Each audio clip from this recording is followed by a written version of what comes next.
Alyosha, coming in, told Ivan that a little over an hour ago Marya Kondratyevna had run to his rooms and informed him Smerdyakov had taken his own life. "I went in to clear away the samovar, and he was hanging on a nail in the wall." On Alyosha's inquiring whether she had informed the police, she answered that she had told no one. "But I flew straight to you. I've run all the way." She seemed perfectly crazy, Alyosha reported, and was shaking like a leaf. When Alyosha ran with her to the cottage, he found Smerdyakov still hanging. On the table lay a note. "I destroy my life of my own will and desire, so as to throw no blame on any one." Alyosha left the note on the table and went straight to the police captain and told him all about it. "And from him I've come straight to you," said Alyosha in conclusion, looking intently into Ivan's face. He had not taken his eyes off him while he told his story, as though struck by something in his expression. "Brother," he cried suddenly, "you must be terribly ill. You look and don't seem to understand what I tell you." "It's a good thing you came," said Ivan, as though brooding, and not hearing Alyosha's exclamation. "I knew he had hanged himself." "From whom?" "I don't know, but I knew." "Did I know?" "Yes, he told me. He told me so just now." Ivan stood in the middle of the room and still spoke in the same brooding tone, looking at the ground. "Who is he?" asked Alyosha, involuntarily looking round. "He's slipped away."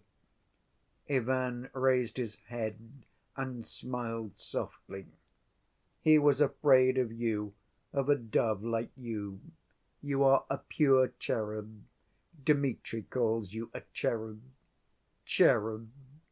The thunderous rapture of the seraphim. What are seraphim? Perhaps a whole constellation. But perhaps that constellation is only a chemical molecule. There's a constellation of the Lion and the Sun. Don't you know it?" "Brother, sit down," said Alyosha in alarm. "For goodness' sake, sit down on the sofa. You are delirious. Put your head on the pillow, that's right. Would you like a wet towel on your head? Perhaps it will do you good." "Give me the towel. It's here on the chair. I just threw it down there." "It's not here. Don't worry yourself. I know where it is. Here," said Alyosha, finding a clean towel folded up and unused by Ivan's dressing‐table in the other corner of the room. Ivan looked strangely at the towel. Recollection seemed to come back to him for an instant. "Stay." He got up from the sofa. "An hour ago I took that new towel from there and wetted it. I wrapped it round my head and threw it down here. How is it it's dry? There was no other." "You put that towel on your head?" asked Alyosha. "Yes, and walked up and down the room an hour ago." "Why are the candles burnt down so? What's the time?" "Nearly 12." "No, no, no!" Ivan cried suddenly. "It was not a dream. He was here. He was sitting here on that sofa. When you knocked at the window, I threw a glass at him, this one. Wait a minute. I was asleep last time, but this dream was not a dream. It has happened before. I have dreams now, Alyosha, yet they are not dreams, but reality. I walk about, talk and see, though I am asleep. But he was sitting here, on that sofa there. He is frightfully stupid, Alyosha, frightfully stupid." Ivan laughed suddenly and began pacing about the room. "Who is stupid? Of whom are you talking, brother?" Alyosha asked anxiously again. "The devil! He's taken to visiting me. He's been here twice, almost 3 times. He taunted me with being angry at his being a simple devil and not Satan with scorched wings in thunder and lightning. But he is not Satan, that's a lie. He is an impostor. He is simply a devil, a paltry, trivial devil. He goes to the baths. If you undressed him, you'd be sure to find he had a tail, long and smooth like a Danish dog's, a yard long, dun-color. Alyosha, you're cold. You've been in the snow. Would you like some tea? What? Is it cold? Shall I tell her to bring some? C'est ne peut mettre un chien dehors. Alyosha ran to the washing‐stand, wetted the towel, persuaded Ivan to sit down again, and put the wet towel round his head. He sat down beside him. "What were you telling me just now about Lise?" Ivan began again. He was becoming very talkative. "I like Lise. I said something nasty about her. It was a lie. I like her. I am afraid for Katya to‐morrow. I am more afraid of her than of anything, on account of the future. She will cast me off to‐morrow and trample me under‐foot. She thinks that I am ruining Mitya from jealousy on her account. Yes, she thinks that. But it's not so. To‐morrow the cross, but not the gallows.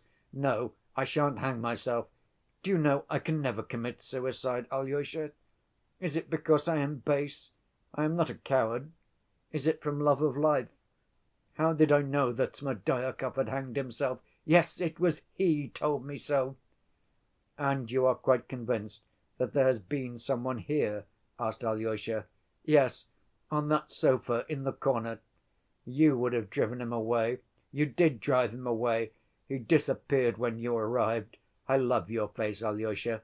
Did you know that I loved your face? And he is myself, Alyosha, all that's base in me, all that's mean and contemptible. Yes, I am a romantic. He guessed it, though it's a libel. He is frightfully stupid, but it's to his advantage. He has cunning, animal cunning. He knew how to infuriate me. He kept taunting me with believing in him, and that was how he made me listen to him. He fooled me like a boy. He told me a great deal that was true about myself, though. I should never have owned it to myself. Do you know, Alyosha," Ivan added in an intensely earnest and confidential tone, "I should be awfully glad to think that it was he and not I." "He has worn you out," said Alyosha, looking compassionately at his brother. "He's been teasing me. And you know he does it so cleverly, so cleverly. Conscience! What is conscience? I make it up for myself. Why am I tormented by it? From habit, from the universal habit of mankind for the 7,000 years. So let us give it up and we shall be gods. It was he said that. It was he said that. And not you, not you." Alyosha could not help crying, looking frankly at his brother. "Never mind him, anyway. Have done with him and forget him. And let him take with him all that you curse now, and never come back." "Yes, but he is spiteful. He laughed at me. He was impudent, Alyosha," Ivan said with a shudder of offense. "But he was unfair to me about lots of things. He told lies about me to my face. Oh, you are going to perform an act of heroic virtue, to confess you murdered your father, that the valet murdered him at your instigation." "Brother," Alyosha interposed, "restrain yourself. It was not you murdered him. It's not true." "That's what he says, and he knows it. You are going to perform an act of heroic virtue, and you don't believe in virtue. That's what tortures you and makes you angry. That's why you are so vindictive. He said that to me about me, and he knows what he says." "It's you say that, not he," exclaimed Alyosha mournfully. "And you say it because you are ill and delirious, tormenting yourself."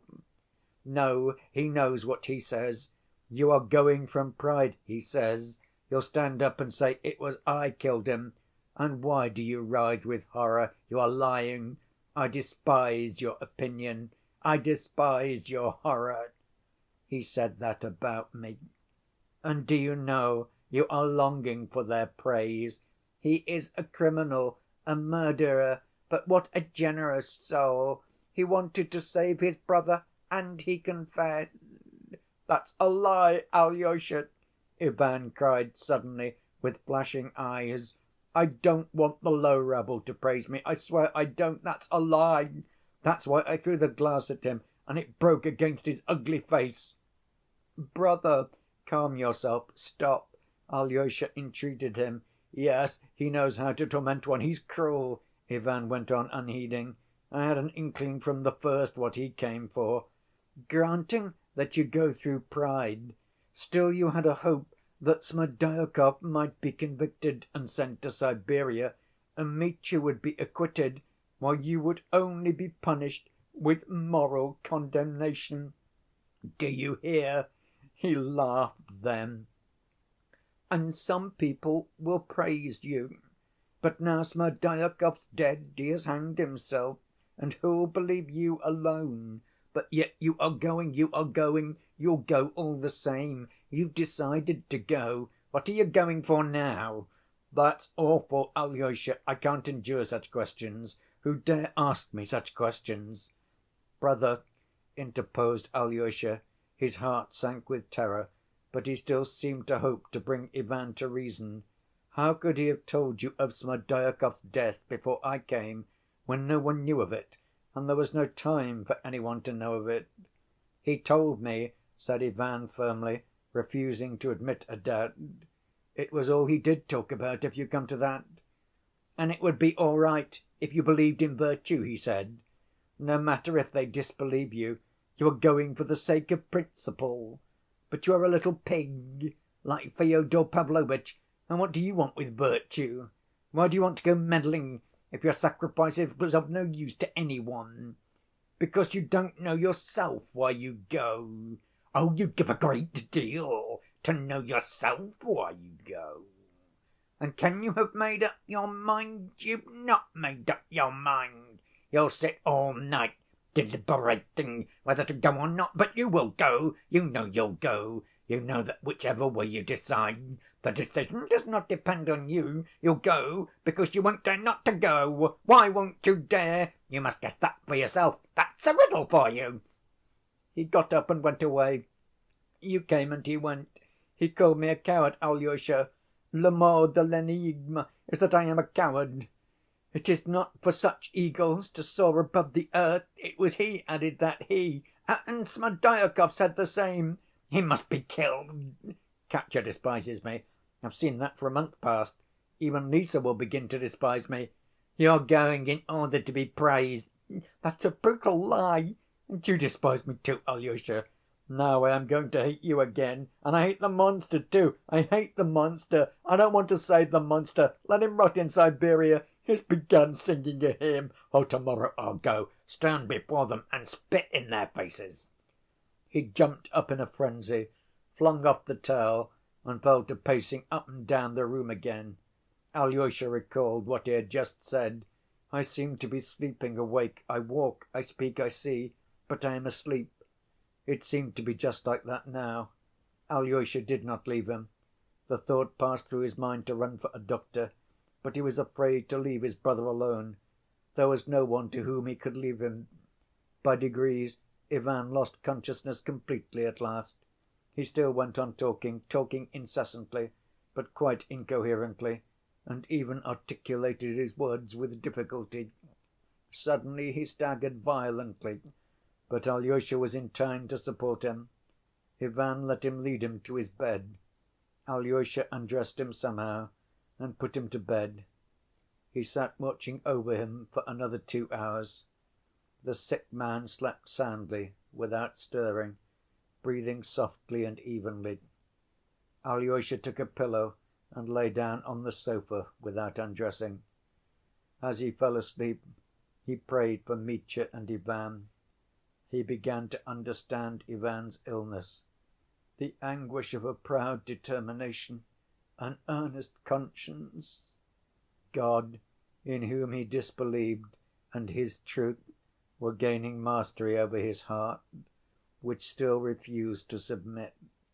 Yes, the thought floated through Alyosha's head as it lay on the pillow. Yes, if Smerdyakov is dead, no one will believe Ivan's evidence, but he will go and give it. Alyosha smiled softly. God will conquer, he thought. He will either rise up in the light of truth, or he'll perish in hate, revenging on himself and on every one his having served the cause he does not believe him," Alyosha added bitterly, and again he prayed for Ivan. Chapter 80. Of the day following the events I have described, the trial of Dmitri Karamazov began in our district court. I hasten to emphasize the fact that I am far from esteeming myself capable of reporting all that took place at the trial in full detail, or even in the actual order of events. I imagine that to mention everything with full explanation would fill a volume, even a very large one, and so I trust I may not be reproached for confining myself to what struck me. I may have selected as of most interest what was of secondary importance, and may have omitted the most prominent and essential details. But I see I shall do better not to apologize. I will do my best, and the reader will see for himself that I have done all I can. And to begin with, before entering the court, I will mention what surprised me most on that day. Indeed, as it appeared later, every one was surprised at it too. We all knew that the affair had aroused great interest, that every one was burning with impatience for the trial to begin, that it had been a subject of talk, conjecture, exclamation and surmise for the last 2 months in local society. Every one knew, too, that the case had become known throughout Russia, but yet we had not imagined that it had aroused such burning, such intense interest in every one, not only among ourselves, but all over Russia. This became evident at the trial this day. Visitors had arrived not only from the chief town of our province, but from several other Russian towns, as well as from Moscow and Petersburg. Among them were lawyers, ladies, and even several distinguished personages. Every ticket of admission had been snatched up. A special place behind the table at which the 3 judges sat was set apart for the most distinguished and important of the men visitors. A row of arm‐chairs had been placed there, something exceptional, which had never been allowed before. A large proportion, not less than half of the public, were ladies. There was such a large number of lawyers from all parts that they did not know where to seat them, for every ticket had long since been eagerly sought for and distributed.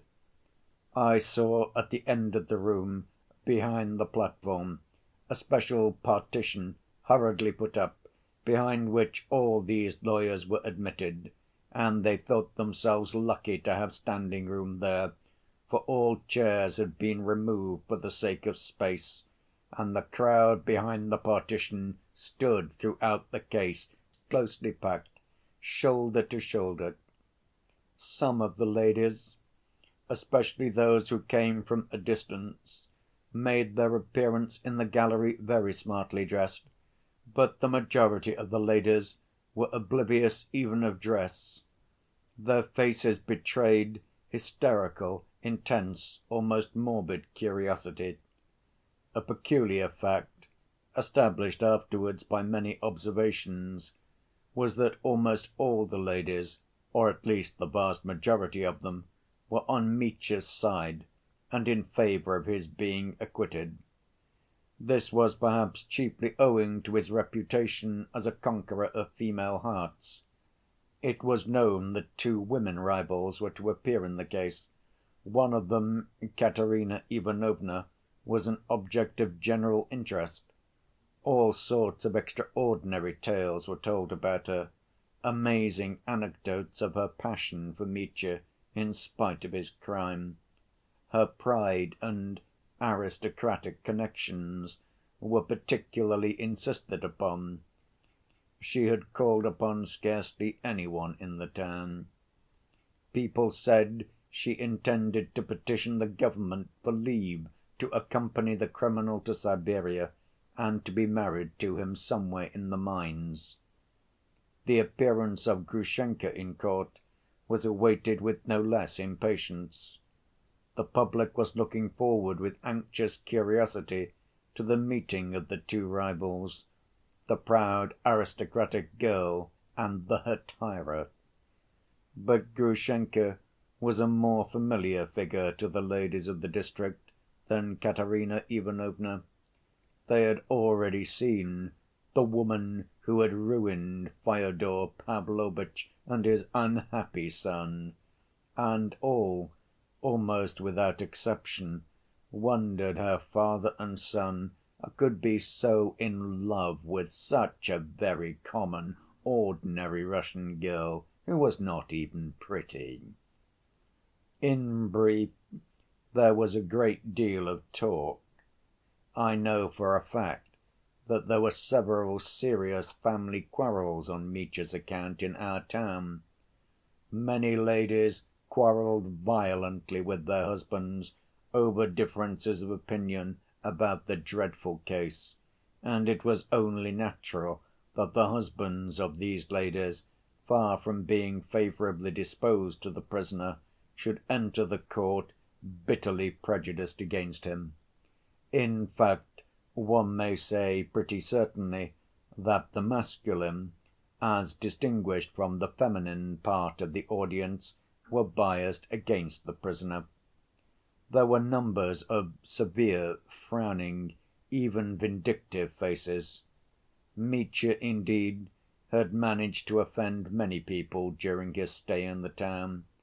Some of the visitors were, of course, in excellent spirits and quite unconcerned as to the fate of Mitya personally, but all were interested in the trial, and the majority of the men were certainly hoping for the conviction of the criminal, except perhaps the lawyers, who were more interested in the legal than in the moral aspect of the case. Everybody was excited at the presence of the celebrated lawyer Fetyukovitch. His talent was well known, and this was not the first time he had defended notorious criminal cases in the provinces. And if he defended them, such cases became celebrated and long remembered all over Russia. There were stories, too, about our prosecutor and about the president of the court. It was said that Ippolit Kirillovitch was in a tremor at meeting Fetyukovitch, and that they had been enemies from the beginning of their careers in Petersburg, that though our sensitive prosecutor, who always considered that he had been aggrieved by some one in Petersburg because his talents had not been properly appreciated, was keenly excited over the Karamazov case, and was even dreaming of rebuilding his flagging fortunes by means of it, Fetyukovitch, they said, was his one anxiety. But these rumors were not quite just. Our prosecutor was not one of those men who lose heart in face of danger. On the contrary, his self‐confidence increased with the increase of danger. It must be noted that our prosecutor was, in general, too hasty and morbidly impressionable. He would put his whole soul into some case and work at it as though his whole fate and his whole fortune depended on its result. This was the subject of some ridicule in the legal world, for just by this characteristic our prosecutor had gained a wider notoriety than could have been expected from his modest position. People laughed particularly at his passion for psychology. In my opinion, they were wrong, and our prosecutor was, I believe, a character of greater depth than was generally supposed. But with his delicate health he had failed to make his mark at the outset of his career and had never made up for it later. As for the President of our court, I can only say that he was a humane and cultured man who had a practical knowledge of his work and progressive views. He was rather ambitious, but did not concern himself greatly about his future career. The great aim of his life was to be a man of advanced ideas. He was, too, a man of connections and property. He felt, as we learned afterwards, rather strongly about the Karamazov case, but from a social, not from a personal standpoint. He was interested in it as a social phenomenon, in its classification and its character, as a product of our social conditions, as typical of the national character, and so on, and so on. His attitude to the personal aspect of the case, to its tragic significance and the persons involved in it, including the prisoner, was rather indifferent and abstract, as was perhaps fitting indeed. The court was packed and overflowing long before the judges made their appearance. Our court is the best hall in the town, spacious, lofty, and good for sound. On the right of the judges, who were on a raised platform, a table and 2 rows of chairs had been put ready for the jury. On the left was the place for the prisoner and the counsel for the defense. In the middle of the court, near the judges, was a table with the material proofs. On it lay Fyodor Pavlovitch's white silk dressing‐gown stained with blood, the fatal brass pestle with which the supposed murder had been committed, Mitya's shirt with a blood‐stained sleeve, his coat stained with blood in patches over the pocket in which he had put his handkerchief, the handkerchief itself stiff with blood and by now quite yellow, the pistol loaded by Mitya at Perhotin's with a view to suicide and taken from him on the sly at Mokroe by Trifon Borissovitch, the envelope in which the 3,000 roubles had been put ready for Grushenka, the narrow pink ribbon with which it had been tied, and many other articles I don't remember. In the body of the hall, at some distance, came the seats for the public, but in front of the balustrade a few chairs had been placed for witnesses who remained in the court after giving their evidence. At 10 o'clock the 3 judges arrived, the President, 1 honorary justice of the peace, and 1 other. The prosecutor, of course, entered immediately after. The President was a short, stout, thick‐set man of 50, with a dyspeptic complexion, dark hair turning gray and cut short, and a red ribbon, of what order I don't remember. The prosecutor struck me and the others, too, as looking particularly pale, almost green. His face seemed to have grown suddenly thinner, perhaps in a single night, for I had seen him looking as usual only 2 days before. The President began with asking the court whether all the jury were present. But I see I can't go on like this, partly because some things I did not hear, others I did not notice, and others I have forgotten, but most of all because, as I have said before, I have literally no time or space to mention everything that was said and done. I only know that neither side objected to very many of the jurymen. I remember the 12 jurymen. 4 were petty officials of the town, 2 were merchants, and 6 peasants and artisans of the town. I remember long before the trial, questions were continually asked with some surprise, especially by ladies: can such a delicate, complex, and psychological case be submitted for decision to petty officials and even peasants? And what can an official, still more a peasant, understand in such an affair?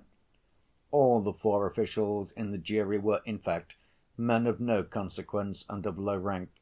Except one who was rather younger, they were gray‐headed men, little known in society, who had vegetated on a pitiful salary, and who probably had elderly, unpresentable wives and crowds of children, perhaps even without shoes and stockings. At most they spent their leisure over cards, and of course had never read a single book. The two merchants looked respectable, but were strangely silent and stolid. One of them was close‐shaven and was dressed in European style. The other had a small gray beard and wore a red ribbon with some sort of a medal upon it on his neck. There is no need to speak of the artisans and the peasants. The artisans of Skotoprigonyevsk are almost peasants and even work on the land. Two of them also wore European dress, and perhaps for that reason were dirtier and more uninviting‐looking than the others, so that one might well wonder, as I did as soon as I had looked at them, what men like that could possibly make of such a case. Yet their faces made a strangely imposing, almost menacing impression. They were stern and frowning. At last the President opened the case of the murder of Fyodor Pavlovitch Karamazov. I don't quite remember how he described him. The court usher was told to bring in the prisoner, and Mitya made his appearance. There was a hush through the court. One could have heard a fly. I don't know how it was with others, but Mitya made a most unfavorable impression on me. He looked an awful dandy in a brand‐new frock‐coat. I heard afterwards that he had ordered it in Moscow expressly for the occasion from his own tailor, who had his measure. He wore immaculate black kid gloves and exquisite linen. He walked in with his yard‐long strides, looking stiffly straight in front of him, and sat down in his place with a most unperturbed air. At the same moment the counsel for defense, the celebrated Fetyukovitch, entered, and a sort of subdued hum passed through the court. He was a tall, spare man, with long, thin legs, with extremely long, thin, pale fingers, clean‐shaven face, demurely brushed, rather short hair, and thin lips that were at times curved into something between a sneer and a smile. He looked about 40. His face would have been pleasant if it had not been for his eyes, which in themselves, small and inexpressive, were set remarkably close together, with only the thin, long nose as a dividing line between them. In fact, there was something strikingly bird‐like about his face. He was in evening dress and white tie. I remember the President's first questions to Mitya about his name, his calling, and so on. Mitya answered sharply, and his voice was so unexpectedly loud that it made the President start and look at the prisoner with surprise. Then followed a list of persons who were to take part in the proceedings, that is, of the witnesses and experts. It was a long list. 4 of the witnesses were not present: Miüsov, who had given evidence at the preliminary inquiry, but was now in Paris; Madame Hohlakov and Maximov, who were absent through illness; and Smerdyakov, through his sudden death, of which an official statement from the police was presented. The news of Smerdyakov's death produced a sudden stir and whisper in the court. Many of the audience, of course, had not heard of the sudden suicide. What struck people most was Mitya's sudden outburst. As soon as the statement of Smerdyakov's death was made, he cried out aloud from his place, "He was a dog and died like a dog!" I remember how his counsel rushed to him, and how the President addressed him, threatening to take stern measures if such an irregularity were repeated. Mitya nodded, and in a subdued voice repeated several times abruptly to his counsel, with no show of regret, "I won't again, I won't. It escaped me, I won't do it again." And, of course, this brief episode did him no good with the jury or the public. His character was displayed, and it spoke for itself. It was under the influence of this incident that the opening statement was read. It was rather short, but circumstantial. It only stated the chief reasons why he had been arrested, why he must be tried, and so on. Yet it made a great impression on me. The clerk read it loudly and distinctly. The whole tragedy was suddenly unfolded before us, concentrated in bold relief, in a fatal and pitiless light.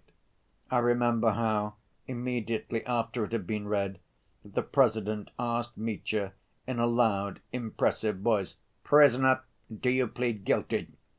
Mitya suddenly rose from his seat. "I plead guilty to drunkenness and dissipation," he exclaimed again in a startling, almost frenzied voice, "to idleness and debauchery.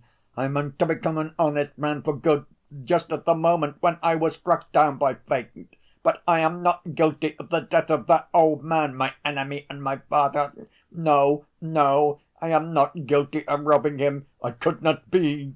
Dmitri Karamazov is a scoundrel, but not a thief."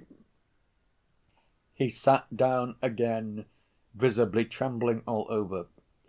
The President again, briefly but impressively, admonished him to answer only what was asked, and not to go off into irrelevant exclamations. Then he ordered the case to proceed. All the witnesses were led up to take the oath. Then I saw them all together. The brothers of the prisoner were, however, allowed to give evidence without taking the oath. After an exhortation from the priest and the President, the witnesses were led away and were made to sit as far as possible apart from one another. Then they began calling them up, one by one. End of chapter 81.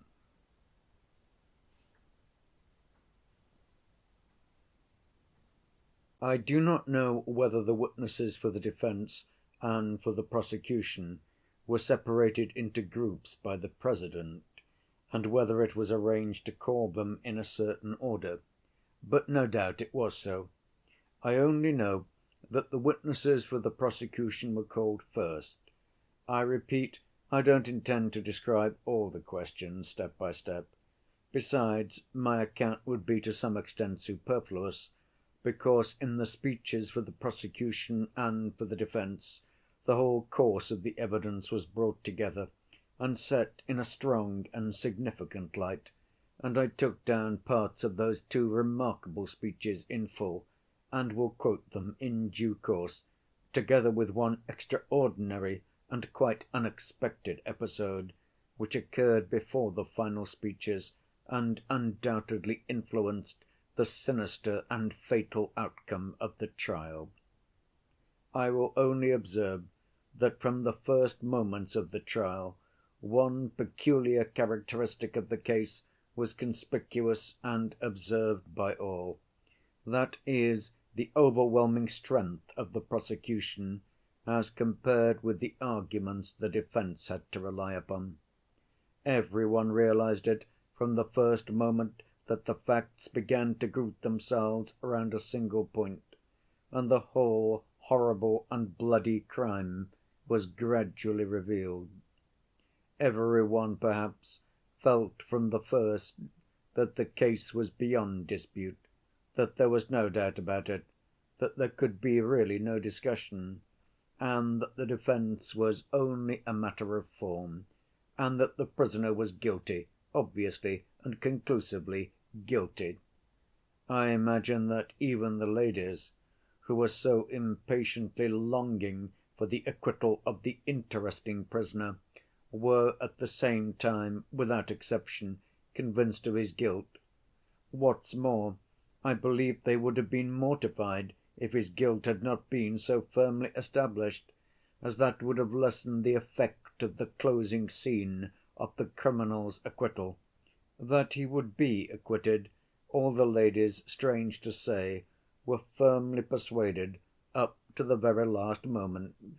"He is guilty, but he will be acquitted from motives of humanity in accordance with the new ideas, the new sentiments that had come into fashion," and so on, and so on. And that was why they had crowded into the court so impatiently. The men were more interested in the contest between the prosecutor and the famous Fetyukovitch. All were wondering and asking themselves what could even a talent like Fetyukovitch's make of such a desperate case, and so they followed his achievements step by step with concentrated attention. But Fetyukovitch remained an enigma to all up to the very end, up to his speech. Persons of experience suspected that he had some design, that he was working towards some object, but it was almost impossible to guess what it was. His confidence and self‐reliance were unmistakable, however. Every one noticed with pleasure, moreover, that he, after so short a stay, not more than 3 days, perhaps, among us, had so wonderfully succeeded in mastering the case and had studied it to a nicety. People described with relish afterwards how cleverly he had taken down all the witnesses for the prosecution and, as far as possible, perplexed them, and what's more, had aspersed their reputation and so depreciated the value of their evidence. But it was supposed that he did this rather by way of sport, so to speak, for professional glory, to show nothing had been omitted of the accepted methods, for all were convinced that he could do no real good by such disparagement of the witnesses, and probably was more aware of this than any one, having some idea of his own in the background, some concealed weapon of defense which he would suddenly reveal when the time came. But meanwhile, conscious of his strength, he seemed to be diverting himself. So, for instance, when Grigory, Fyodor Pavlovitch's old servant, who had given the most damning piece of evidence about the open door, was examined, the counsel for the defense positively fastened upon him when his turn came to question him. It must be noted that Grigory entered the hall with a composed and almost stately air, not the least disconcerted by the majesty of the court or the vast audience listening to him. He gave evidence with as much confidence as though he had been talking with his Marfa, only perhaps more respectfully.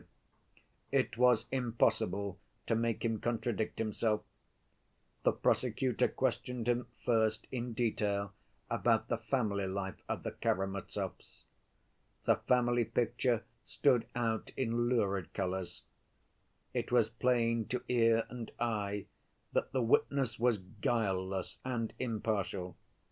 In spite of his profound reverence for the memory of his deceased master, he yet bore witness that he had been unjust to Mitya, and hadn't brought up his children as he should. "He'd have been devoured by lice when he was little, if it hadn't been for me," he added, describing Mitya's early childhood. "It wasn't fair either of the father to wrong his son over his mother's property, which was by right his."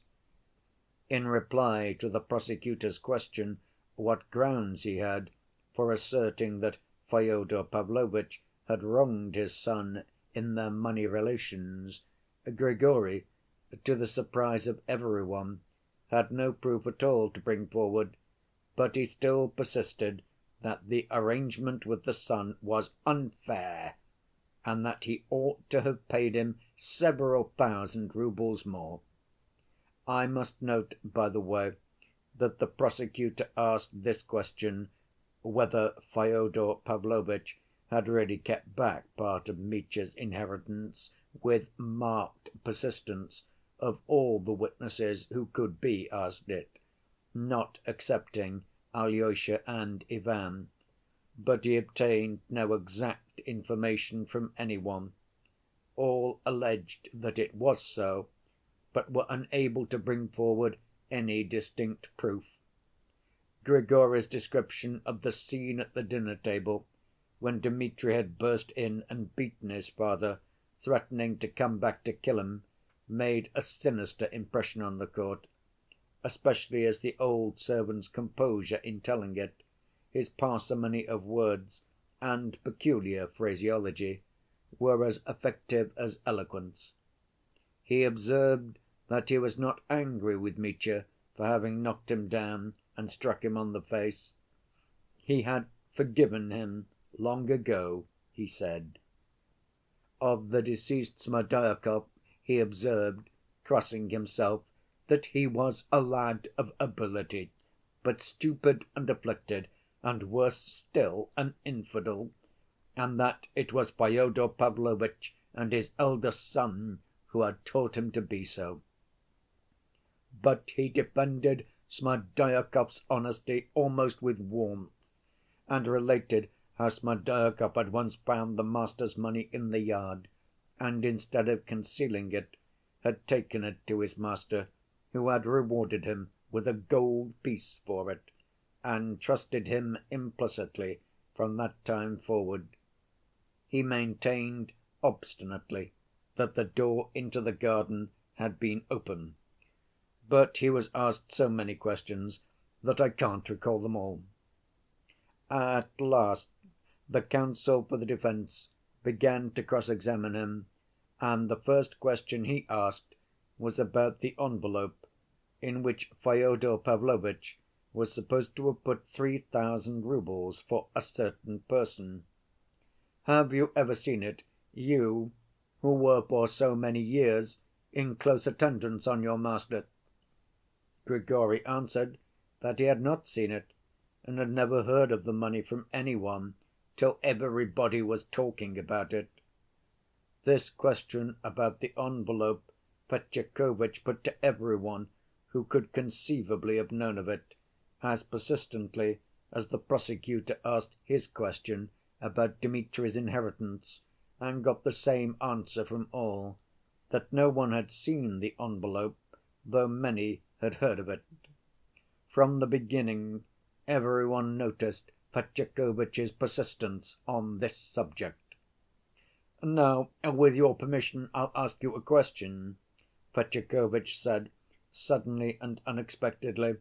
"Of what was that balsam, or rather decoction made, which, as we learn from the preliminary inquiry, you used on that evening to rub your lumbago in the hope of curing it?" Grigory looked blankly at the questioner, and after a brief silence muttered, "There was saffron in it." "Nothing but saffron. Don't you remember any other ingredient?" "There was milfoil in it, too." "And pepper, perhaps?" Fetyukovitch queried. "Yes, there was pepper, too." "Etc. And all dissolved in vodka?" "In spirit." There was a faint sound of laughter in the court. "You see, in spirit. After rubbing your back, I believe you drank what was left in the bottle with a certain pious prayer, only known to your wife." "I did." "Did you drink much? Roughly speaking, a wine‐glass or two?" "It might have been a tumblerful." "A tumblerful even, perhaps a tumbler and a half?" Grigory did not answer. He seemed to see what was meant. "A glass and a half of neat spirit is not at all bad, don't you think? You might see the gates of heaven open, not only the door into the garden." Grigory remained silent. There was another laugh in the court. The President made a movement. "Do you know for a fact," Fetyukovitch persisted, "whether you were awake or not when you saw the open door?" "I was on my legs." "That's not a proof that you were awake. There was again laughter in the court. "Could you have answered at that moment if any one had asked you a question, for instance, what year it is?" "I don't know." "And what year is it, Anno Domini, do you know?" Grigory stood with a perplexed face, looking straight at his tormentor. Strange to say, it appeared he really did not know what year it was. "But perhaps you can tell me how many fingers you have on your hands?" "I am a servant," Grigory said suddenly, in a loud and distinct voice. "If my betters think fit to make game of me, it is my duty to suffer it." Fetyukovitch was a little taken aback, and the President intervened, reminding him that he must ask more relevant questions. Fetyukovitch bowed with dignity and said that he had no more questions to ask of the witness. The public and the jury, of course, were left with a grain of doubt in their minds as to the evidence of a man who might, while undergoing a certain cure, have seen the gates of heaven, and who did not even know what year he was living in. But before Grigory left the box, another episode occurred. The President, turning to the prisoner, asked him whether he had any comment to make on the evidence of his last witness. "Except about the door, all he has said is true," cried Mitya in a loud voice. "For combing the lice off me, I thank him. For forgiving my blows, I thank him. The old man has been honest all his life, and as faithful to my father as 700 poodles." "Prisoner, be careful in your language," the President admonished him. "I am not a poodle," Grigory muttered. "All right, it's I am a poodle myself," cried Mitya.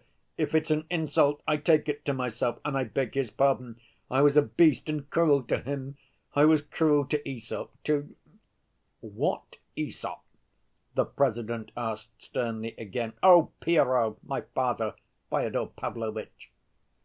The President again and again warned Mitya impressively and very sternly to be more careful in his language. "You are injuring yourself in the opinion of your judges." The counsel for the defense was equally clever in dealing with the evidence of Rakitin. I may remark that Rakitin was one of the leading witnesses, and one to whom the prosecutor attached great significance. It appeared that he knew everything. His knowledge was amazing.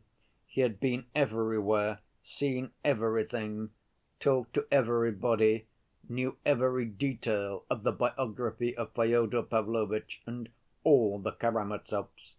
Of the envelope, it is true, he had only heard from Mitya himself, but he described minutely Mitya's exploits in the metropolis, all his compromising doings and sayings, and told the story of Captain Snegiryov's wisp of tow. But even Rakitin could say nothing positive about Mitya's inheritance, and confined himself to contemptuous generalities. "Who could tell which of them was to blame and which was in debt to the other, with their crazy Karamazov way of muddling things, so that no one could make head or tail of it?" He attributed the tragic crime to the habits that had become ingrained by ages of serfdom and the distressed condition of Russia, due to the lack of appropriate institutions. He was, in fact, allowed some latitude of speech. This was the first occasion on which Rakitin showed what he could do, and attracted notice. The prosecutor knew that the witness was preparing a magazine article on the case, and afterwards, in his speech, as we shall see later, quoted some ideas from the article, showing that he had seen it already. The picture drawn by the witness was a gloomy and sinister one, and greatly strengthened the case for the prosecution. Altogether, Rakitin's discourse fascinated the public by its independence and the extraordinary nobility of its ideas. There were even 2 or 3 outbreaks of applause when he spoke of serfdom and the distressed condition of Russia. But Rakitin, in his youthful ardor, made a slight blunder, of which the counsel for the defense at once adroitly took advantage. Answering certain questions about Grushenka, and carried away by the loftiness of his own sentiments and his success, of which he was, of course, conscious, he went so far as to speak somewhat contemptuously of Agrafena Alexandrovna as the kept mistress of Samsonov. He would have given a good deal to take back his words afterwards, for Fetyukovitch caught him out over it at once. And it was all because Rakitin had not reckoned on the lawyer having been able to become so intimately acquainted with every detail in so short a time. "Allow me to ask," began the counsel for the defense, with the most affable and even respectful smile, "you are, of course, the same Mr. Rakitin whose pamphlet, 'The Life of the Deceased Elder, Father Zossima,' published by the diocesan authorities, full of profound and religious reflections, and preceded by an excellent and devout dedication to the bishop, I have just read with such pleasure?" "I did not write it for publication, it was published afterwards," muttered Rakitin, for some reason fearfully disconcerted and almost ashamed. "Oh, that's excellent. A thinker like you can, and indeed ought to, take the widest view of every social question. Your most instructive pamphlet has been widely circulated through the patronage of the bishop, and has been of appreciable service. But this is the chief thing I should like to learn from you. You stated just now that you were very intimately acquainted with Madame Svyetlov. It must be noted that Grushenka's surname was Svyetlov. I heard it for the first time that day during the case. I cannot answer for all my acquaintances. I am a young man, and who can be responsible for every one he meets?" cried Rakitin, flushing all over. "I understand, I quite understand," cried Fetyukovitch, as though he too were embarrassed and in haste to excuse himself. "You, like any other, might well be interested in an acquaintance with a young and beautiful woman who would readily entertain the elite of the youth of the neighborhood. But I only wanted to know. It has come to my knowledge that Madame Svyetlov was particularly anxious a couple of months ago to make the acquaintance of the younger Karamazov, Alexey Fyodorovitch, and promised you 25 roubles if you would bring him to her in his monastic dress, and that actually took place on the evening of the day on which the terrible crime, which is the subject of the present investigation, was committed. You brought Alexey Karamazov to Madame Svyetlov, and did you receive the 25 roubles from Madame Svyetlov as a reward? That's what I wanted to hear from you." "It was a joke. I don't see what interest that can be to you. I took it for a joke, meaning to give it back later." "Then you did take, but you have not given it back yet. Or have you?" "That's of no consequence," muttered Rakitin. "I refuse to answer such questions. Of course I shall give it back." The President intervened, but Fetyukovitch declared he had no more questions to ask of the witness. Mr. Rakitin left the witness‐box, not absolutely without a stain upon his character. The effect left by the lofty idealism of his speech was somewhat marred, and Fetyukovitch's expression, as he watched him walk away, seemed to suggest to the public, "This is a specimen of the lofty‐minded persons who accuse him." I remember that this incident, too, did not pass off without an outbreak from Mitya. Enraged by the tone in which Rakitin had referred to Grushenka, he suddenly shouted, "Bernard!" When, after Rakitin's cross‐examination, the President asked the prisoner if he had anything to say. Mitya cried loudly: "Since I've been arrested he has borrowed money from me. He is a contemptible Bernard and opportunist, and he doesn't believe in God. He took the bishop in." Mitya, of course, was pulled up again for the intemperance of his language, but Rakitin was done for. Captain Snegiryov's evidence was a failure, too, but from quite a different reason.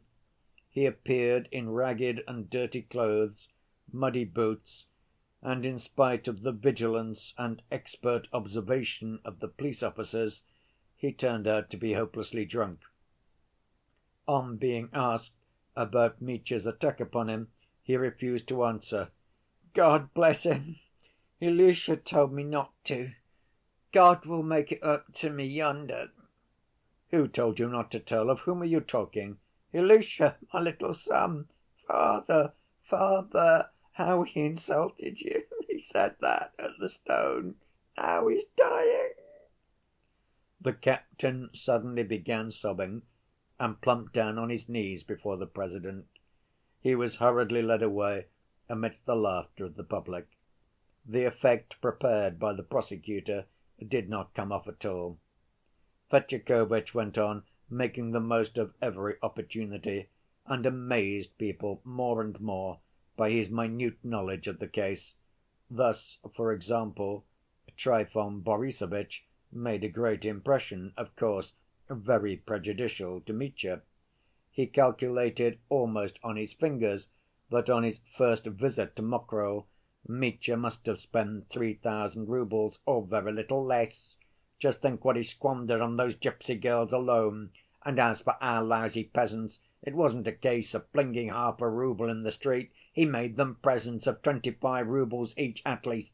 He didn't give them less. And what a lot of money was simply stolen from him. And if any one did steal, he did not leave a receipt. How could one catch the thief when he was flinging his money away all the time? Our peasants are robbers, you know. They have no care for their souls. And the way he went on with the girls, our village girls, they're completely set up since then, I tell you. They used to be poor. He recalled, in fact, every item of expense and added it all up. So the theory that only 1,500 had been spent and the rest had been put aside in a little bag seemed inconceivable. "I saw 3,000 as clear as a penny in his hands. I saw it with my own eyes. I should think I ought to know how to reckon money," cried Trifon Borissovitch, doing his best to satisfy his betters. When Fetyukovitch had to cross‐examine him, he scarcely tried to refute his evidence, but began asking him about an incident at the first carousal at Mokroe, a month before the arrest, when Timofey and another peasant called Akim had picked up on the floor in the passage 100 roubles dropped by Mitya when he was drunk, and had given them to Trifon Borissovitch, and received a rouble each from him for doing so. "Well," asked the lawyer, "did you give that 100 roubles back to Mr. Karamazov?" Trifon Borissovitch shuffled in vain. He was obliged, after the peasants had been examined, to admit the finding of the 100 roubles, only adding that he had religiously returned it all to Dmitri Fyodorovitch in perfect honesty, and it's only because his honor was in liquor at the time he wouldn't remember it. But as he had denied the incident of the 100 roubles till the peasants had been called to prove it, his evidence as to returning the money to Mitya was naturally regarded with great suspicion. So one of the most dangerous witnesses brought forward by the prosecution was again discredited. The same thing happened with the Poles. They took up an attitude of pride and independence. They vociferated loudly that they had both been in the service of the Crown, and that Pan Mitya had offered them 3,000 to buy their honor, and that they had seen a large sum of money in his hands. Pan Mussyalovitch introduced a terrible number of Polish words into his sentences, and seeing that this only increased his consequence in the eyes of the President and the prosecutor, grew more and more pompous, and ended by talking in Polish altogether, but Fetyukovitch caught them too in his snares. Trifon Borissovitch, recalled, was forced, in spite of his evasions, to admit that Pan Vrublevsky had substituted another pack of cards for the one he had provided, and that Pan Mussyalovitch had cheated during the game.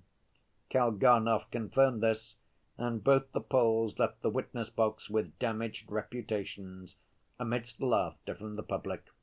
Then exactly the same thing happened with almost all the most dangerous witnesses. Fetyukovitch succeeded in casting a slur on all of them and dismissing them with a certain derision.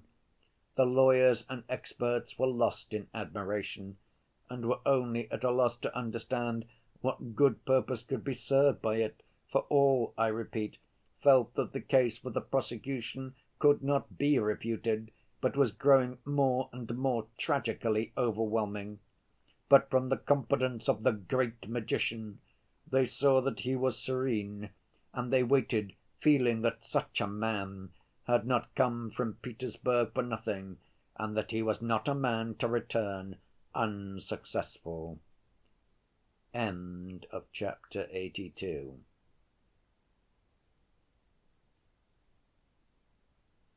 The evidence of the medical experts, too, was of little use to the prisoner, and it appeared later that Fetyukovitch had not reckoned much upon it.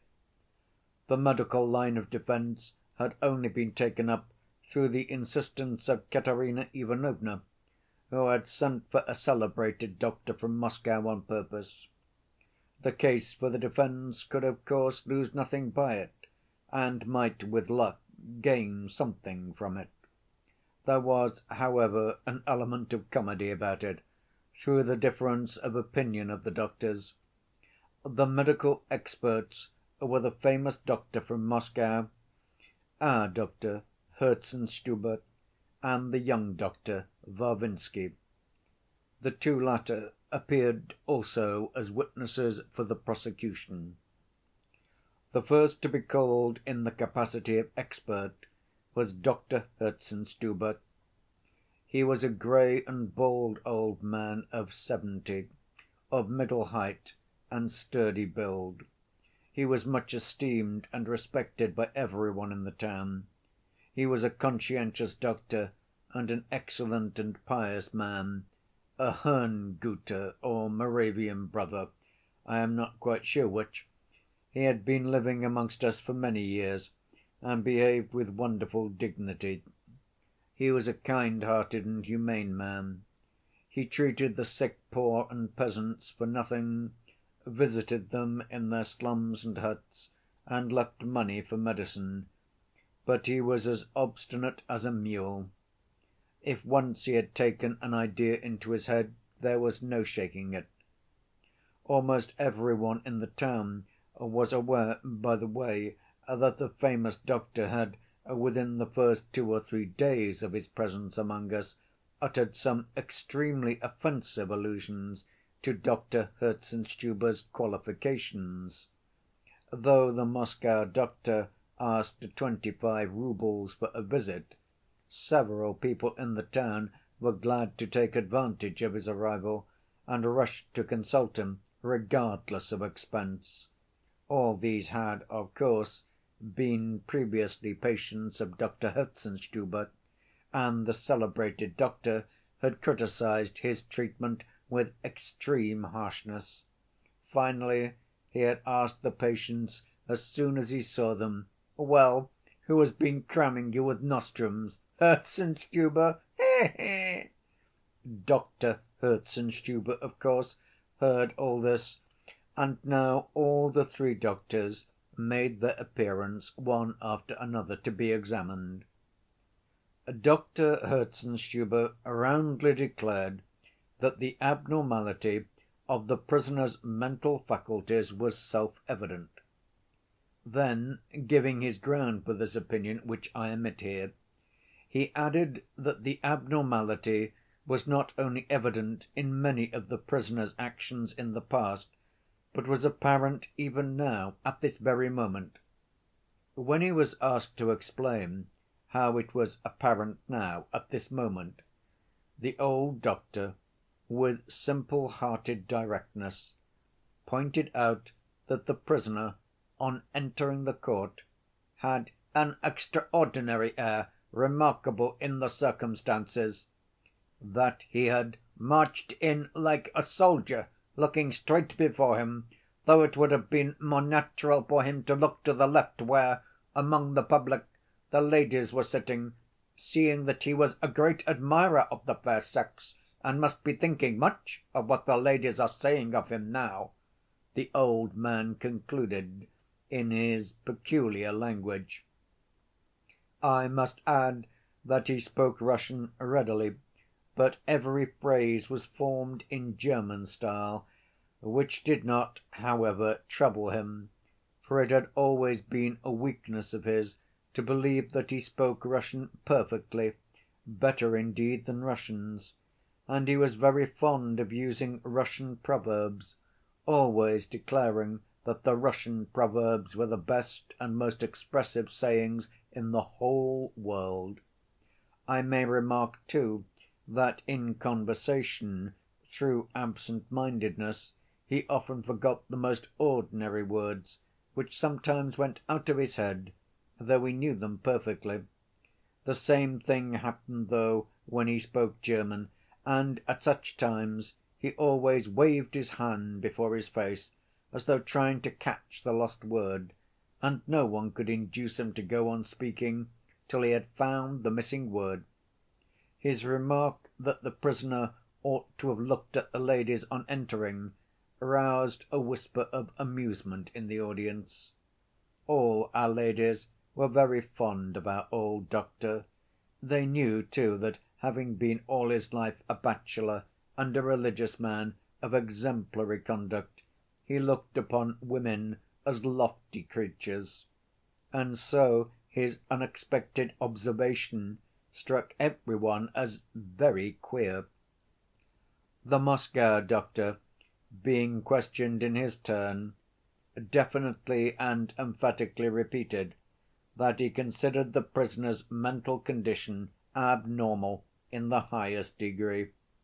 He talked at length and with erudition of aberration and mania, and argued that, from all the facts collected, the prisoner had undoubtedly been in a condition of aberration for several days before his arrest, and if the crime had been committed by him, it must, even if he were conscious of it, have been almost involuntary, as he had not the power to control the morbid impulse that possessed him. But apart from temporary aberration, the doctor diagnosed mania, which promised, in his words, to lead to complete insanity in the future. It must be noted that I report this in my own words. The doctor made use of very learned and professional language. "All his actions are in contravention of common sense and logic," he continued. "Not to refer to what I have not seen, that is, the crime itself and the whole catastrophe, the day before yesterday, while he was talking to me, he had an unaccountably fixed look in his eye. He laughed unexpectedly when there was nothing to laugh at. He showed continual and inexplicable irritability, using strange words, Bernard, ethics, and others equally inappropriate."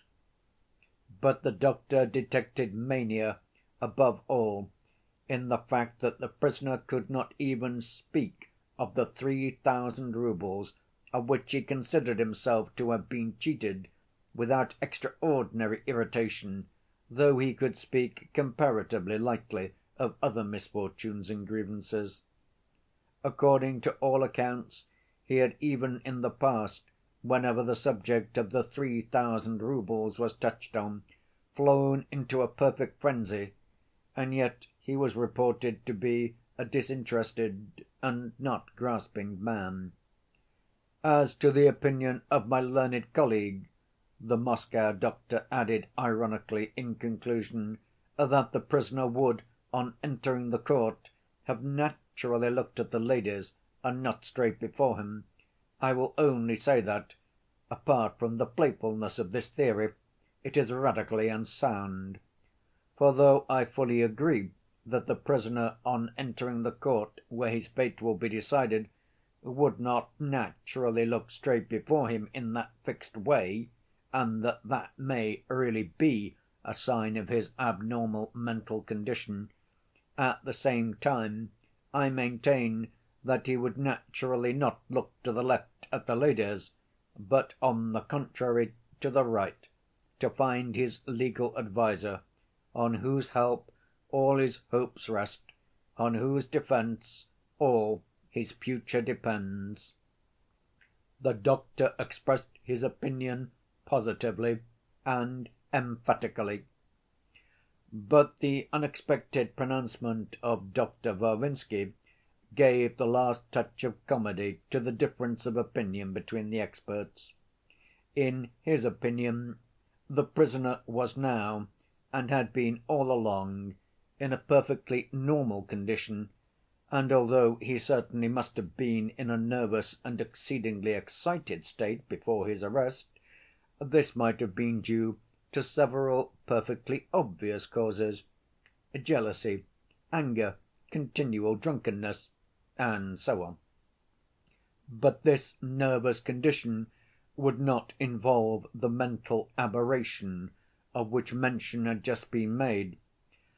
As to the question whether the prisoner should have looked to the left or to the right on entering the court, in his modest opinion, the prisoner would naturally look straight before him on entering the court, as he had in fact done, as that was where the judges on whom his fate depended were sitting, so that it was just by looking straight before him that he showed his perfectly normal state of mind at the present.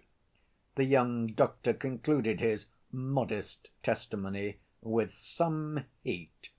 "Bravo, doctor!" cried Mitya from his seat. "Just so!" Mitya, of course, was checked. He was not required to take the oath, and I remember that both sides addressed him very gently and sympathetically. It was evident that his reputation for goodness had preceded him. Alyosha gave his evidence modestly and with restraint, but his warm sympathy for his unhappy brother was unmistakable. In answer to one question, he sketched his brother's character as that of a man violent‐tempered perhaps, and carried away by his passions, but at the same time honorable, proud and generous, capable of self‐sacrifice if necessary.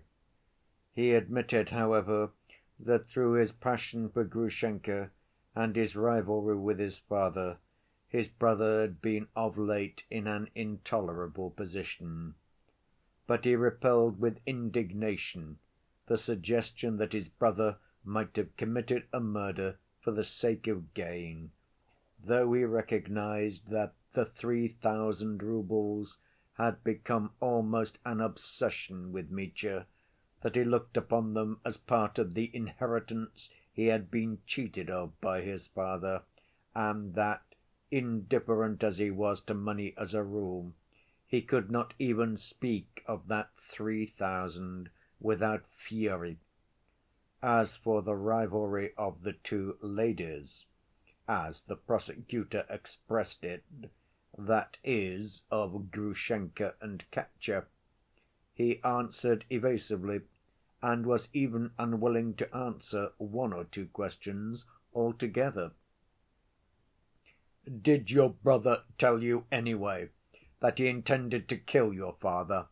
asked the prosecutor. "You can refuse to answer if you think necessary," he added. "He did not tell me so directly," answered Alyosha. "How so? Did he indirectly?" "He spoke to me once of his hatred for our father, and his fear that at an extreme moment, at a moment of fury, he might perhaps murder him." "And you believed him?" "I am afraid to say that I did. But I never doubted that some higher feeling would always save him at the fatal moment, as it has indeed saved him, for it was not he killed my father," Alyosha said firmly, in a loud voice that was heard throughout the court. The prosecutor started like a war‐horse at the sound of a trumpet. "Let me assure you that I fully believe in the complete sincerity of your conviction, and do not explain it by, or identify it with, your affection for your unhappy brother. Your peculiar view of the whole tragic episode is known to us already from the preliminary investigation. I won't attempt to conceal from you that it is highly individual and contradicts all the other evidence collected by the prosecution. And so I think it essential to press you to tell me what facts have led you to this conviction of your brother's innocence and of the guilt of another person against whom you gave evidence at the preliminary inquiry." "I only answered the questions asked me at the preliminary inquiry," replied Alyosha slowly and calmly. "I made no accusation against Smerdyakov of myself." "Yet you gave evidence against him." "I was led to do so by my brother Dmitri's words. I was told what took place at his arrest, and how he had pointed to Smerdyakov before I was examined. I believe absolutely that my brother is innocent, and if he didn't commit the murder, then Smerdyakov, why Smerdyakov, and why are you so completely persuaded of your brother's innocence?" "I cannot help believing my brother. I know he wouldn't lie to me. I saw from his face he wasn't lying." "Only from his face? Is that all the proof you have?" "I have no other proof." "And of Smerdyakov's guilt you have no proof whatever but your brother's word and the expression of his face?" "No, I have no other proof." The prosecutor dropped the examination at this point. The impression left by Alyosha's evidence on the public was most disappointing. There had been talk about Smerdyakov before the trial. Some one had heard something, some one had pointed out something else. It was said that Alyosha had gathered together some extraordinary proofs of his brother's innocence and Smerdyakov's guilt, and, after all, there was nothing. No evidence except certain moral convictions so natural in a brother. But Fetyukovitch began his cross‐examination.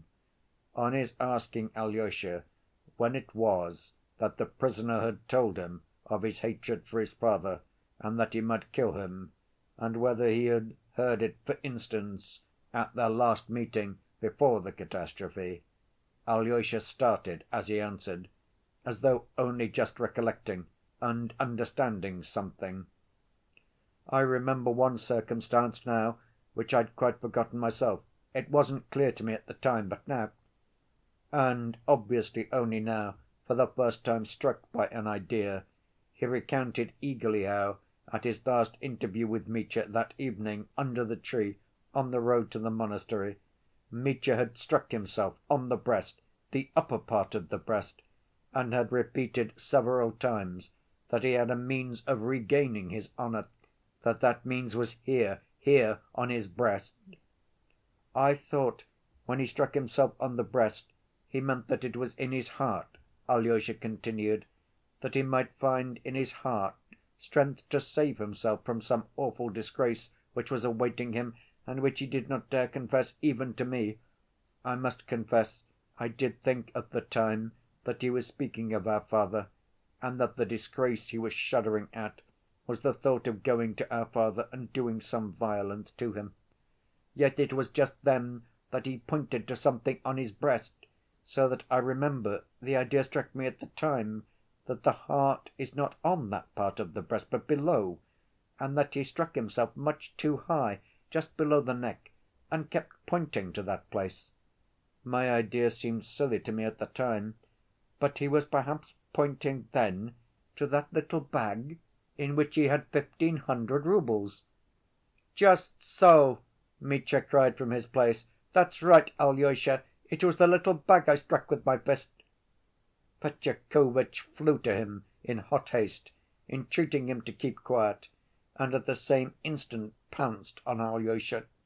Alyosha, carried away himself by his recollection, warmly expressed his theory that this disgrace was probably just that 1,500 roubles on him, which he might have returned to Katerina Ivanovna as half of what he owed her, but which he had yet determined not to repay her and to use for another purpose, namely, to enable him to elope with Grushenka, if she consented.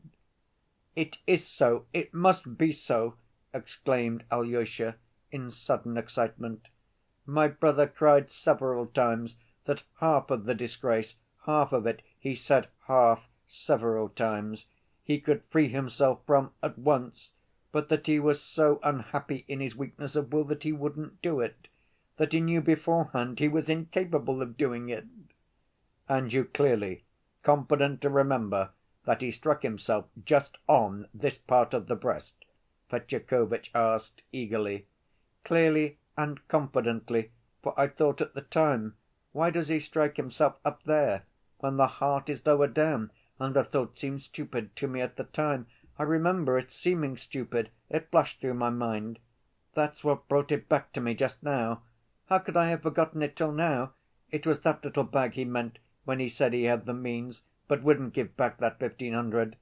And when he was arrested at Mokroe, he cried out, I know, I was told it, that he considered it the most disgraceful act of his life, that when he had the means of repaying Katerina Ivanovna half, what he owed her, he yet could not bring himself to repay the money, and preferred to remain a thief in her eyes rather than part with it. And what torture that debt has been to him!" Alyosha exclaimed in conclusion. The prosecutor, of course, intervened. He asked Alyosha to describe once more how it had all happened, and several times insisted on the question: had the prisoner seemed to point to anything? Perhaps he had simply struck himself with his fist on the breast. "But it was not with his fist," cried Alyosha. "He pointed with his fingers, and pointed here, very high up. How could I have so completely forgotten it till this moment?" The President asked Mitya what he had to say to the last witness's evidence. Mitya confirmed it, saying that he had been pointing to the 1,500 roubles which were on his breast, just below the neck, and that that was, of course, the disgrace. "A disgrace I cannot deny, the most shameful act of my whole life," cried Mitya. "I might have repaid it and didn't repay it. I preferred to remain a thief in her eyes rather than give it back. And the most shameful part of it was that I knew beforehand I shouldn't give it back. You are right, Alyosha. Thanks, Alyosha." So Alyosha's cross‐examination ended. What was important and striking about it was that one fact at least had been found, and even though this were only one tiny bit of evidence, a mere hint at evidence, it did go some little way towards proving that the bag had existed and had contained 1,500 roubles, and that the prisoner had not been lying at the preliminary inquiry when he alleged at Mokroe that those 1,500 roubles were his own. Alyosha was glad. With a flushed face he moved away to the seat assigned to him. He kept repeating to himself, "How was it I forgot? How could I have forgotten it? And what made it come back to me now?" Katerina Ivanovna was called to the witness‐box. As she entered, something extraordinary happened in the court. The ladies clutched their lorgnettes and opera‐glasses. There was a stir among the men. Some stood up to get a better view. Everybody alleged afterwards that Mitya had turned white as a sheet on her entrance. All in black, she advanced modestly, almost timidly. It was impossible to tell from her face that she was agitated, but there was a resolute gleam in her dark and gloomy eyes. I may remark that many people mentioned that she looked particularly handsome at that moment. She spoke softly but clearly, so that she was heard all over the court. She expressed herself with composure, or at least tried to appear composed. The President began his examination discreetly and very respectfully, as though afraid to touch on certain chords, and showing consideration for her great unhappiness. But in answer to one of the first questions, Katerina Ivanovna replied firmly that she had been formally betrothed to the prisoner "until he left me of his own accord," she added quietly. When they asked her about the 3,000 she had entrusted to Mitya to post to her relations, she said firmly, "I didn't give him the money simply to send it off. I felt at the time that he was in great need of money. I gave him the 3,000 on the understanding that he should post it within the month if he cared to. There was no need for him to worry himself about that debt afterwards." I will not repeat all the questions asked her and all her answers in detail. I will only give the substance of her evidence. "I was firmly convinced that he would send off that sum as soon as he got the money from his father," she went on. "I have never doubted his disinterestedness and his honesty, his scrupulous honesty, in money matters. He felt quite certain that he would receive the money from his father, and spoke to me several times about it. I knew he had a feud with his father, and have always believed that he had been unfairly treated by his father. I don't remember any threat uttered by him against his father. He certainly never uttered any such threat before me. If he had come to me at that time, I should have at once relieved his anxiety about that unlucky 3,000 roubles. But he had given up coming to see me, and I myself was put in such a position that I could not invite him, and I had no right, indeed, to be exacting as to that money," she added suddenly, and there was a ring of resolution in her voice. "I was once indebted to him for assistance in money for more than 3,000, and I took it, although I could not at that time foresee that I should ever be in a position to repay my debt." There was a note of defiance in her voice. It was then Fetyukovitch began his cross‐examination. "Did that take place not here, but at the beginning of your acquaintance?" Fetyukovitch suggested cautiously, feeling his way, instantly scenting something favorable. I must mention in parenthesis that though Fetyukovitch had been brought from Petersburg partly at the instance of Katerina Ivanovna herself, he knew nothing about the episode of the 4,000 roubles given her by Mitya, and of her bowing to the ground to him. She concealed this from him and said nothing about it, and that was strange. It may be pretty certainly assumed that she herself did not know till the very last minute whether she would speak of that episode in the court, and waited for the inspiration of the moment. No, I can never forget those moments. She began telling her story. She told everything, the whole episode that Mitya had told Alyosha, and her bowing to the ground, and her reason. She told about her father and her going to Mitya, and did not in one word, in a single hint, suggest that Mitya had himself, through her sister, proposed they should send him Katerina Ivanovna to fetch the money. She generously concealed that, and was not ashamed to make it appear as though she had of her own impulse run to the young officer, relying on something, to beg him for the money. It was something tremendous. I turned cold and trembled as I listened. The court was hushed, trying to catch each word. It was something unexampled. Even from such a self‐willed and contemptuously proud girl as she was, such an extremely frank avowal, such sacrifice, such self‐immolation seemed incredible. And for what? For whom? To save the man who had deceived and insulted her, and to help, in however small a degree, in saving him by creating a strong impression in his favor. And indeed the figure of the young officer who, with a respectful bow to the innocent girl, handed her his last 4,000 roubles, all he had in the world, was thrown into a very sympathetic and attractive light. But I had a painful misgiving at heart. I felt that calumny might come of it later, and it did, in fact, it did. It was repeated all over the town afterwards with spiteful laughter that the story was perhaps not quite complete, that is, in the statement that the officer had let the young lady depart with nothing but a respectful bow.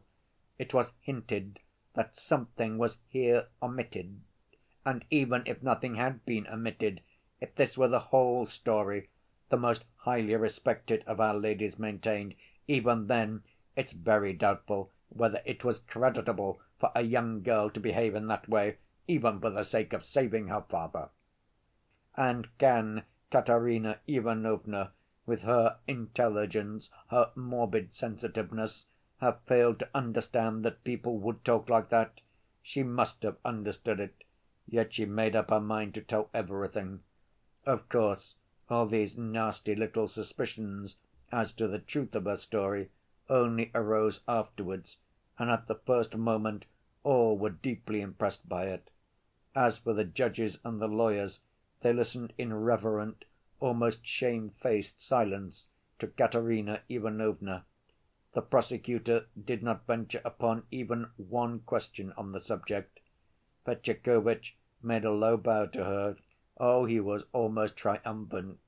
Much ground had been gained. For a man to give his last 4,000 on a generous impulse, and then for the same man to murder his father for the sake of robbing him of 3,000, the idea seemed too incongruous. Fetyukovitch felt that now the charge of theft, at least, was as good as disproved. The case was thrown into quite a different light. There was a wave of sympathy for Mitya.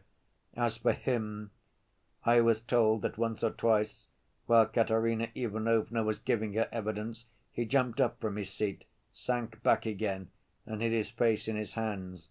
But when she had finished, he suddenly cried in a sobbing voice, "Katya, why have you ruined me?" And his sobs were audible all over the court. But he instantly restrained himself and cried again, "Now I am condemned." Then he sat rigid in his place, with his teeth clenched and his arms across his chest. Katerina Ivanovna remained in the court and sat down in her place. She was pale and sat with her eyes cast down. Those who were sitting near her declared that for a long time she shivered all over as though in a fever. Grushenka was called. "I am approaching the sudden catastrophe which was perhaps the final cause of Mitya's ruin. For I am convinced, so is every one, all the lawyers said the same afterwards, that if the episode had not occurred, the prisoner would at least have been recommended to mercy. But of that later. A few words first about Grushenka. She, too, was dressed entirely in black, with her magnificent black shawl on her shoulders. She walked to the witness‐box with her smooth, noiseless tread, with the slightly swaying gait common in women of full figure. She looked steadily at the President, turning her eyes neither to the right nor to the left. To my thinking, she looked very handsome at that moment, and not at all pale, as the ladies alleged afterwards. They declared, too, that she had a concentrated and spiteful expression. I believed that she was simply irritated and painfully conscious of the contemptuous and inquisitive eyes of our scandal‐loving public. She was proud and could not stand contempt. She was one of those people who flare up, angry and eager to retaliate, at the mere suggestion of contempt. There was an element of timidity, too, of course, and inward shame at her own timidity. So it was not strange that her tone kept changing. At one moment it was angry, contemptuous, and rough, and at another there was a sincere note of self‐condemnation. Sometimes she spoke as though she were taking a desperate plunge, as though she felt, "I don't care what happens, I'll say it." Apropos of her acquaintance with Fyodor Pavlovitch, she remarked curtly, "That's all nonsense, and was it my fault that he would pester me?" But a minute later she added, "It was all my fault. I was laughing at them both, at the old man and at him too, and I brought both of them to this. It was all on account of me it happened." Samsonov's name came up somehow. "That's nobody's business," she snapped at once, with a sort of insolent defiance. "He was my benefactor. He took me when I hadn't a shoe to my foot, when my family had turned me out." The President reminded her, though very politely, that she must answer the questions directly, without going off into irrelevant details. Grushenka crimsoned and her eyes flashed. The envelope with the notes in it she had not seen, but had only heard from "that wicked wretch" that Fyodor Pavlovitch had an envelope with notes for 3,000 in it. But that was all foolishness. I was only laughing. I wouldn't have gone to him for anything. "To whom are you referring as that wicked wretch?" inquired the prosecutor. "The lackey, Smerdyakov, who murdered his master and hanged himself last night." She was, of course, at once asked what ground she had for such a definite accusation, but it appeared that she, too, had no ground for it. "Dmitri Fyodorovitch told me so himself. You can believe him. The woman who came between us has ruined him. She is the cause of it all, let me tell you," Grushenka added. She seemed to be quivering with hatred, and there was a vindictive note in her voice. She was again asked to whom she was referring. "The young lady, Katerina Ivanovna there. She sent for me, offered me chocolate, tried to fascinate me. There's not much true shame about her, I can tell you that." At this point the President checked her sternly, begging her to moderate her language, but the jealous woman's heart was burning, and she did not care what she did. "When the prisoner was arrested at Mokroe," the prosecutor asked, "every one saw and heard you run out of the next room and cry out, 'It's all my fault. We'll go to Siberia together.' So you already believed him to have murdered his father." "I don't remember what I felt at the time," answered Grushenka. "Every one was crying out that he had killed his father, and I felt that it was my fault, that it was on my account he had murdered him. But when he said he wasn't guilty, I believed him at once, and I believe him now and always shall believe him. He is not the man to tell a lie." Fetyukovitch began his cross‐examination. I remember that, among other things, he asked about Rakitin and the 25 roubles you paid him for bringing Alexey Fyodorovitch Karamazov to see you. "There was nothing strange about his taking the money," sneered Grushenka with angry contempt. "He was always coming to me for money. He used to get 30 roubles a month at least out of me, chiefly for luxuries. He had enough to keep him without my help." "What led you to be so liberal to Mr. Rakitin?" Fetyukovitch asked, in spite of an uneasy movement on the part of the President. "Why, he is my cousin. His mother was my mother's sister. But he's always besought me not to tell any one here of it. He is so dreadfully ashamed of me." This fact was a complete surprise to every one. No one in the town nor in the monastery, not even Mitya, knew of it. I was told that Rakitin turned purple with shame where he sat. Grushenka had somehow heard before she came into the court that he had given evidence against Mitya, and so she was angry. The whole effect on the public of Rakitin's speech, of his noble sentiments, of his attacks upon serfdom and the political disorder of Russia, was this time finally ruined. Fetyukovitch was satisfied. It was another godsend. Grushenka's cross‐examination did not last long, and of course there could be nothing particularly new in her evidence. She left a very disagreeable impression on the public. Hundreds of contemptuous eyes were fixed upon her as she finished giving her evidence and sat down again in the court, at a good distance from Katerina Ivanovna. Mitya was silent throughout her evidence. He sat as though turned to stone, with his eyes fixed on the ground. Ivan was called to give evidence. End of chapter 84.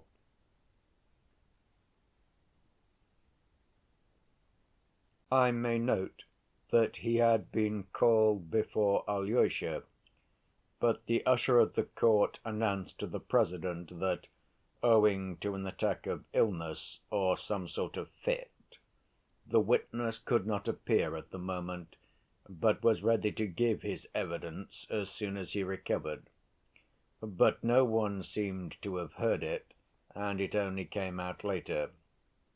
His entrance was, for the first moment, almost unnoticed.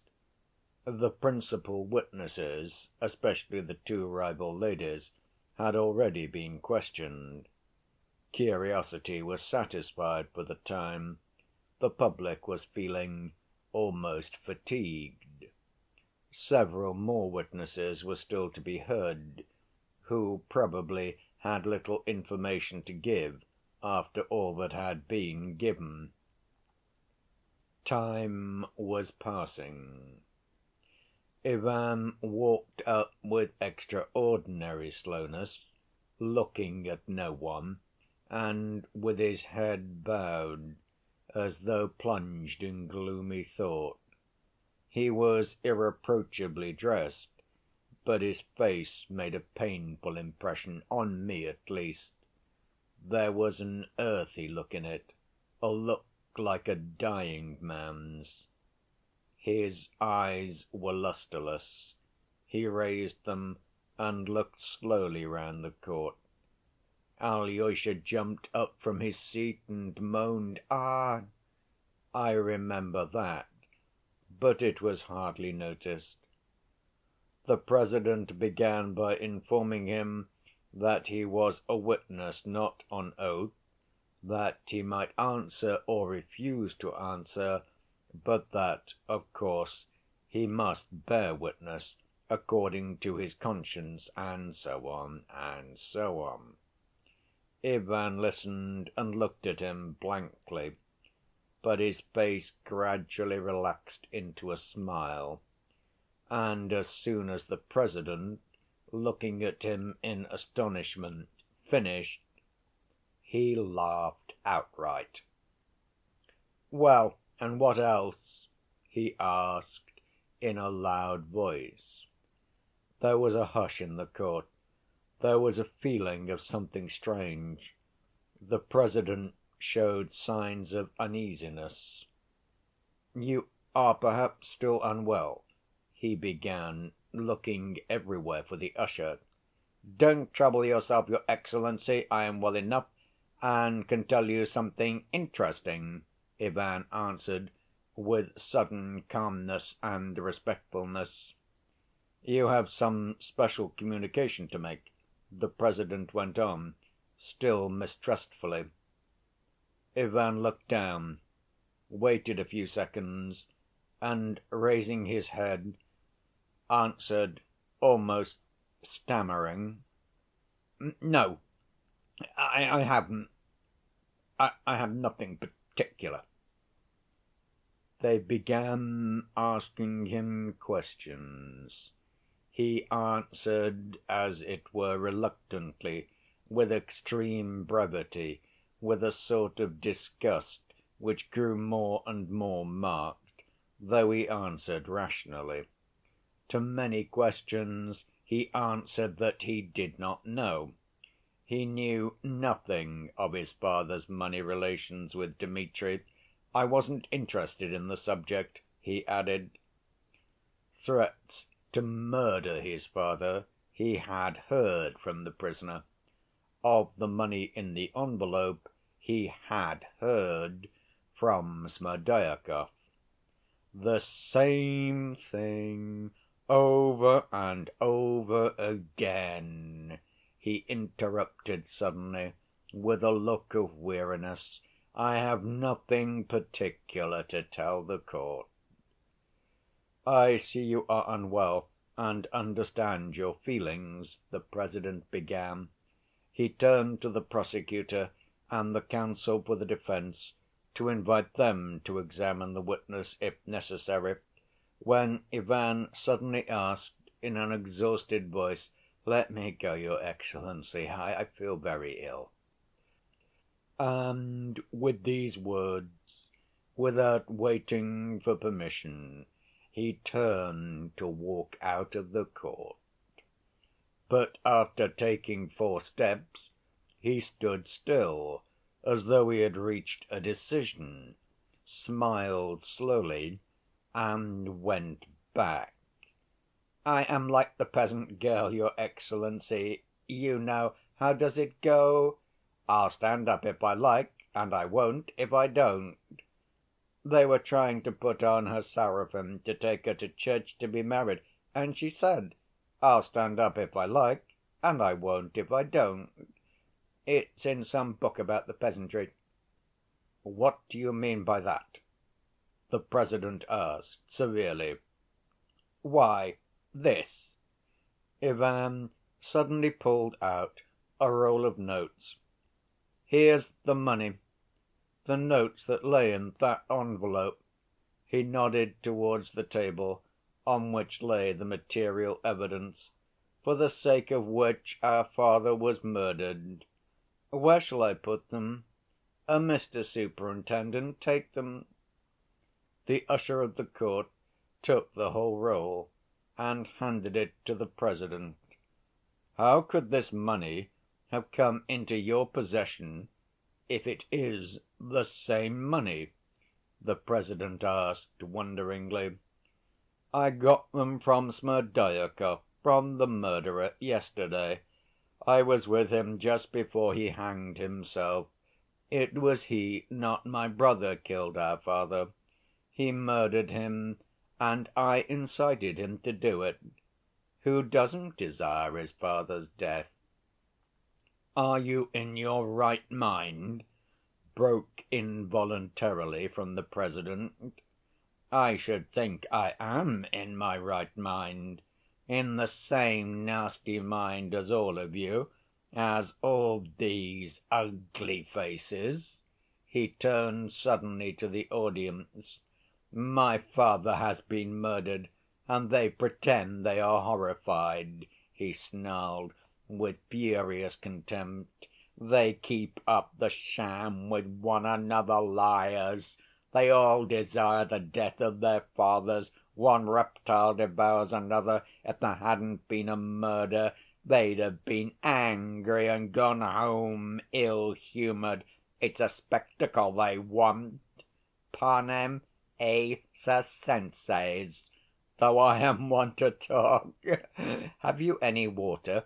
Give me a drink, for Christ's sake." He suddenly clutched his head. The usher at once approached him. Alyosha jumped up and cried, "He is ill! Don't believe him! He has brain fever!" Katerina Ivanovna rose impulsively from her seat and, rigid with horror, gazed at Ivan. Mitya stood up and greedily looked at his brother and listened to him with a wild, strange smile. "Don't disturb yourselves. I am not mad. I am only a murderer," Ivan began again. "You can't expect eloquence from a murderer," he added suddenly for some reason, and laughed a queer laugh. The prosecutor bent over to the President in obvious dismay. The 2 other judges communicated in agitated whispers. Fetyukovitch pricked up his ears as he listened. The hall was hushed in expectation. The President seemed suddenly to recollect himself.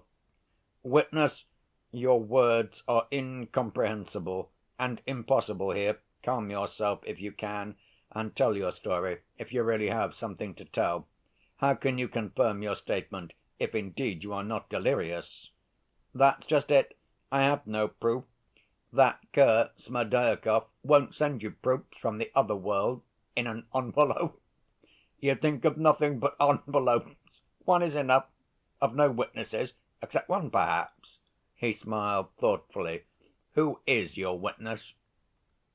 "He has a tail, your Excellency, and that would be irregular.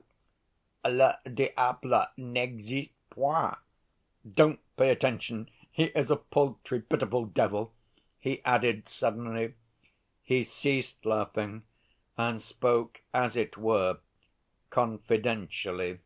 "He is here somewhere, no doubt, under that table with the material evidence on it, perhaps. Where should he sit if not there? You see, listen to me. I told him I don't want to keep quiet, and he talked about the geological cataclysm. Idiocy! Come, release the monster. He's been singing a hymn. That's because his heart is light. It's like a drunken man in the street, bawling how Vanka went to Petersburg, and I would give a quadrillion quadrillions for 2 seconds of joy. You don't know me. Oh, how stupid all this business is! Come, take me instead of him. I didn't come for nothing. Why? Why is everything so stupid?" And he began slowly, and as it were reflectively, looking round him again. But the court was all excitement by now. Alyosha rushed towards him, but the court usher had already seized Ivan by the arm. "What are you about?" he cried, staring into the man's face. And, suddenly seizing him by the shoulders, he flung him violently to the floor. But the police were on the spot, and he was seized. He screamed furiously, and all the time he was being removed he yelled and screamed something incoherent. The whole court was thrown into confusion. I don't remember everything as it happened. I was excited myself and could not follow. I only know that afterwards, when everything was quiet again and every one understood what had happened, the court usher came in for a reprimand, though he very reasonably explained that the witness had been quite well, that the doctor had seen him an hour ago when he had a slight attack of giddiness, but that, until he had come into the court, he had talked quite consecutively, so that nothing could have been foreseen, that he had, in fact, insisted on giving evidence. But before every one had completely regained their composure and recovered from the scene, it was followed by another. Katerina Ivanovna had an attack of hysterics. She sobbed, shrieking loudly, but refused to leave the court, struggled, and besought them not to remove her. Suddenly she cried to the President: "There is more evidence. I must give at once, at once. Here is a document, a letter. Take it. Read it quickly, quickly. It's a letter from that monster, that man there, there." She pointed to Mitya. "It was he killed his father. You will see that directly. He wrote to me how he would kill his father. But the other one is ill. He is ill. He is delirious." She kept crying out beside herself. The court usher took the document she held out to the President, and she, dropping into her chair, hiding her face in her hands, began convulsively and noiselessly sobbing, shaking all over, and stifling every sound for fear she should be ejected from the court. The document she had handed up was that letter Mitya had written at the Metropolis tavern, which Ivan had spoken of as a mathematical proof. Alas! its mathematical conclusiveness was recognized, and had it not been for that letter, Mitya might have escaped his doom, or, at least, that doom would have been less terrible. It was, I repeat, difficult to notice every detail. What followed is still confused to my mind. The President must, I suppose, have at once passed on the document to the judges, the jury, and the lawyers on both sides. I only remember how they began examining the witness. On being gently asked by the President whether she had recovered sufficiently, Katerina Ivanovna exclaimed impetuously, "I am ready, I am ready, I am quite equal to answering you," she added, evidently still afraid that she would somehow be prevented from giving evidence. She was asked to explain in detail what this letter was and under what circumstances she received it. "I received it the day before the crime was committed, but he wrote it the day before that at the tavern, that is, 2 days before he committed the crime. Look, it is written on some sort of bill," she cried breathlessly. "He hated me at that time because he had behaved contemptibly and was running after that creature, and because he owed me that 3,000. Oh, he was humiliated by that 3,000 on account of his own meanness. This is how it happened about that 3,000. I beg you, I beseech you to hear me. 3 weeks before he murdered his father, he came to me one morning. I knew he was in want of money and what he wanted it for. Yes, yes, to win that creature and carry her off. I knew then that he had been false to me and meant to abandon me, and it was I who gave him that money, who offered it to him on the pretext of his sending it to my sister in Moscow.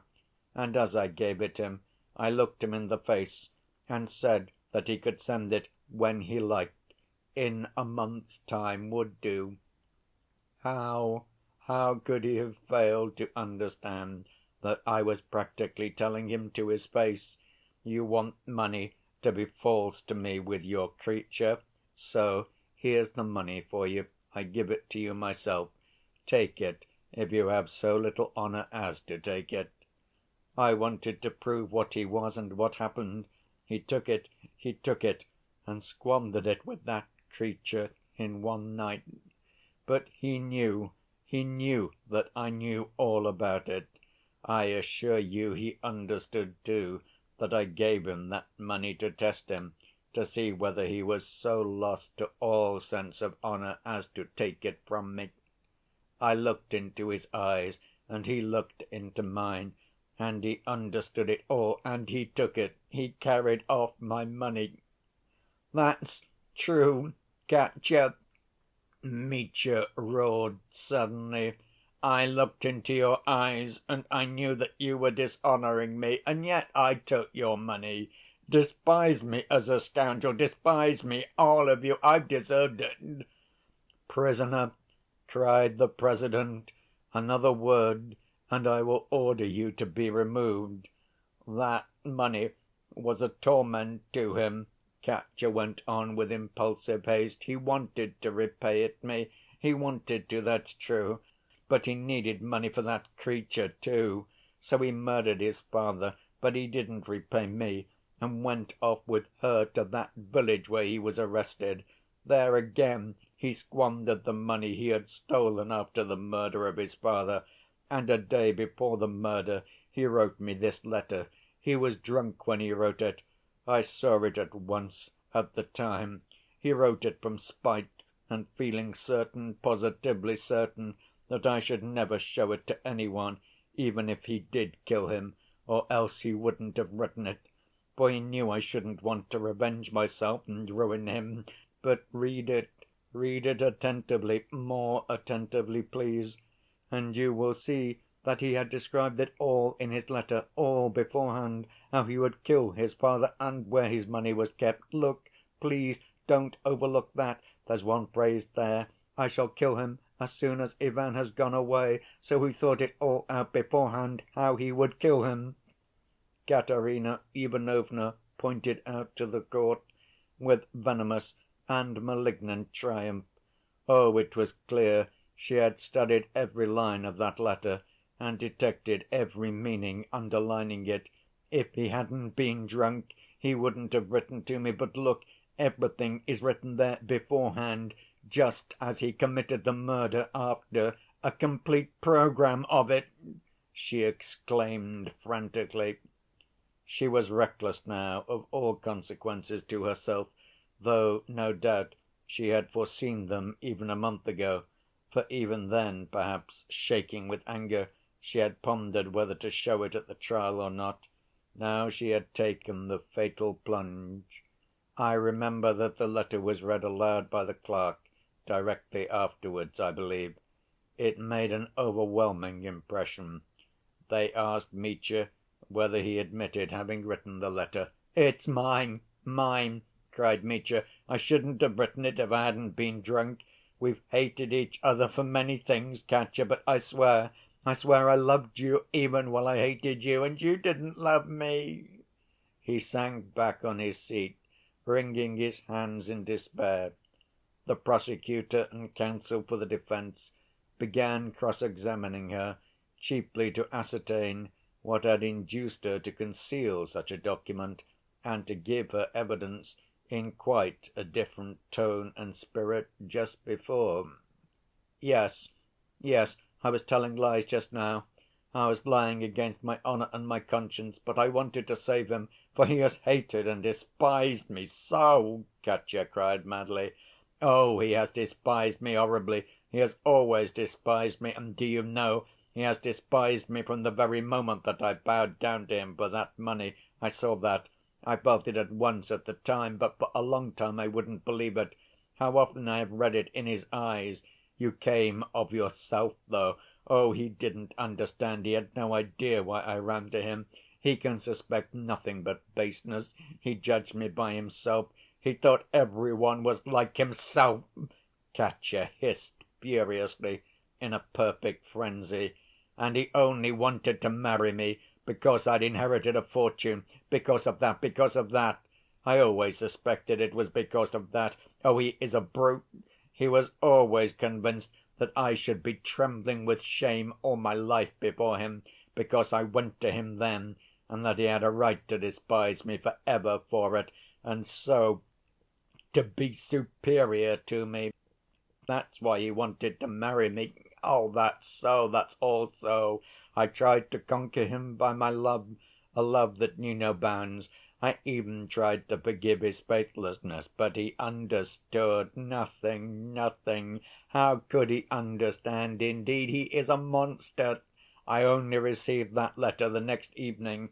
It was brought me from the tavern, and only that morning, I wanted to forgive him everything, everything, even his treachery." The President, Ippolit Kirillovitch, began his speech, trembling with nervousness, with cold sweat on his forehead, feeling hot and cold all over by turns. He described this himself afterwards. He regarded this speech as his chef‐d'œuvre, the chef‐d'œuvre of his whole life, as his swan‐song.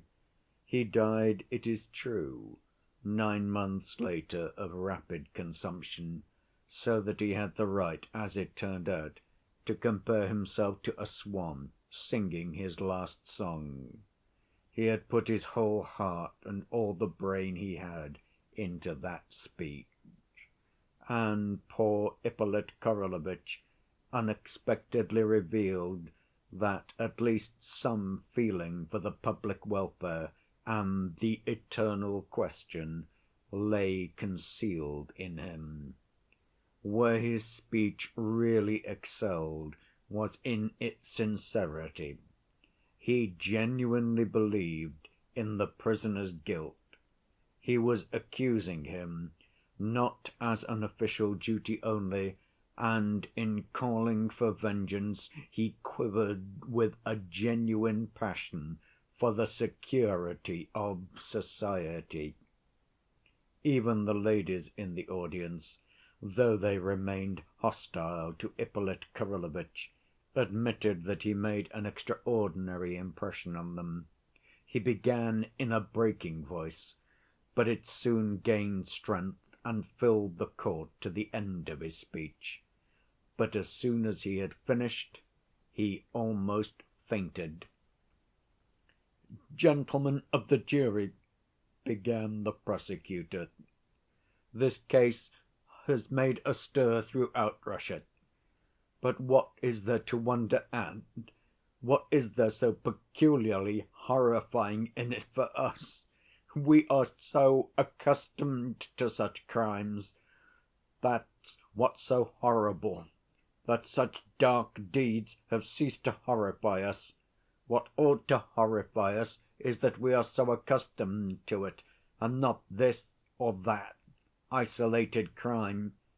What are the causes of our indifference, our lukewarm attitude to such deeds, to such signs of the times, ominous of an unenviable future? Is it our cynicism? Is it the premature exhaustion of intellect and imagination in a society that is sinking into decay in spite of its youth? Is it that our moral principles are shattered to their foundations? Or is it, perhaps, a complete lack of such principles among us?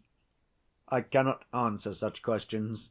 Nevertheless, they are disturbing, and every citizen not only must, but ought to be harassed by them. Our new‐born and still timid press has done good service to the public already, for without it we should never have heard of the horrors of unbridled violence and moral degradation, which are continually made known by the press, not merely to those who attend the new jury courts established in the present reign, but to every one.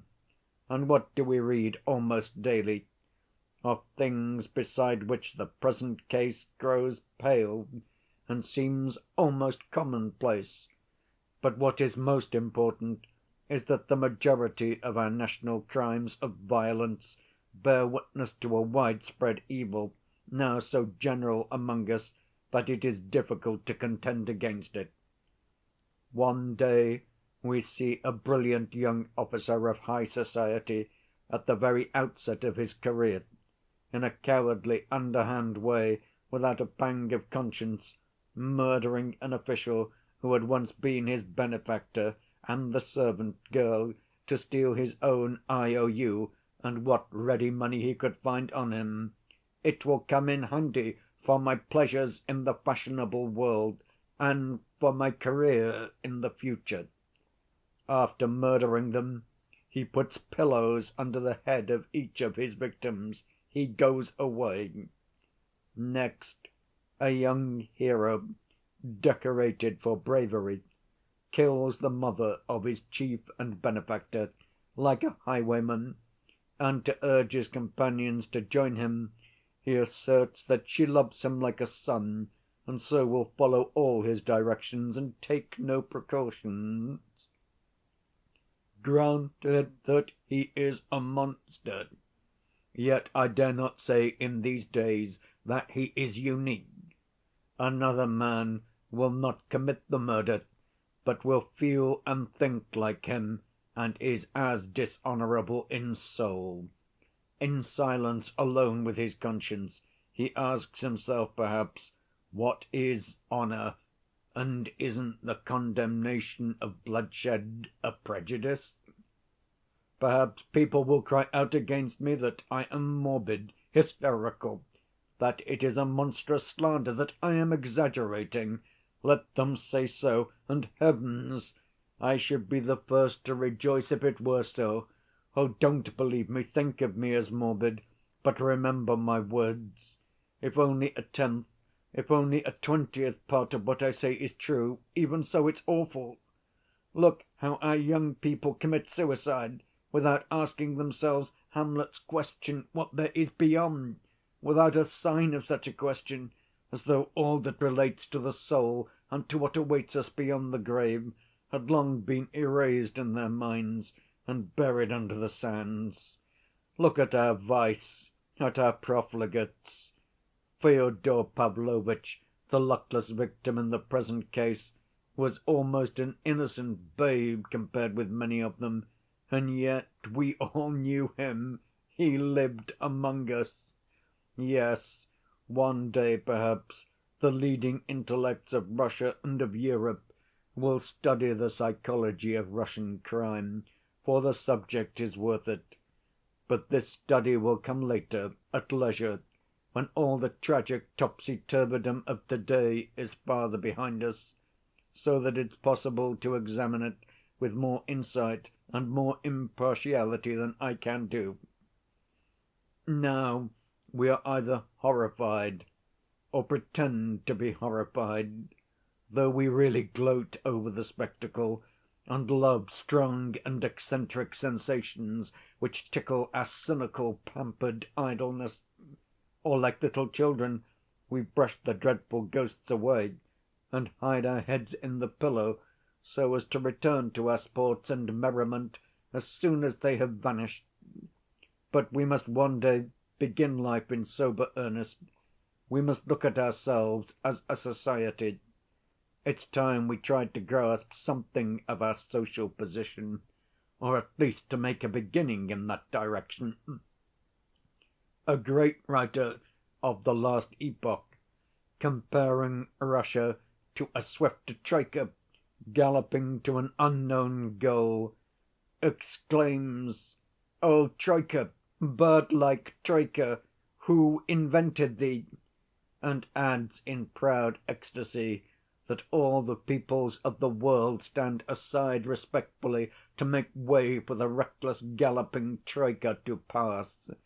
That may be, they may stand aside respectfully or no, but in my poor opinion the great writer ended his book in this way, either in an access of childish and naive optimism, or simply in fear of the censorship of the day. For if the troika were drawn by his heroes, Sobakevitch, Nozdryov, Tchitchikov, it could reach no rational goal, whoever might be driving it. And those were the heroes of an older generation. Ours are worse specimens still. At this point Ippolit Kirillovitch's speech was interrupted by applause. The liberal significance of this simile was appreciated. The applause was, it's true, of brief duration, so that the President did not think it necessary to caution the public, and only looked severely in the direction of the offenders. But Ippolit Kirillovitch was encouraged. He had never been applauded before. He had been all his life unable to get a hearing, and now he suddenly had an opportunity of securing the ear of all Russia. What, after all, is this Karamazov family, which has gained such an unenviable notoriety throughout Russia? He continued.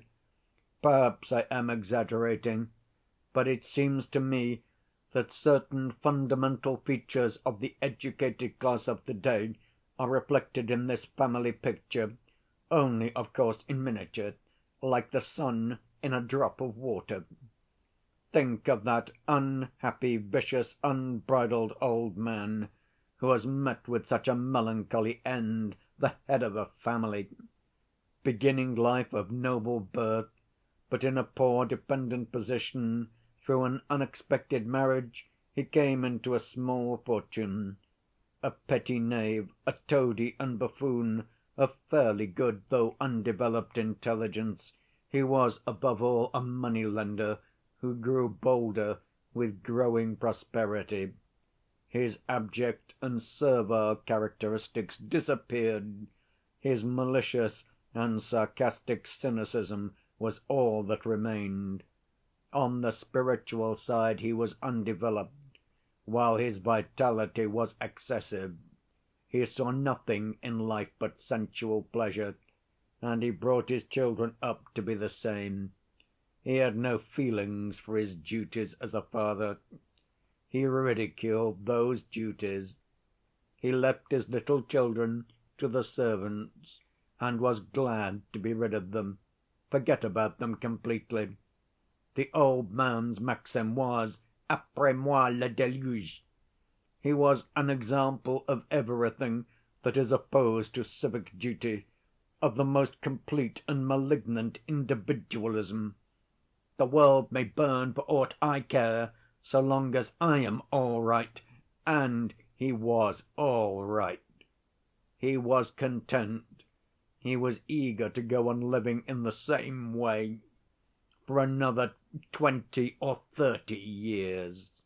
He swindled his own son and spent his money, his maternal inheritance, on trying to get his mistress from him. No, I don't intend to leave the prisoner's defense altogether to my talented colleague from Petersburg. I will speak the truth myself. I can well understand what resentment he had heaped up in his son's heart against him. But enough, enough of that unhappy old man. He has paid the penalty. Let us remember, however, that he was a father, and one of the typical fathers of to‐day. Am I unjust indeed in saying that he is typical of many modern fathers? Alas, many of them only differ in not openly professing such cynicism, for they are better educated, more cultured, but their philosophy is essentially the same as his. Perhaps I am a pessimist, but you have agreed to forgive me.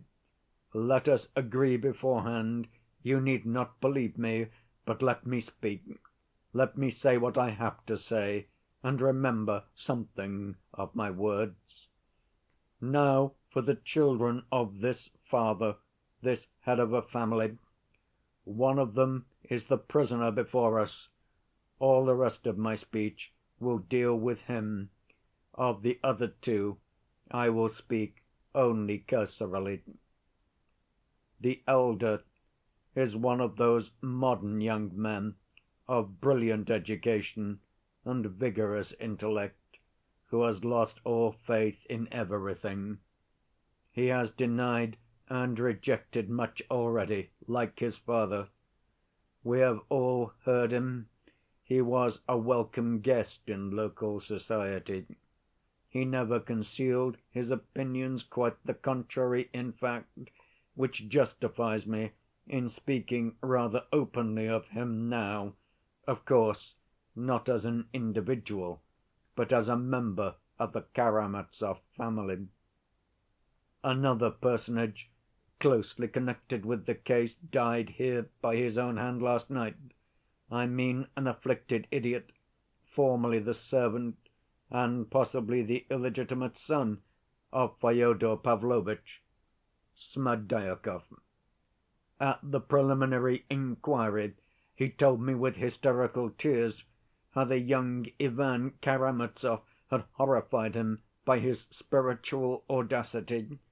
Everything in the world is lawful according to him, and nothing must be forbidden in the future. That is what he always taught me.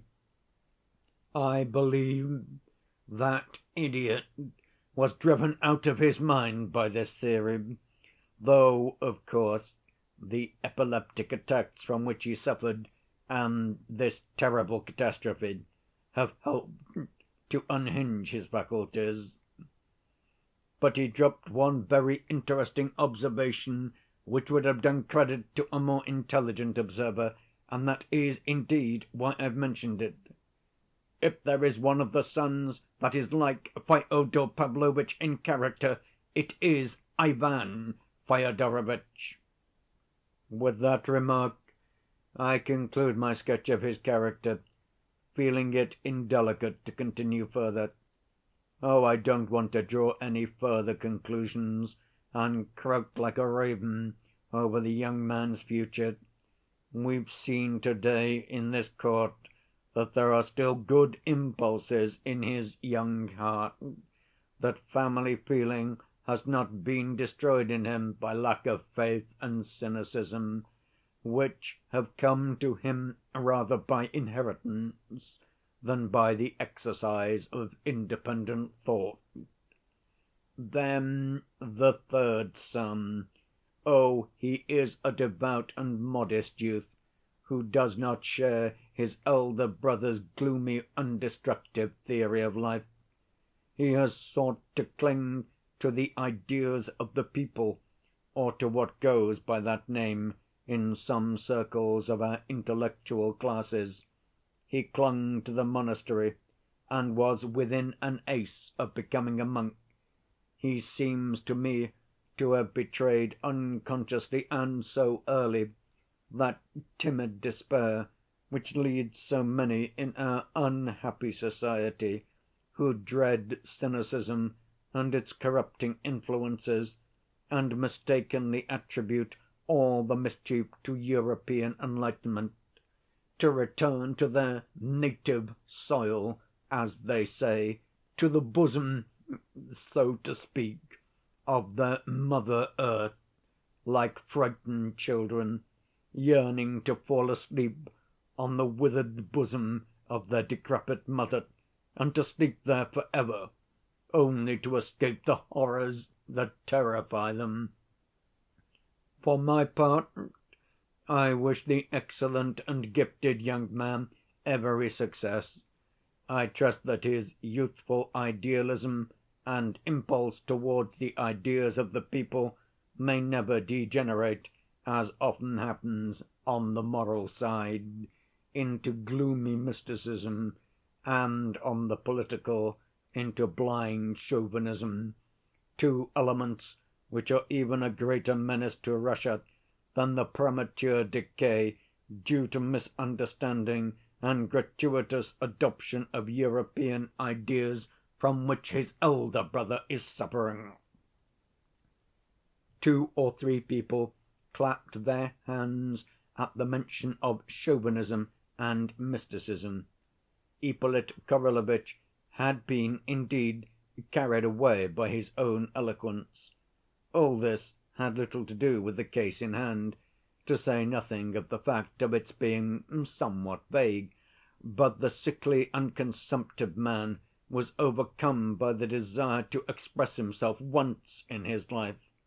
People said afterwards that he was actuated by unworthy motives in his criticism of Ivan, because the latter had on 1 or 2 occasions got the better of him in argument, and Ippolit Kirillovitch, remembering it, tried now to take his revenge, but I don't know whether it was true. All this was only introductory, however, and the speech passed to more direct consideration of the case. "But to return to the eldest son," Ippolit Kirillovitch went on, "he is the prisoner before us. We have his life and his actions, too, before us. The fatal day has come, and all has been brought to the surface. While his brothers seem to stand for Europeanism and the principles of the people, he seems to represent Russia as she is. Oh, not all Russia, not all! God preserve us if it were! Yet here we have her, our mother Russia, the very scent and sound of her. Oh, he is spontaneous, he is a marvelous mingling of good and evil. He is a lover of culture and Schiller, yet he brawls in taverns and plucks out the beards of his boon companions. Oh, he too can be good and noble, but only when all goes well with him. What is more, he can be carried off his feet, positively carried off his feet by noble ideals, but only if they come of themselves, if they fall from heaven for him, if they need not be paid for. He dislikes paying for anything, but is very fond of receiving, and that's so with him in everything. Oh, give him every possible good in life, he couldn't be content with less, and put no obstacle in his way, and he will show that he, too, can be noble. He is not greedy, no, but he must have money, a great deal of money, and you will see how generously, with what scorn of filthy lucre, he will fling it all away in the reckless dissipation of one night. But if he has not money, he will show what he is ready to do to get it when he is in great need of it. But all this later. Let us take events in their chronological order. First, we have before us a poor abandoned child, running about the back‐yard without boots on his feet, as our worthy and esteemed fellow‐citizen of foreign origin, alas, expressed it just now. I repeat it again, I yield to no one the defense of the criminal. I am here to accuse him, but to defend him also. Yes, I too am human. I too can weigh the influence of home and childhood on the character. But the boy grows up and becomes an officer. For a duel and other reckless conduct he is exiled to one of the remote frontier towns of Russia. There he led a wild life as an officer, and of course he needed money, money before all things, and so, after prolonged disputes, he came to a settlement with his father, and the last 6,000 was sent him. A letter is in existence in which he practically gives up his claim to the rest and settles his conflict with his father over the inheritance on the payment of this 6,000. Then came his meeting with a young girl of lofty character and brilliant education. Oh, I do not venture to repeat the details. You have only just heard them. Honor, self‐sacrifice were shown there, and I will be silent. The figure of the young officer, frivolous and profligate, doing homage to true nobility and a lofty ideal, was shown in a very sympathetic light before us. But the other side of the medal was unexpectedly turned to us immediately after in this very court. Again, I will not venture to conjecture why it happened so, but there were causes. The same lady, bathed in tears of long‐concealed indignation, alleged that he of all men, had despised her for her action which, though incautious, reckless perhaps, was still dictated by lofty and generous motives. He, the girl's betrothed, looked at her with that smile of mockery which was more insufferable from him than from any one. And knowing that he had already deceived her, he had deceived her, believing that she was bound to endure everything from him, even treachery. She intentionally offered him 3,000 roubles, and clearly, too clearly, let him understand that she was offering him money to deceive her. Well, will you take it or not? Are you so lost to shame? Was the dumb question in her scrutinizing eyes. He looked at her, saw clearly what was in her mind. He's admitted here before you that he understood it all, appropriated that 3,000 unconditionally, and squandered it in 2 days with the new object of his affections. What are we to believe then? The first legend of the young officer sacrificing his last farthing in a noble impulse of generosity and doing reverence to virtue, or this other revolting picture? As a rule, between two extremes one has to find the mean, but in the present case this is not true. The probability is that in the first case he was genuinely noble, and in the second as genuinely base. And why?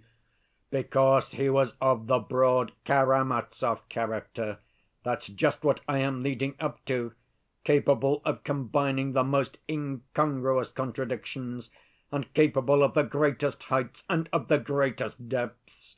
Remember the brilliant remark made by a young observer who has seen the Karamazov family at close quarters, Mr. Rakitin.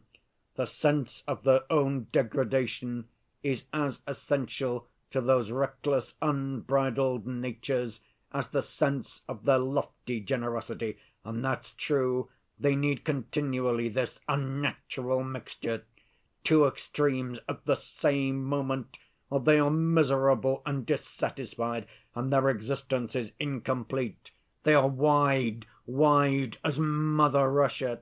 They include everything and put up with everything. By the way, gentlemen of the jury, we've just touched upon that 3,000 roubles, and I will venture to anticipate things a little. Can you conceive that a man like that, on receiving that sum, and in such a way, at the price of such shame, such disgrace, such utter degradation, could have been capable that very day of setting apart half that sum that very day, and sewing it up in a little bag, and would have had the firmness of character to carry it about with him for a whole month afterwards, in spite of every temptation and his extreme need of it? Neither in drunken debauchery in taverns, nor when he was flying into the country, trying to get from God knows whom the money so essential to him to remove the object of his affections from being tempted by his father, did he bring himself to touch that little bag. Why, if only to avoid abandoning his mistress to the rival of whom he was so jealous, he would have been certain to have opened that bag, and to have stayed at home to keep watch over her, and to await the moment when she would say to him at last, "I am yours," and to fly with her far from their fatal surroundings. But no, he did not touch his talisman, and what is the reason he gives for it? The chief reason, as I have just said, was that when she would say, "I am yours, take me where you will," he might have the wherewithal to take her. But that first reason, in the prisoner's own words, was of little weight beside the second. "While I have that money on me," he said, "I am a scoundrel, not a thief, for I can always go to my insulted betrothed, and laying down half the sum I have fraudulently appropriated, I can always say to her, 'You see, I have squandered half your money, and shown I am a weak and immoral man, and, if you like, a scoundrel.' I use the prisoner's own expressions. But though I am a scoundrel, I am not a thief, for if I had been a thief, I shouldn't have brought you back this half of the money, but should have taken it as I did the other half." A marvelous explanation! This frantic but weak man, who could not resist the temptation of accepting the 3,000 roubles at the price of such disgrace, this very man suddenly develops the most stoical firmness, and carries about 1,000 roubles without daring to touch it. Does that fit in at all with the character we have analyzed? No. And I venture to tell you how the real Dmitri Karamazov would have behaved in such circumstances if he really had brought himself to put away the money. At the first temptation, for instance, to entertain the woman with whom he had already squandered half the money, he would have unpicked his little bag and have taken out some 100 roubles. For why should he have taken back precisely half the money, that is, 1,500 roubles? Why not 1,400? He could just as well have said then that he was not a thief, because he brought back 1,400 roubles. Then another time he would have unpicked it again and taken out another 100, and then a third, and then a fourth, and before the end of the month he would have taken the last note but one, feeling that if he took back only 100, it would answer the purpose, for a thief would have stolen it all. And then he would have looked at this last note and have said to himself, "It's really not worth while to give back 100, let's spend that too." That's how the real Dmitri Karamazov, as we know him, would have behaved. One cannot imagine anything more incongruous with the actual fact than this legend of the little bag. Nothing could be more inconceivable. But we shall return to this later.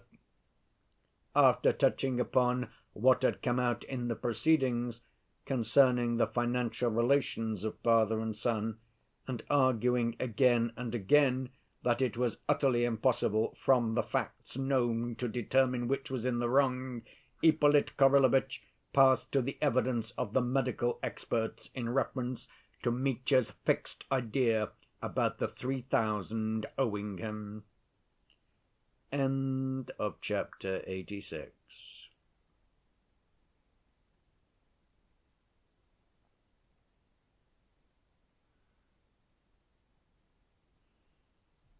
The medical experts have striven to convince us that the prisoner is out of his mind and in fact a maniac. I maintain that he is in his right mind, and that if he had not been, he would have behaved more cleverly. As for his being a maniac, that I would agree with, but only in one point, that is, his fixed idea about the 3,000. Yet I think one might find a much simpler cause than his tendency to insanity. For my part, I agree thoroughly with the young doctor who maintained that the prisoner's mental faculties have always been normal, and that he has only been irritable and exasperated. The object of the prisoner's continual and violent anger was not the sum itself. There was a special motive at the bottom of it. That motive is jealousy. Here Ippolit Kirillovitch described at length the prisoner's fatal passion for Grushenka. He began from the moment when the prisoner went to the young person's lodgings to beat her. I use his own expression, the prosecutor explained, but instead of beating her, he remained there at her feet. That was the beginning of the passion. At the same time, the prisoner's father was captivated by the same young person, a strange and fatal coincidence, for they both lost their hearts to her simultaneously, though both had known her before, and she inspired in both of them the most violent, characteristically Karamazov passion. We have her own confession. I was laughing at both of them.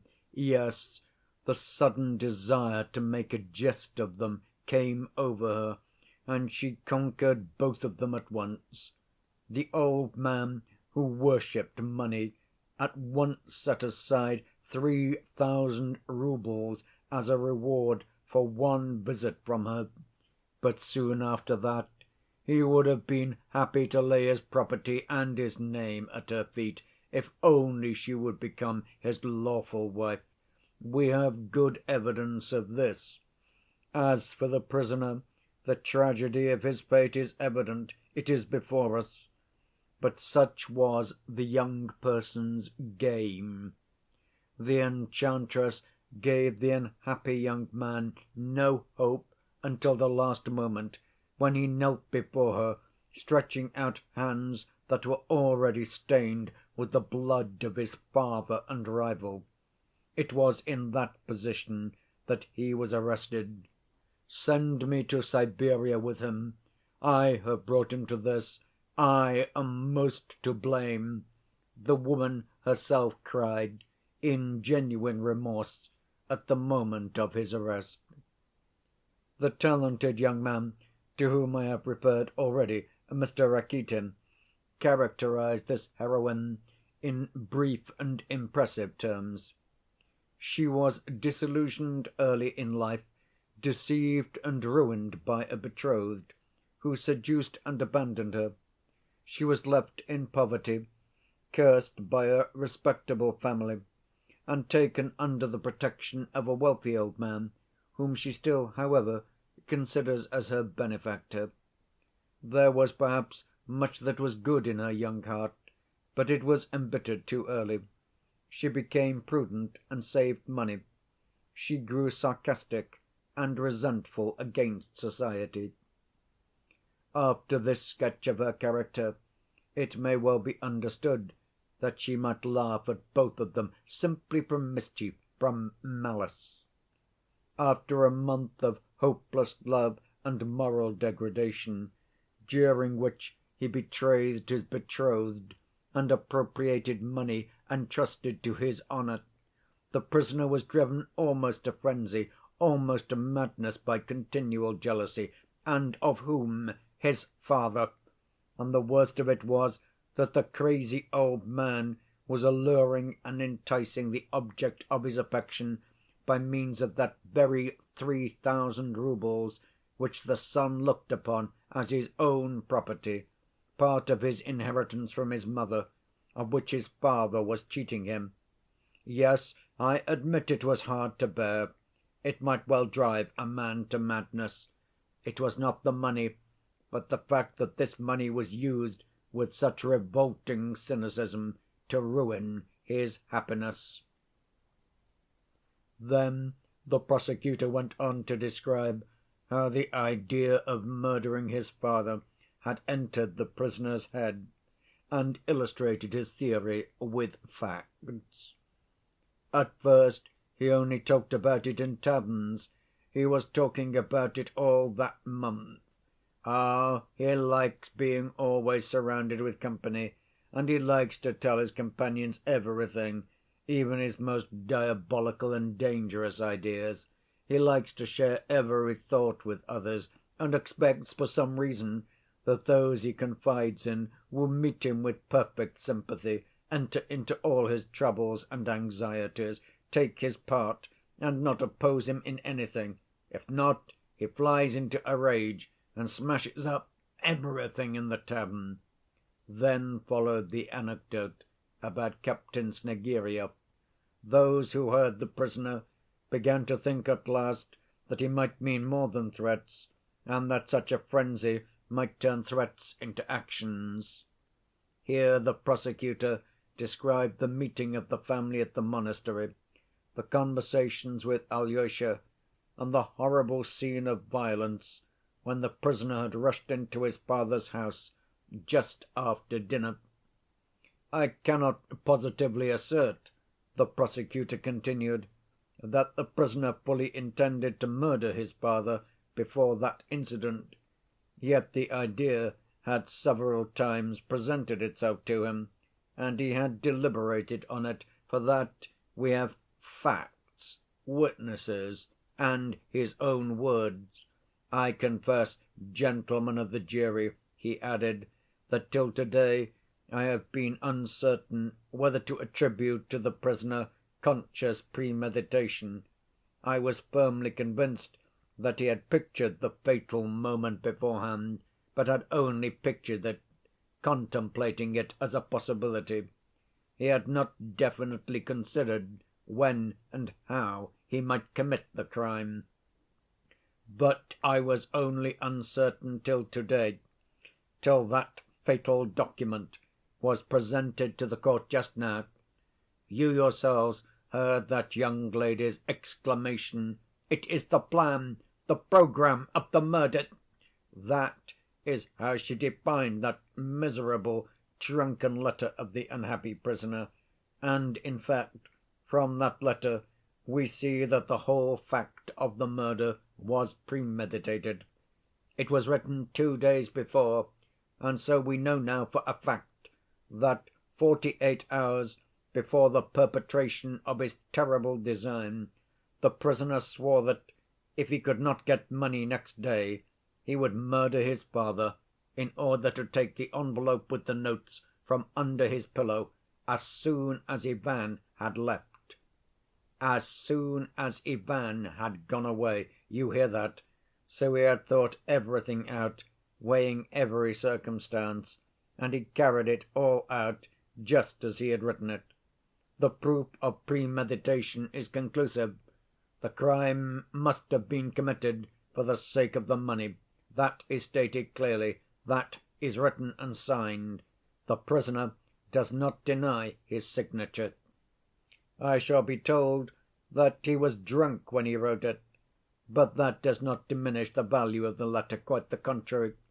He wrote, when drunk, what he had planned when sober. Had he not planned it when sober, he would not have written it when drunk. I shall be asked, then why did he talk about it in taverns? A man who premeditates such a crime is silent and keeps it to himself. Yes, but he talked about it before he had formed a plan, when he had only the desire, only the impulse to it. Afterwards he talked less about it. On the evening he wrote that letter at the Metropolis tavern, contrary to his custom, he was silent, though he had been drinking. He did not play billiards. He sat in a corner, talked to no one. He did, indeed, turn a shopman out of his seat, but that was done almost unconsciously, because he could never enter a tavern without making a disturbance. It is true that after he had taken the final decision, he must have felt apprehensive that he had talked too much about his design beforehand, and that this might lead to his arrest and prosecution afterwards. But there was nothing for it. He could not take his words back. But his luck had served him before. It would serve him again. He believed in his star, you know. I must confess, too, that he did a great deal to avoid the fatal catastrophe. To‐morrow I shall try and borrow the money from every one, as he writes in his peculiar language, and if they won't give it to me, there will be bloodshed. Here Ippolit Kirillovitch passed to a detailed description of all Mitya's efforts to borrow the money. He described his visit to Samsonov, his journey to Lyagavy, harassed, jeered at, hungry after selling his watch to pay for the journey, though he tells us he had 1,500 roubles on him. A likely story! Tortured by jealousy at having left the object of his affections in the town, suspecting that she would go to Fyodor Pavlovitch in his absence, he returned at last to the town to find, to his joy, that she had not been near his father. He accompanied her himself to her protector. Strange to say, he doesn't seem to have been jealous of Samsonov, which is psychologically interesting. Then he hastens back to his ambush in the back gardens, and there learns that Smerdyakov is in a fit, that the other servant is ill, the coast is clear, and he knows the signals. What a temptation! Still he resists it. He goes off to a lady who has for some time been residing in the town, and who is highly esteemed among us, Madame Hohlakov. That lady, who had long watched his career with compassion, gave him the most judicious advice to give up his dissipated life, his unseemly love‐affair, the waste of his youth and vigor in pot‐house debauchery, and to set off to Siberia, to the gold‐mines. That would be an outlet for your turbulent energies, your romantic character, your thirst for adventure. After describing the result of this conversation, and the moment when the prisoner learnt that Grushenka had not remained at Samsonov's, the sudden frenzy of the luckless man, worn out with jealousy and nervous exhaustion at the thought that she had deceived him and was now with his father, Ippolit Kirillovitch concluded by dwelling upon the fatal influence of chance. Had the maid told him that her mistress was at Mokroe with her former lover, nothing would have happened. But she lost her head. She could only swear and protest her ignorance, and if the prisoner did not kill her on the spot, it was only because he flew in pursuit of his false mistress. But note, frantic as he was, he took with him a brass pestle. Why that? Why not some other weapon? But since he had been contemplating his plan and preparing himself for it for a whole month, he would snatch up anything like a weapon that caught his eye. He had realized for a month past that any object of the kind would serve as a weapon, so he instantly, without hesitation, recognized that it would serve his purpose. So it was by no means unconsciously, by no means involuntarily, that he snatched up that fatal pestle. And then we find him in his father's garden. The coast is clear, There are no witnesses. Darkness and jealousy. The suspicion that she was there with him, with his rival in his arms, and perhaps laughing at him at that moment, took his breath away. And it was not mere suspicion. The deception was open, obvious. She must be there, in that lighted room. She must be behind the screen. And the unhappy man would have us believe that he stole up to the window, peeped respectfully in, and discreetly withdrew, for fear something terrible and immoral should happen. And he tries to persuade us of that, us who understand his character, who know his state of mind at the moment, and that he knew the signals by which he could at once enter the house." At this point Ippolit Kirillovitch broke off to discuss exhaustively the suspected connection of Smerdyakov with the murder. He did this very circumstantially, and every one realized that, although he professed to despise that suspicion, he thought the subject of great importance. End of chapter 87. To begin with, what was the source of this suspicion?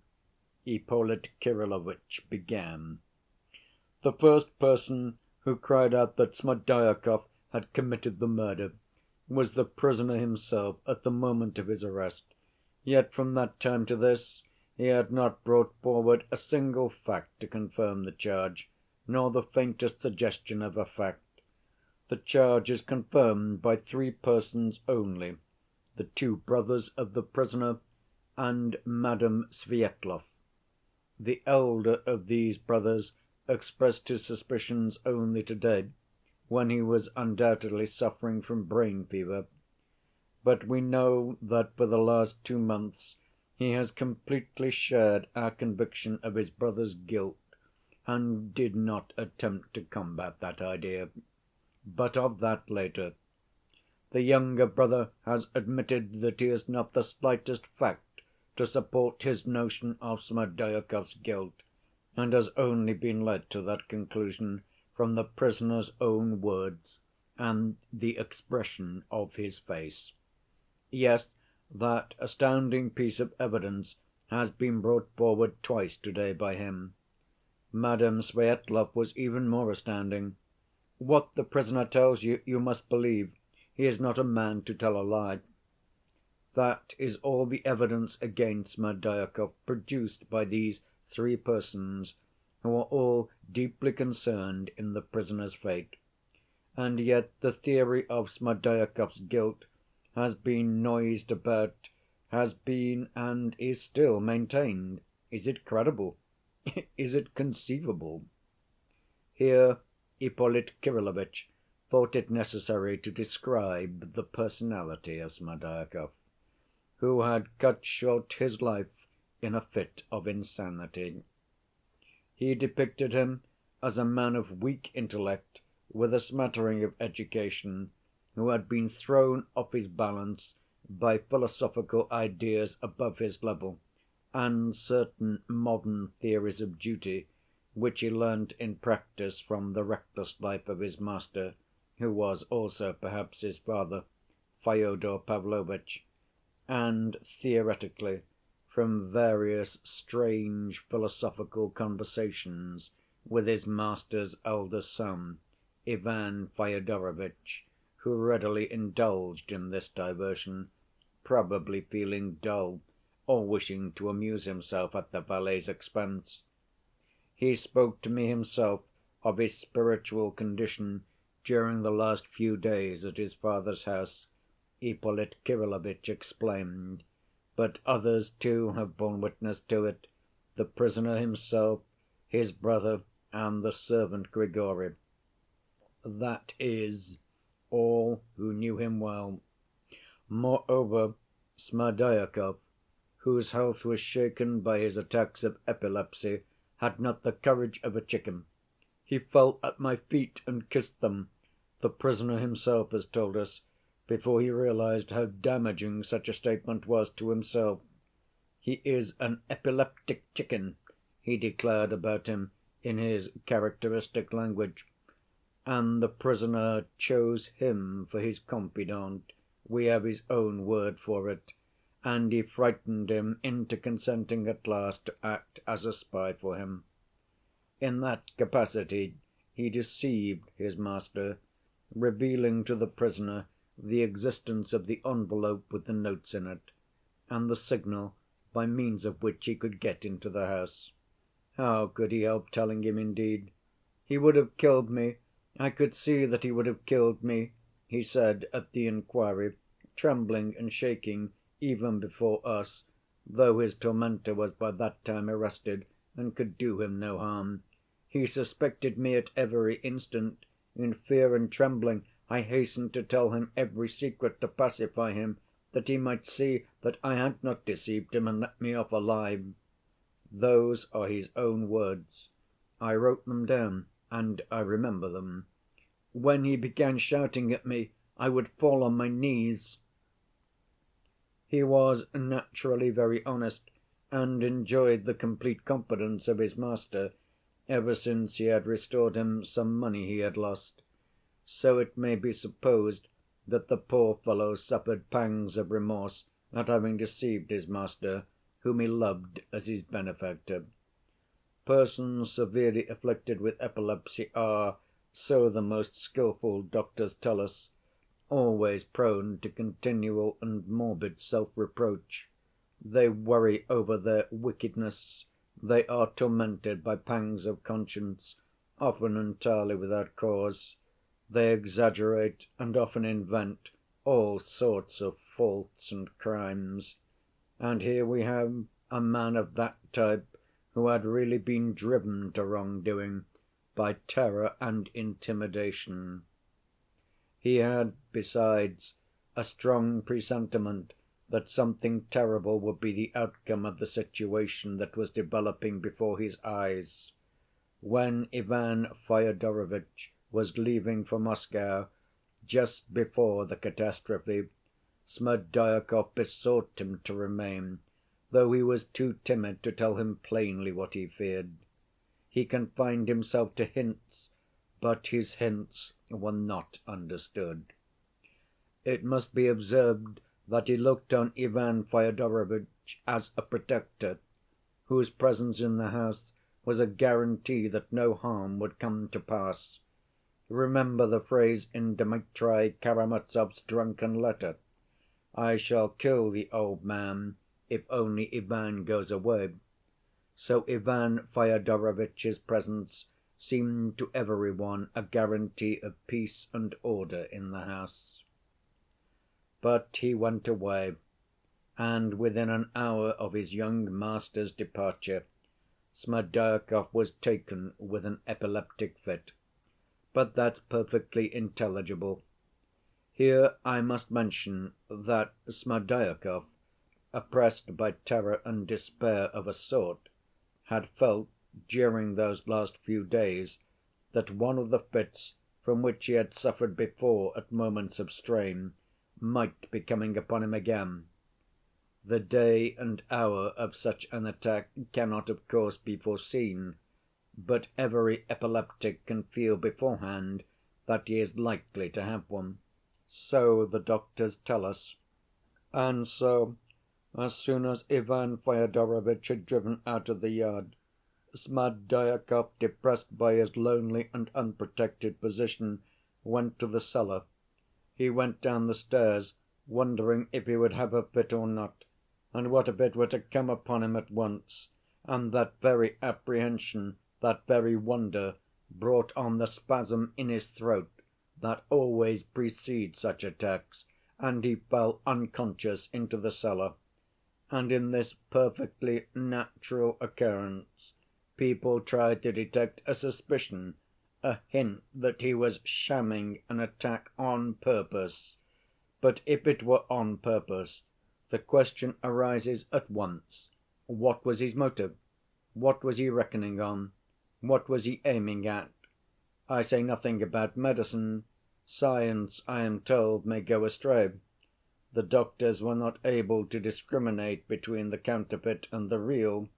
That may be so. But answer me one question.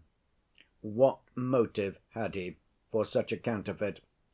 Could he, had he been plotting the murder, have desired to attract the attention of the household by having a fit just before? You see, gentlemen of the jury, on the night of the murder there were 5 persons in Fyodor Pavlovitch's. Fyodor Pavlovitch himself, but he did not kill himself, that's evident. Then his servant Grigory, but he was almost killed himself. The third person was Grigory's wife, Marfa Ignatyevna, but it would be simply shameful to imagine her murdering her master. 2 persons are left, the prisoner and Smerdyakov. But if we are to believe the prisoner's statement that he is not the murderer, then Smerdyakov must have been, for there is no other alternative, no one else can be found. That is what accounts for the artful, astounding accusation against the unhappy idiot who committed suicide yesterday. Had a shadow of suspicion rested on any one else, had there been any 6th person, I am persuaded that even the prisoner would have been ashamed to accuse Smerdyakov, and would have accused that 6th person, for to charge Smerdyakov with that murder is perfectly absurd. Gentlemen, let us lay aside psychology, let us lay aside medicine, let us even lay aside logic. Let us turn only to the facts and see what the facts tell us. If Smerdyakov killed him, how did he do it? Alone or with the assistance of the prisoner?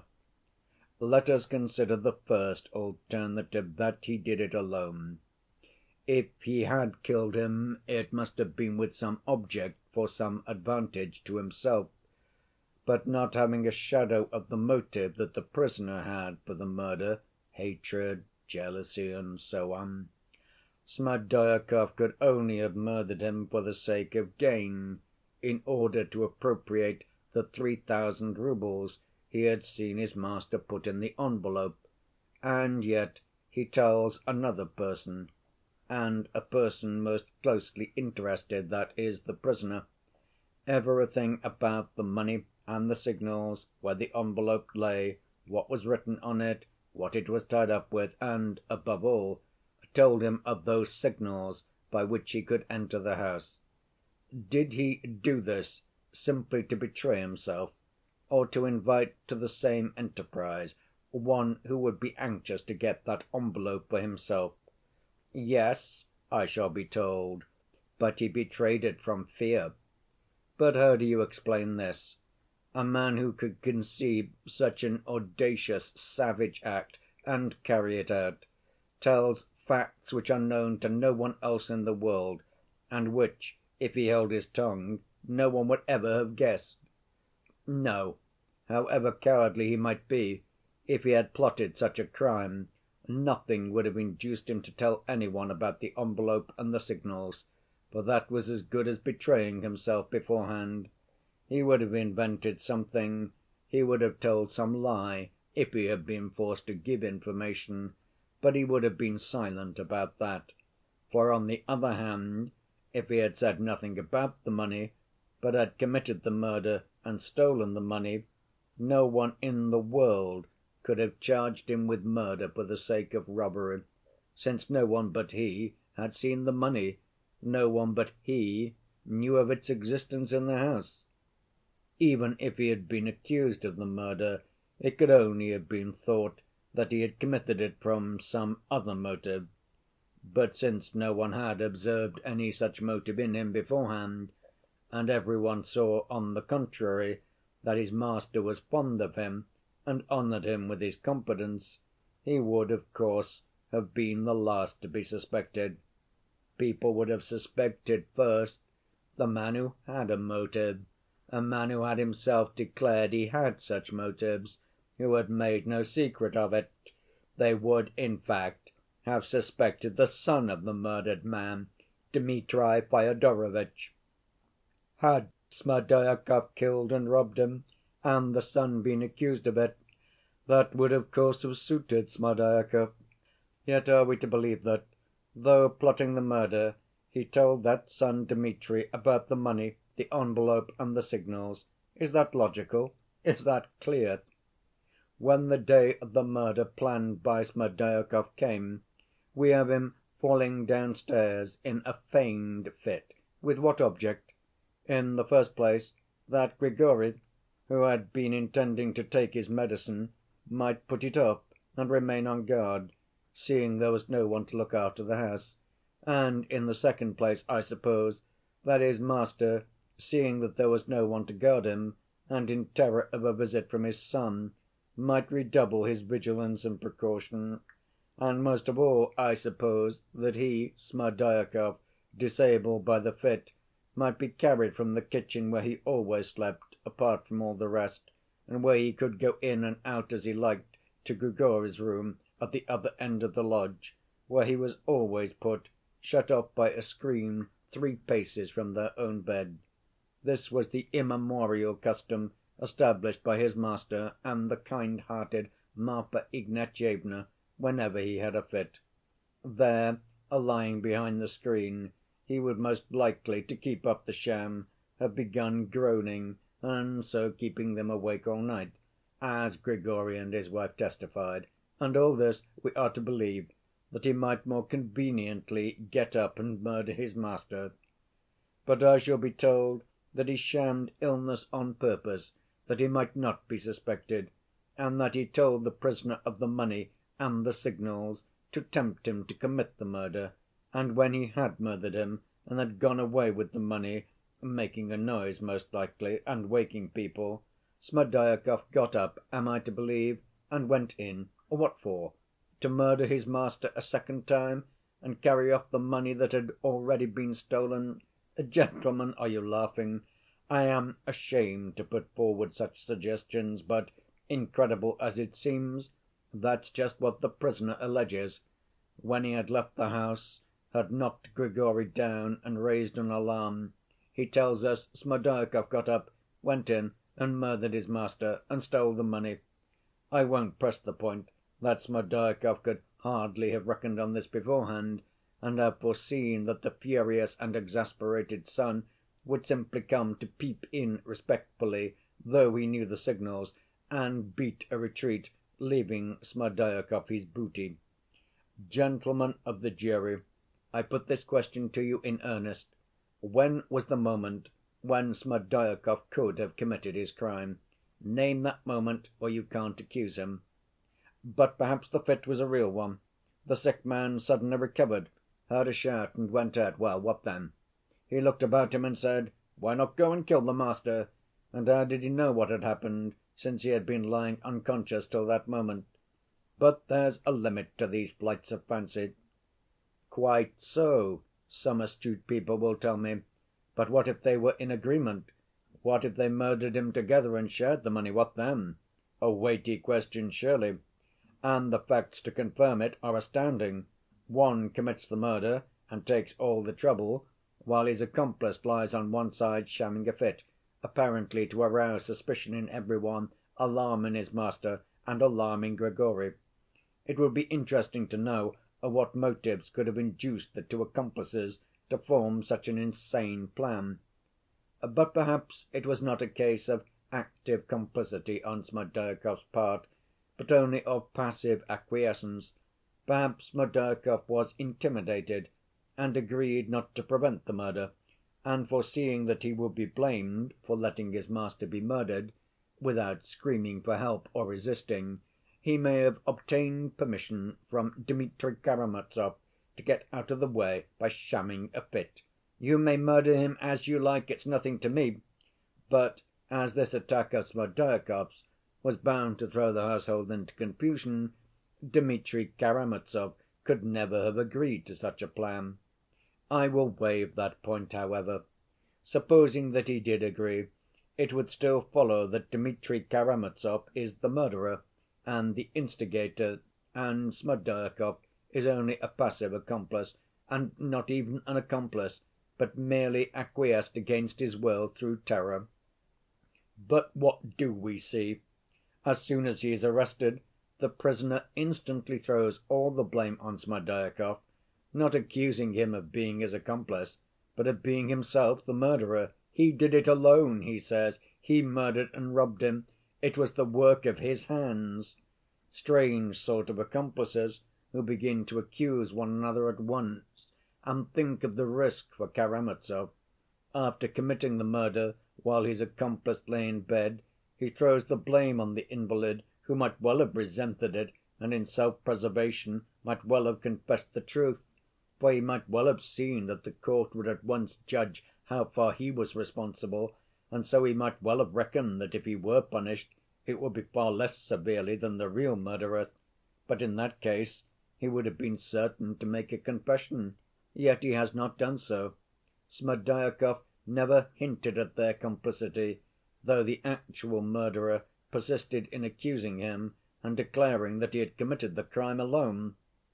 What's more, Smerdyakov at the inquiry volunteered the statement that it was he who had told the prisoner of the envelope of notes and of the signals, and that but for him he would have known nothing about them.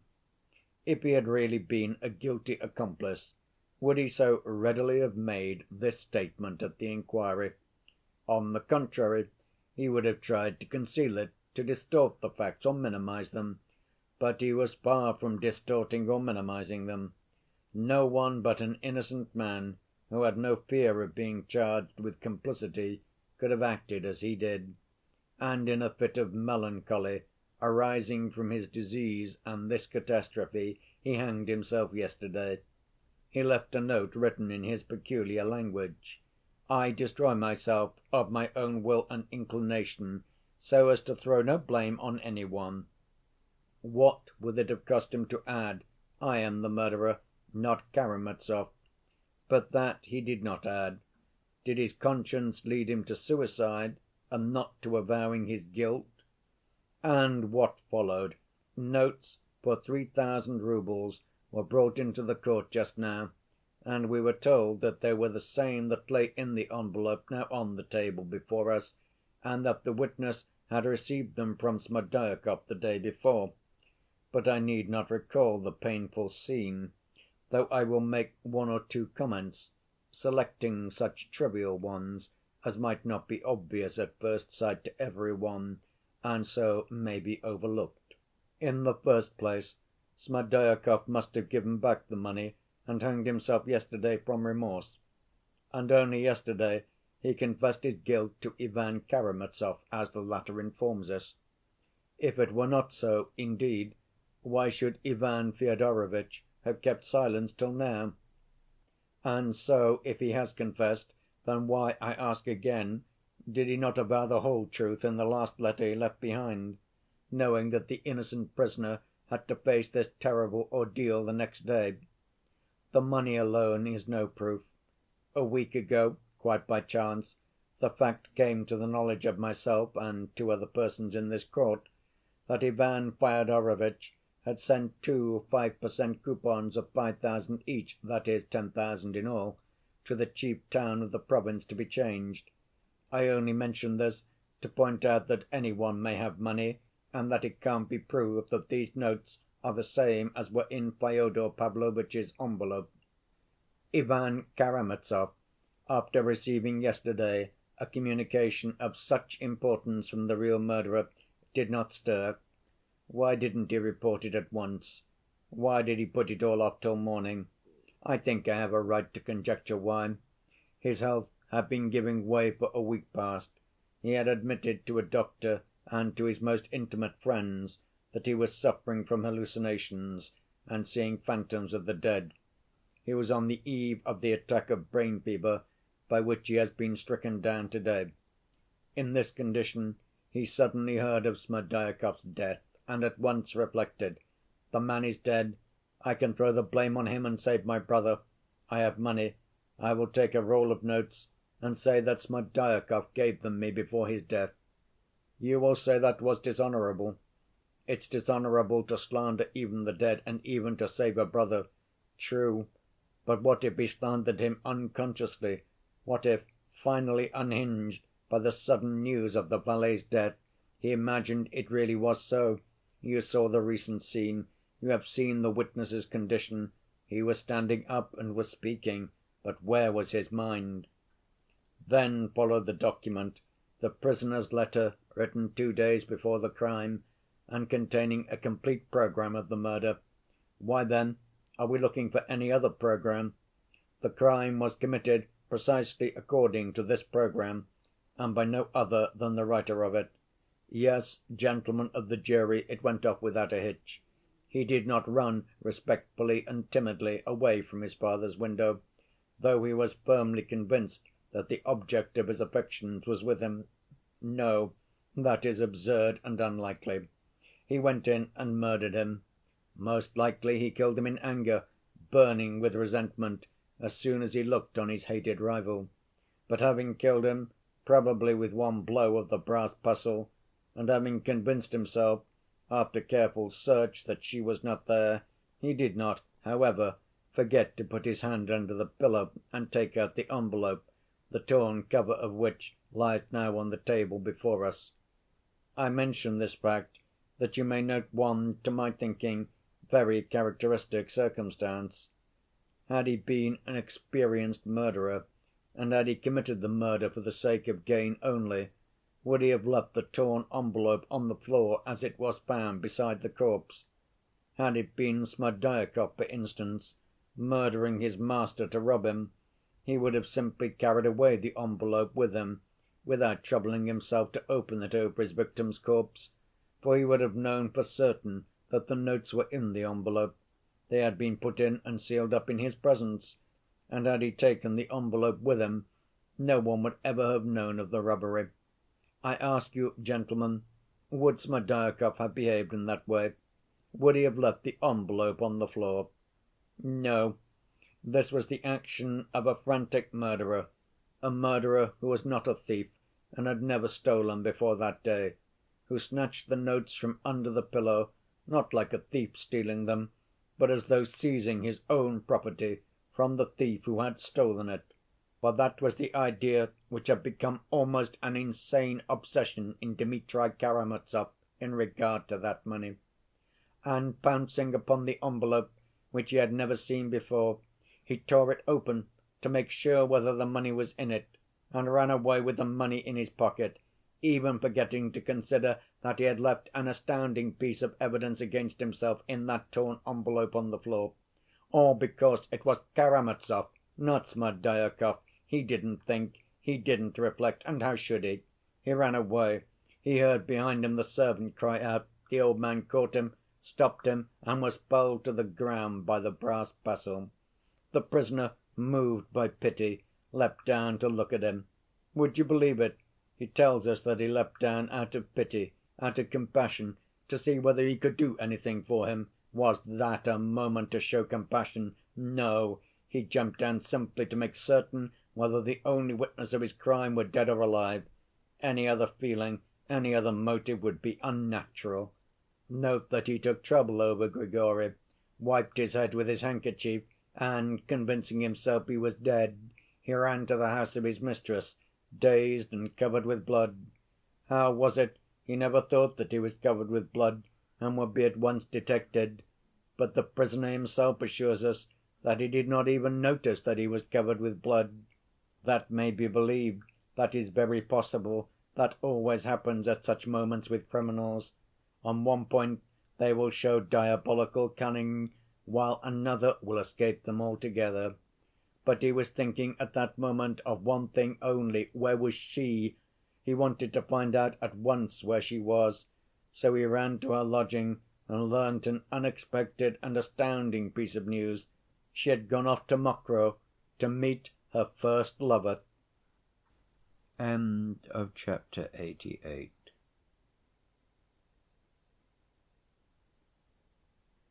Ippolit Kirillovitch had chosen the historical method of exposition beloved by all nervous orators, who find in its limitation a check on their own eager rhetoric.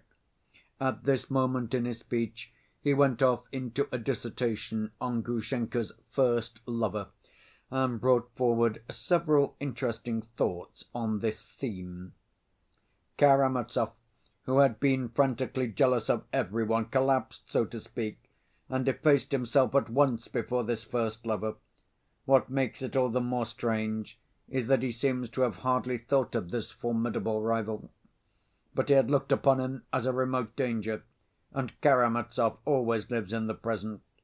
Possibly he regarded him as a fiction, but his wounded heart grasped instantly that the woman had been concealing this new rival and deceiving him, because he was anything but a fiction to her, because he was the one hope of her life. Grasping this instantly, he resigned himself. Gentlemen of the jury, I cannot help dwelling on this unexpected trait in the prisoner's character. He suddenly evinces an irresistible desire for justice, a respect for woman, and a recognition of her right to love. And all this at the very moment when he had stained his hands with his father's blood for her sake.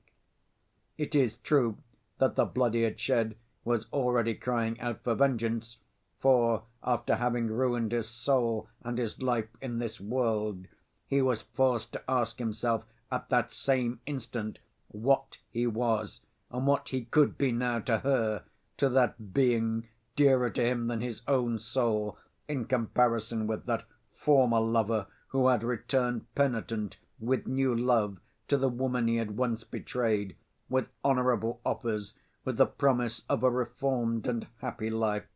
And he, luckless man, what could he give her now? What could he offer her?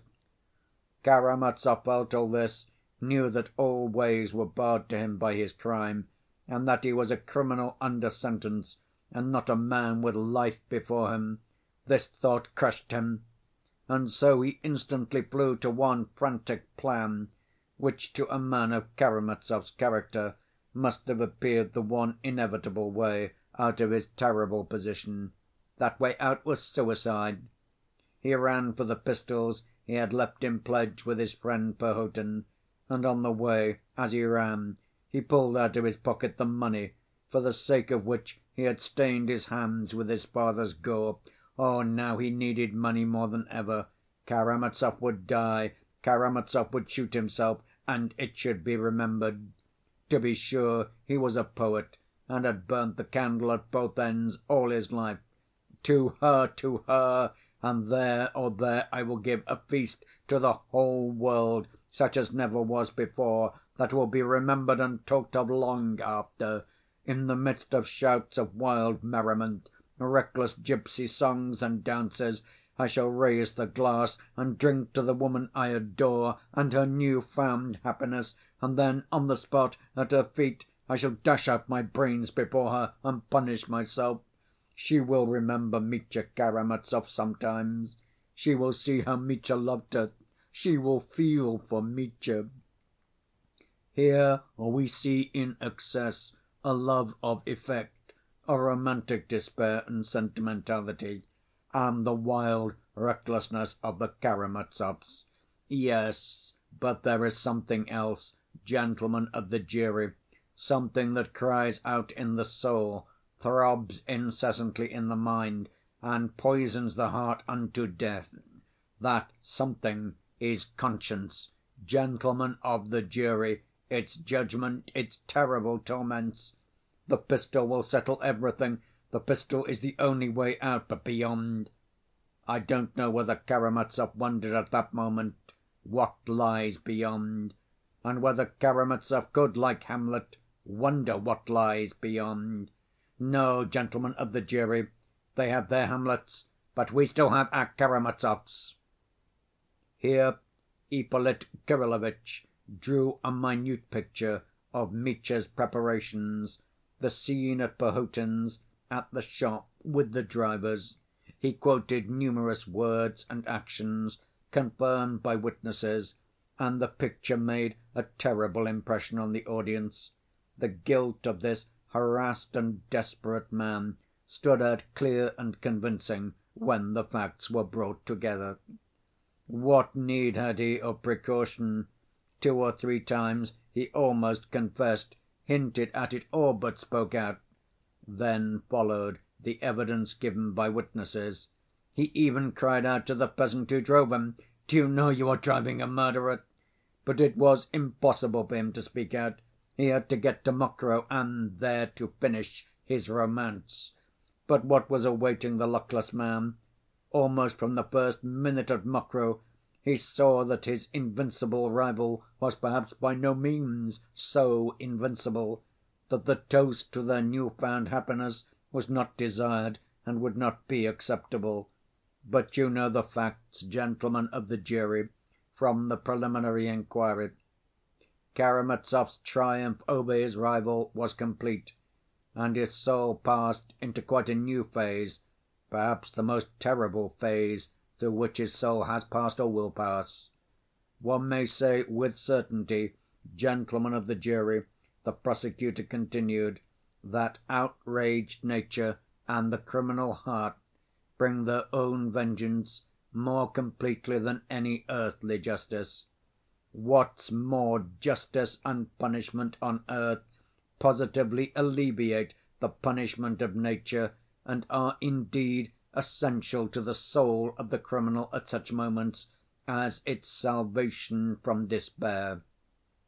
For I cannot imagine the horror and moral suffering of Karamazov when he learnt that she loved him, that for his sake she had rejected her first lover, that she was summoning him, Mitya, to a new life, that she was promising him happiness, and when everything was over for him and nothing was possible. By the way, I will note in parenthesis a point of importance for the light it throws on the prisoner's position at the moment. This woman, this love of his, had been till the last moment, till the very instant of his arrest, a being unattainable, passionately desired by him, but unattainable. Yet why did he not shoot himself then? Why did he relinquish his design and even forget where his pistol was? It was just that passionate desire for love and the hope of satisfying it that restrained him. Throughout their revels he kept close to his adored mistress, who was at the banquet with him, and was more charming and fascinating to him than ever. He did not leave her side, abasing himself in his homage before her. His passion might well, for a moment, stifle not only the fear of arrest, but even the torments of conscience. For a moment, oh, only for a moment, I can picture the state of mind of the criminal hopelessly enslaved by these influences. First, the influence of drink, of noise and excitement, of the thud of the dance, and the scream of the song, and of her, flushed with wine, singing and dancing and laughing to him. Secondly, the hope in the background that the fatal end might still be far off, that not till next morning at least they would come and take him. So he had a few hours, and that's much, very much. In a few hours one can think of many things. I imagine that he felt something like what criminals feel when they are being taken to the scaffold. They have another long, long street to pass down, and at walking pace, past thousands of people. Then there will be a turning into another street, and only at the end of that street, the dread place of execution. I fancy that at the beginning of the journey, the condemned man, sitting on his shameful cart, must feel that he has infinite life still before him. The houses recede, the cart moves on. Oh, that's nothing!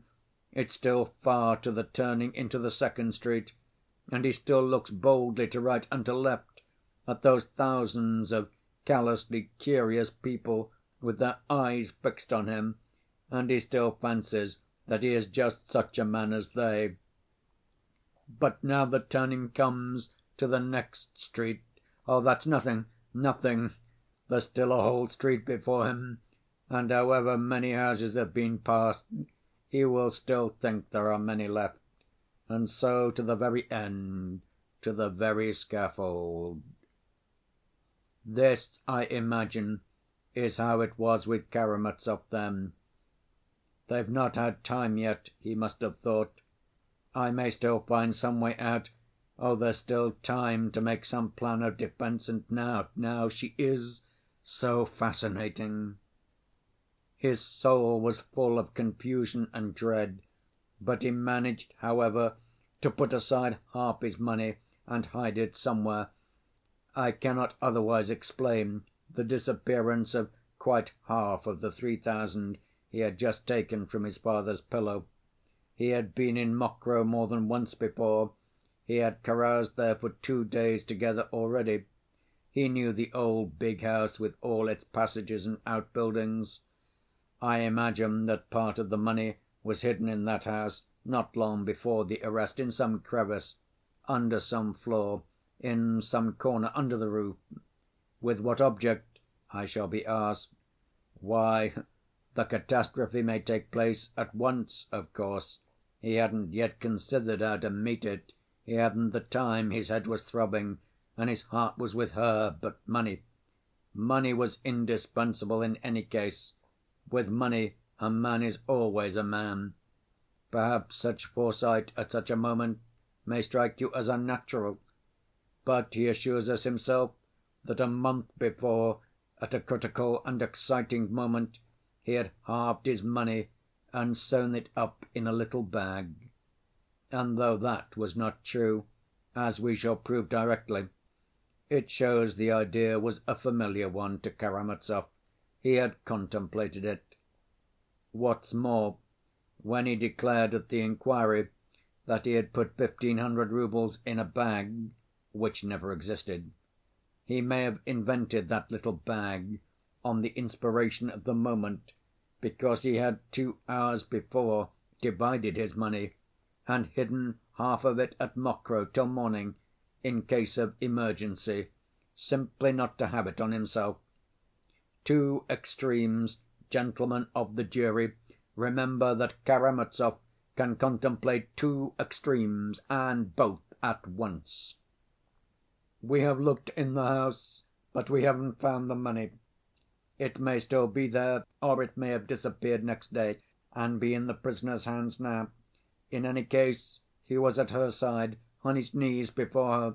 She was lying on the bed. He had his hand stretched out to her, and he had so entirely forgotten everything that he did not even hear the men coming to arrest him. He hadn't time to prepare any line of defense in his mind. He was caught unawares and confronted with his judges, the arbiters of his destiny. Gentlemen of the jury, there are moments in the execution of our duties when it is terrible for us to face a man, terrible on his account too. The moments of contemplating that animal fear, when the criminal sees that all is lost, but still struggles, still means to struggle, the moments when every instinct of self‐preservation rises up in him at once, and he looks at you with questioning and suffering eyes, studies you, your face, your thoughts, uncertain on which side you will strike, and his distracted mind frames thousands of plans in an instant, but he is still afraid to speak, afraid of giving himself away. This purgatory of the spirit, this animal thirst for self‐preservation, these humiliating moments of the human soul are awful, and sometimes arouse horror and compassion for the criminal, even in the lawyer. And this was what we all witnessed then. At first he was thunderstruck, and in his terror dropped some very compromising phrases. "Blood, I've deserved it." But he quickly restrained himself. He had not prepared what he was to say, what answer he was to make. He had nothing but a bare denial ready. "I am not guilty of my father's death."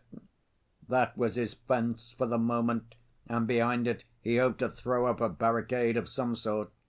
His first compromising exclamations he hastened to explain by declaring that he was responsible for the death of the servant Grigory only. "Of that bloodshed I am guilty, but who has killed my father, gentlemen, who has killed him? Who can have killed him, if not I?" Do you hear? He asked us that, us who had come to ask him that question. Do you hear that phrase uttered with such premature haste, "if not I"? The animal cunning, the naivety, the Karamazov impatience of it. I didn't kill him, and you mustn't think I did. I wanted to kill him, gentlemen, I wanted to kill him. He hastens to admit he was in a hurry, in a terrible hurry. But still I am not guilty, it is not I murdered him. He concedes to us that he wanted to murder him, as though to say, you can see for yourselves how truthful I am, so you'll believe all the sooner that I didn't murder him. Oh, in such cases the criminal is often amazingly shallow and credulous. At that point one of the lawyers asked him, as it were incidentally, the most simple question: wasn't it Smerdyakov killed him?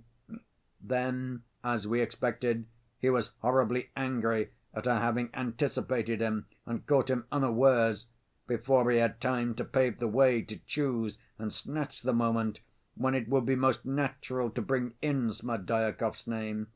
He rushed at once to the other extreme, as he always does, and began to assure us that Smerdyakov could not have killed him, was not capable of it. But don't believe him, that was only his cunning. He didn't really give up the idea of Smerdyakov. On the contrary, he meant to bring him forward again, for indeed he had no one else to bring forward, but he would do that later, because for the moment that line was spoiled for him. He would bring him forward perhaps next day, or even a few days later, choosing an opportunity to cry out to us, "You know, I was more sceptical about Smerdyakov than you remember that yourselves, but now I am convinced he killed him, he must have done." And for the present he falls back upon a gloomy and irritable denial. Impatience and anger prompted him, however, to the most inept and incredible explanation of how he looked into his father's window and how he respectfully withdrew. The worst of it was that he was unaware of the position of affairs, of the evidence given by Grigory. We proceeded to search him. The search angered but encouraged him. The whole 3,000 had not been found on him, only half of it, and no doubt only at that moment of angry silence the fiction of the little bag first occurred to him.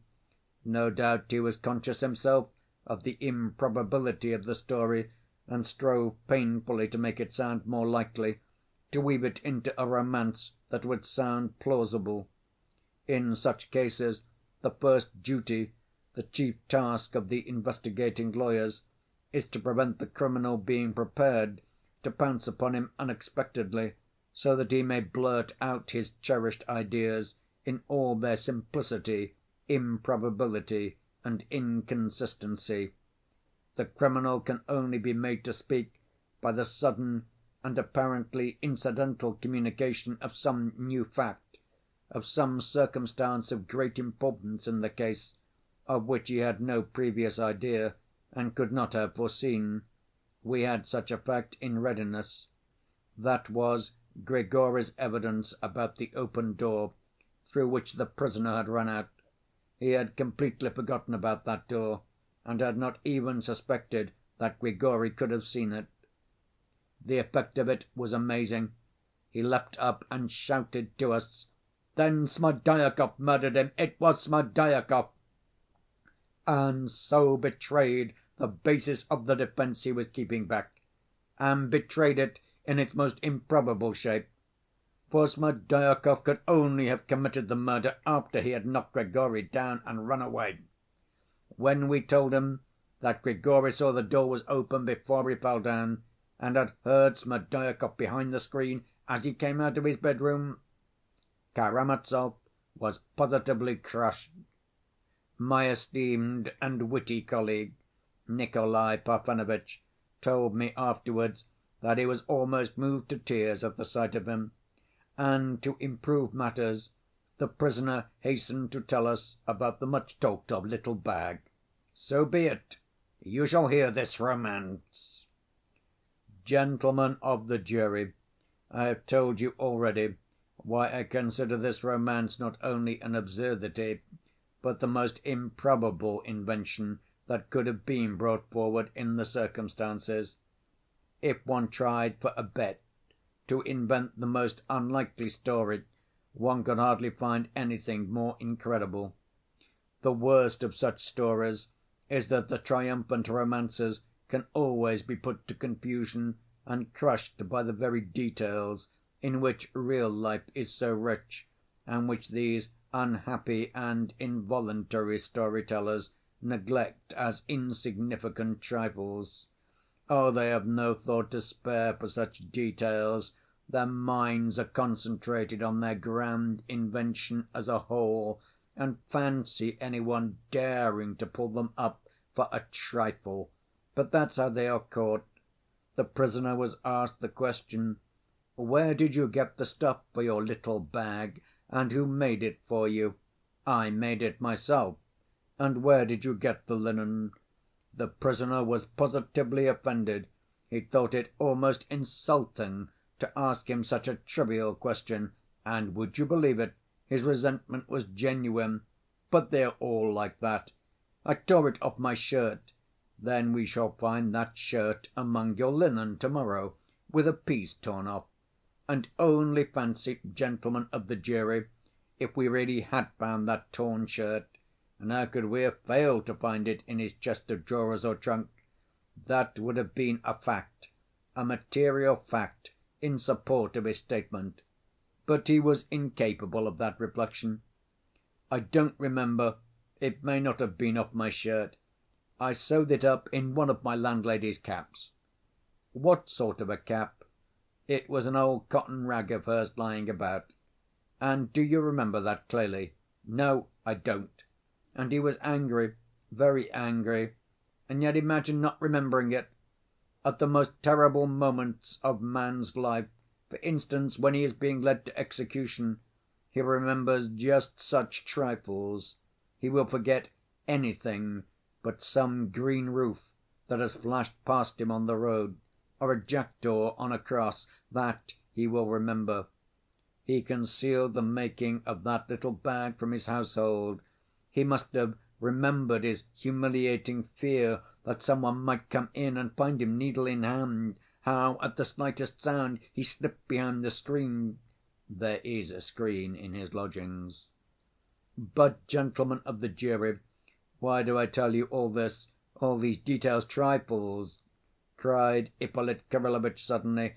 "Just because the prisoner still persists in these absurdities to this moment. He has not explained anything since that fatal night 2 months ago. He has not added one actual illuminating fact to his former fantastic statements. All those are trivialities. You must believe it on my honor. Oh, we are glad to believe it. We are eager to believe it, even if only on his word of honor. Are we jackals thirsting for human blood? Show us a single fact in the prisoner's favor, and we shall rejoice. But let it be a substantial, real fact, and not a conclusion drawn from the prisoner's expression by his own brother, or that, when he beat himself on the breast, he must have meant to point to the little bag, in the darkness, too. We shall rejoice at the new fact. We shall be the first to repudiate our charge.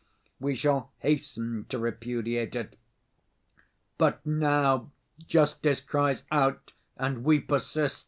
We cannot repudiate anything."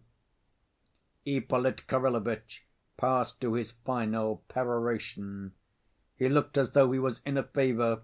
He spoke of the blood that cried for vengeance, the blood of the father murdered by his son, with the base motive of robbery. He pointed to the tragic and glaring consistency of the facts.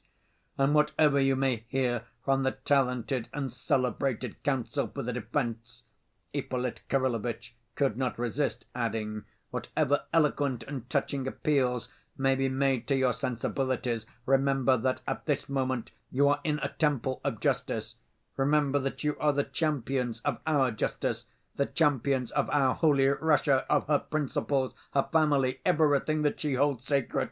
Yes, you represent Russia here at this moment, and your verdict will be heard, not in this hall only, but will re‐echo throughout the whole of Russia, and all Russia will hear you, as her champions and her judges, and she will be encouraged or disheartened by your verdict.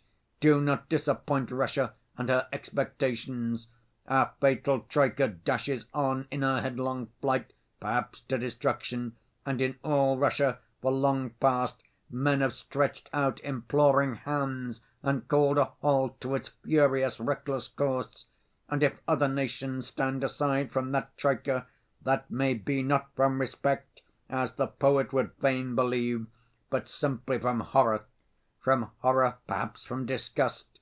And well it is that they stand aside, but maybe they will cease one day to do so, and will form a firm wall confronting the hurrying apparition, and will check the frenzied rush of our lawlessness for the sake of their own safety, enlightenment, and civilization. Already we have heard voices of alarm from Europe. They already begin to sound. Do not tempt them. Do not heap up their growing hatred by a sentence justifying the murder of a father by his son." Though Ippolit Kirillovitch was genuinely moved, he wound up his speech with this rhetorical appeal, and the effect produced by him was extraordinary. When he had finished his speech, he went out hurriedly and, as I have mentioned before, almost fainted in the adjoining room. There was no applause in the court, but serious persons were pleased. The ladies were not so well satisfied, though even they were pleased with his eloquence, especially as they had no apprehensions as to the upshot of the trial, and had full trust in Fetyukovitch. He will speak at last, and of course carry all before him. Every one looked at Mitya. He sat silent through the whole of the prosecutor's speech, clenching his teeth, with his hands clasped and his head bowed. Only from time to time he raised his head and listened, especially when Grushenka was spoken of. When the prosecutor mentioned Rakitin's opinion of her, a smile of contempt and anger passed over his face, and he murmured rather audibly, "The Bernards." When Ippolit Kirillovitch described how he had questioned and tortured him at Mokroe, Mitya raised his head and listened with intense curiosity. At one point he seemed about to jump up and cry out, but controlled himself and only shrugged his shoulders disdainfully. People talked afterwards of the end of the speech, of the prosecutor's feat in examining the prisoner at Mokroe, and jeered at Ippolit Kirillovitch. The man could not resist boasting of his cleverness, they said. The court was adjourned, but only for a short interval, a quarter of an hour or 20 minutes at most. There was a hum of conversation and exclamations in the audience. I remember some of them. "A weighty speech," a gentleman in one group observed gravely. "He brought in too much psychology," said another voice. "But it was all true, the absolute truth." "Yes, he has first‐rated it." "He summed it all up." "Yes, he summed us up, too," chimed in another voice. "Do you remember at the beginning of his speech making out we are all like Fyodor Pavlovitch? And at the end, too, but that was all rot. And obscure, too. He was a little too much carried away. It's unjust, it's unjust." "No, it was smartly done, anyway. He's had long to wait, but he's had his say, ha ha!" "What will the counsel for the defense say?" In another group I heard, "He had no business to make a thrust at the Petersburg man like that, appealing to your sensibilities. Do you remember? Yes, that was awkward of him. He was in too great a hurry. He is a nervous man. We laugh, but what must the prisoner be feeling? Yes, what must it be for Mitya?" In a third group, "What lady is that, the fat one, with the lorgnette, sitting at the end?" "She is a general's wife, divorced, I know her." "That's why she has the lorgnette. She's not good for much." "Oh, no, she is a piquant little woman." "Two places beyond her there is a little fair woman. She is prettier. They caught him smartly at Mokroe, didn't they, eh?" "Oh, it was smart enough. We've heard it before. How often he has told the story at people's houses. And he couldn't resist doing it now. That's vanity. He is a man with a grievance. He! Yes, and quick to take offense. and there was too much rhetoric, such long sentences. Yes, he tries to alarm us. He kept trying to alarm us. Do you remember about the Troika? Something about they have Hamlets, but we have so far only Karamazovs. Oh, that was cleverly said. That was to propitiate the liberals. He is afraid of them. Yes, and he's afraid of the lawyer, too. Yes, what will Fetyukovitch say? Whatever he says, he won't get round our peasants. Don't you think so? A fourth group.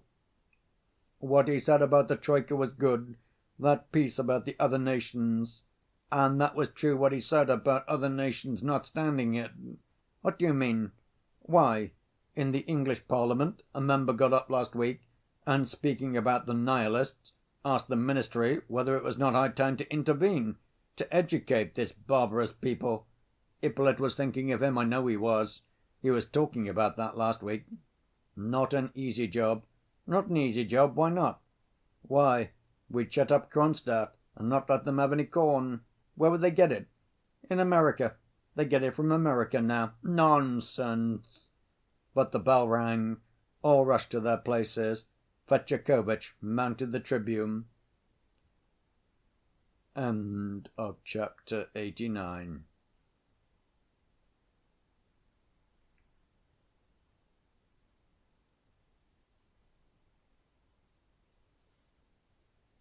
All was hushed as the first words of the famous orator rang out.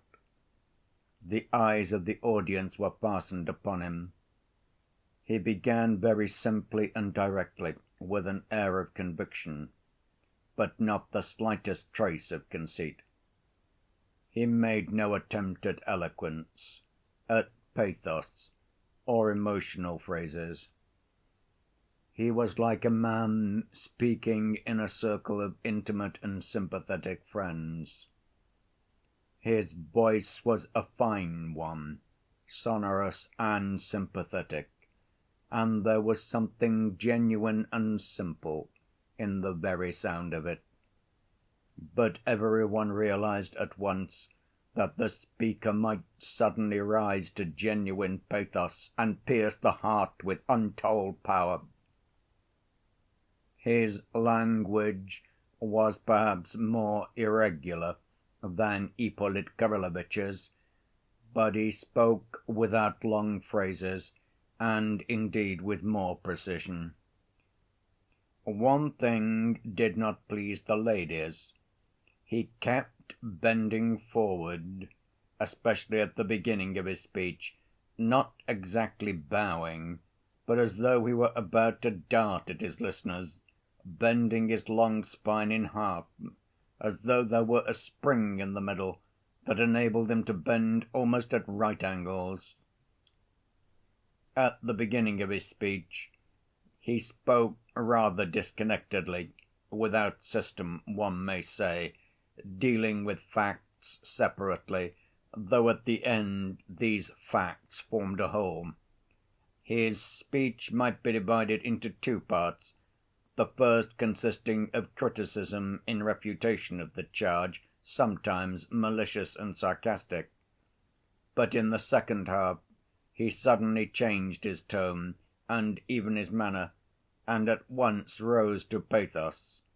The audience seemed on the lookout for it, and quivered with enthusiasm. He went straight to the point, and began by saying that although he practiced in Petersburg, he had more than once visited provincial towns to defend prisoners, of whose innocence he had a conviction, or at least a preconceived idea. "That is what has happened to me in the present case," he explained. "From the very first accounts in the newspapers I was struck by something which strongly prepossessed me in the prisoner's favor. What interested me most was a fact which often occurs in legal practice, but rarely, I think, in such an extreme and peculiar form as in the present case. I ought to formulate that peculiarity only at the end of my speech, but I will do so at the very beginning, for it is my weakness to go to work directly, not keeping my effects in reserve and economizing my material. That may be imprudent on my part, but at least it's sincere. What I have in my mind is this: there is an overwhelming chain of evidence against the prisoner, and at the same time not one fact that will stand criticism if it is examined separately. As I followed the case more closely in the papers, my idea was more and more confirmed, and I suddenly received from the prisoner's relatives a request to undertake his defense. I at once hurried here, and here I became completely convinced. It was to break down this terrible chain of facts, and to show that each piece of evidence taken separately was unproved and fantastic, that I undertook the case. So Fetyukovitch began.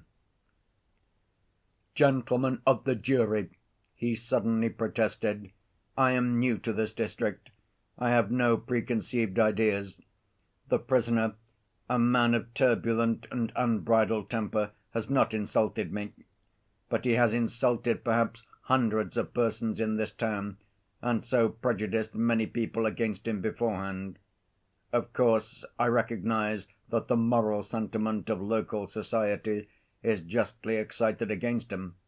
The prisoner is of turbulent and violent temper.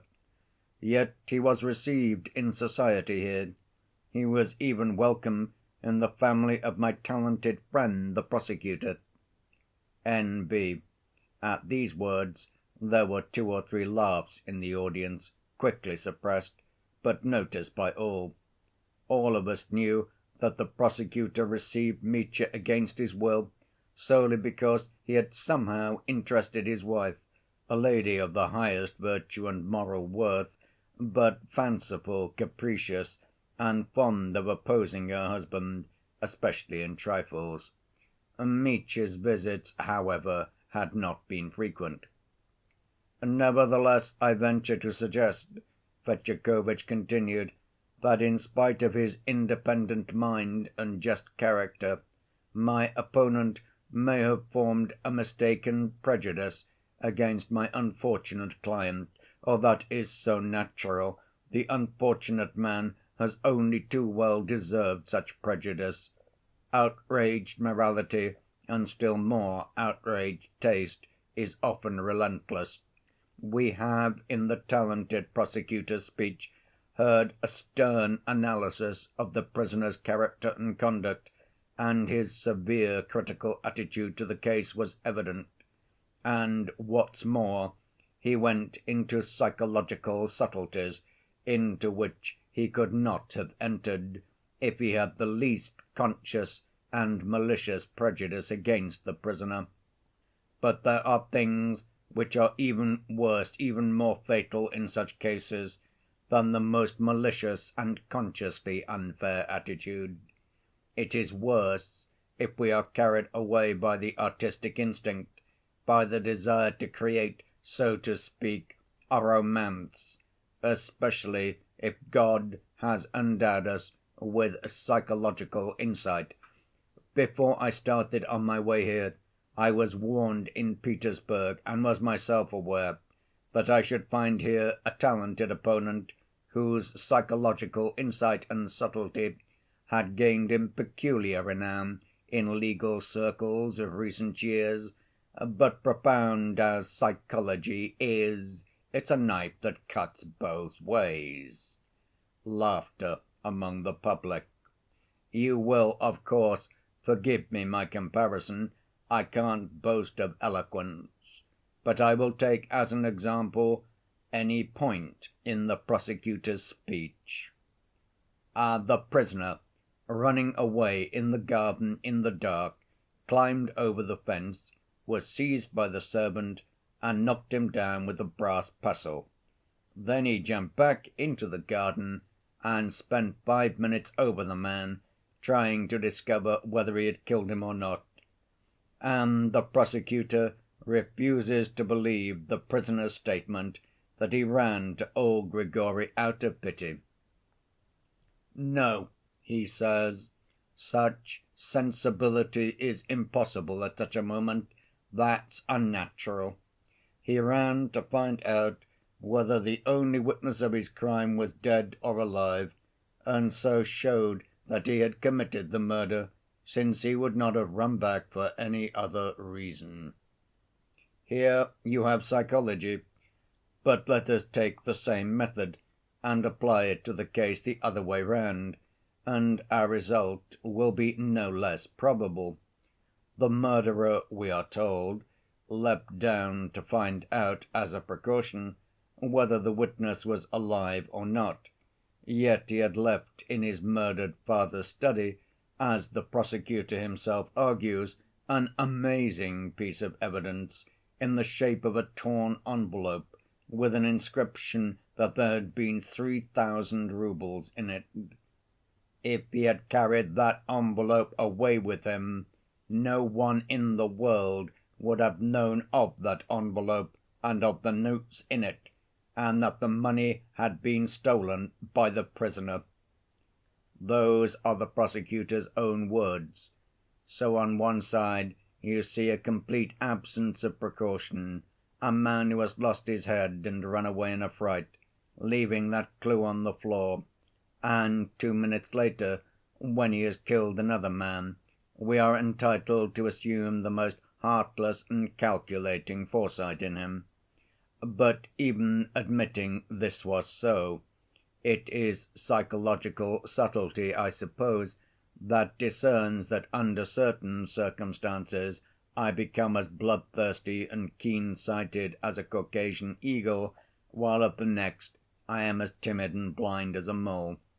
But if I am so bloodthirsty and cruelly calculating that when I kill a man I only run back to find out whether he is alive to witness against me, why should I spend 5 minutes looking after my victim at the risk of encountering other witnesses?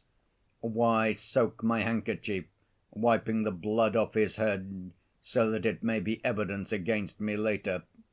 If he was so cold‐hearted and calculating, why not hit the servant on the head again and again with the same pestle, so as to kill him outright and relieve himself of all anxiety about the witness?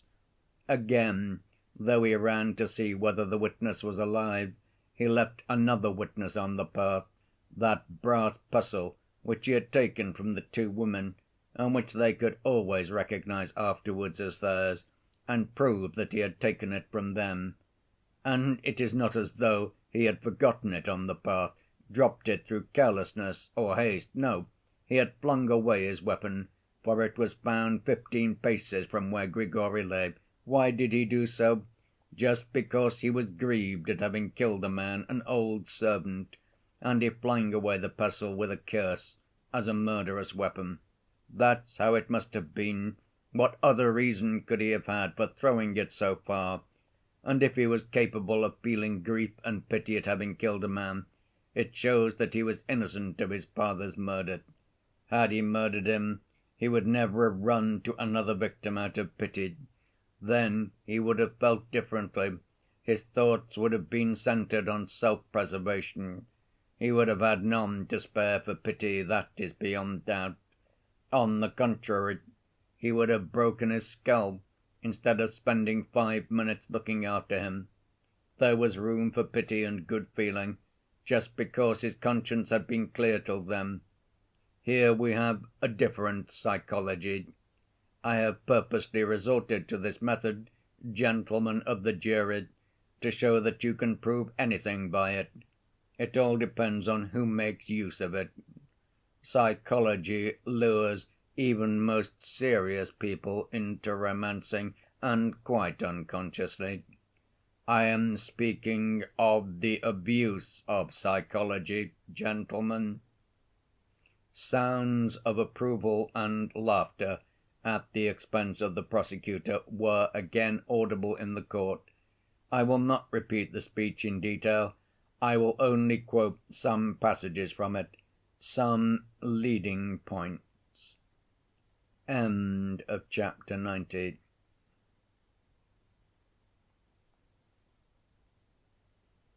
There was one point that struck every one in Fetyukovitch's speech. he flatly denied the existence of the fatal 3,000 roubles, and consequently the possibility of their having been stolen. "Gentlemen of the jury," he began, "every new and unprejudiced observer must be struck by a characteristic peculiarity in the present case, namely, the charge of robbery, and the complete impossibility of proving that there was anything to be stolen. We are told that money was stolen, 3,000 roubles, but whether those roubles ever existed, nobody knows. Consider. How have we heard of that sum, and who has seen the notes?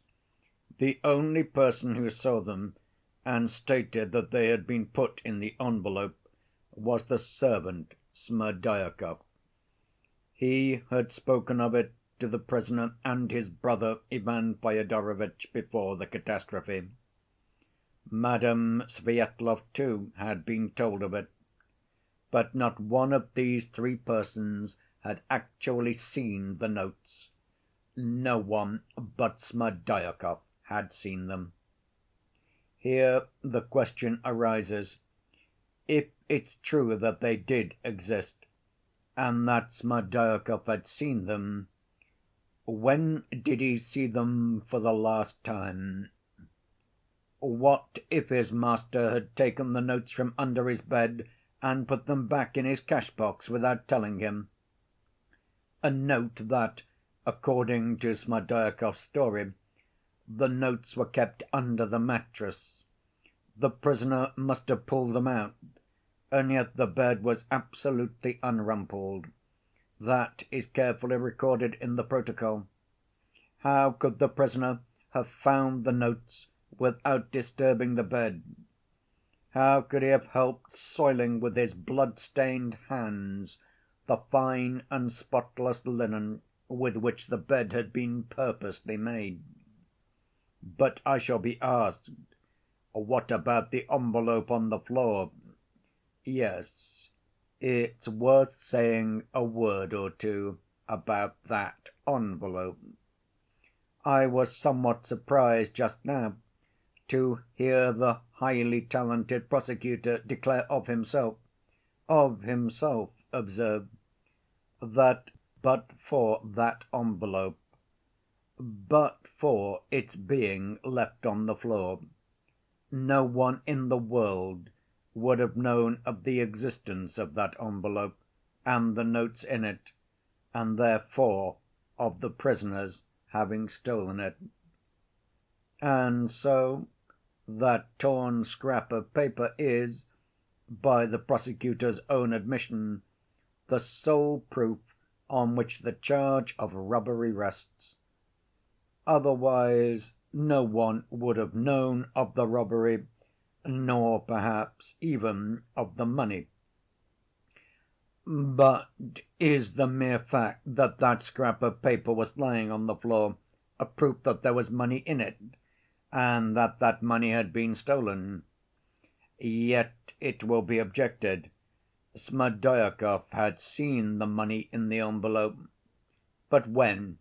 When had he seen it for the last time? I ask you that. I talked to Smerdyakov, and he told me that he had seen the notes 2 days before the catastrophe.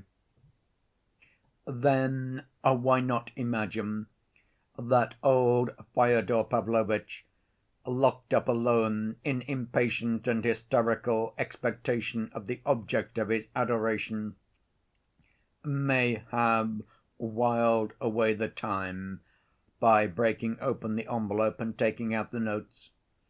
What's the use of the envelope, he may have asked himself. She won't believe the notes are there. But when I show her the 30 rainbow‐colored notes in one roll, it will make more impression, you may be sure. It will make her mouth water. And so he tears open the envelope, takes out the money, and flings the envelope on the floor, conscious of being the owner and untroubled by any fears of leaving evidence. Listen, gentlemen, could anything be more likely than this theory and such an action? Why is it out of the question? But if anything of the sort could have taken place, the charge of robbery falls to the ground. If there was no money, there was no theft of it.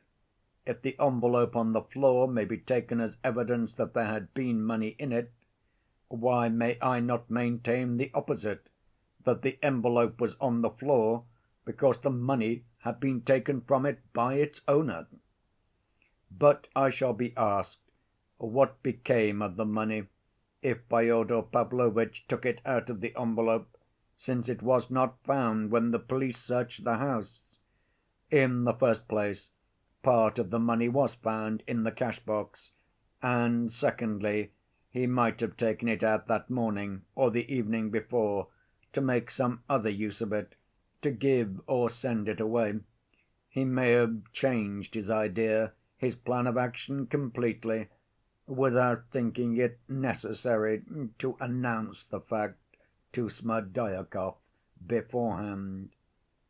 And if there is the barest possibility of such an explanation, how can the prisoner be so positively accused of having committed murder for the sake of a robbery, and of having actually carried out that robbery?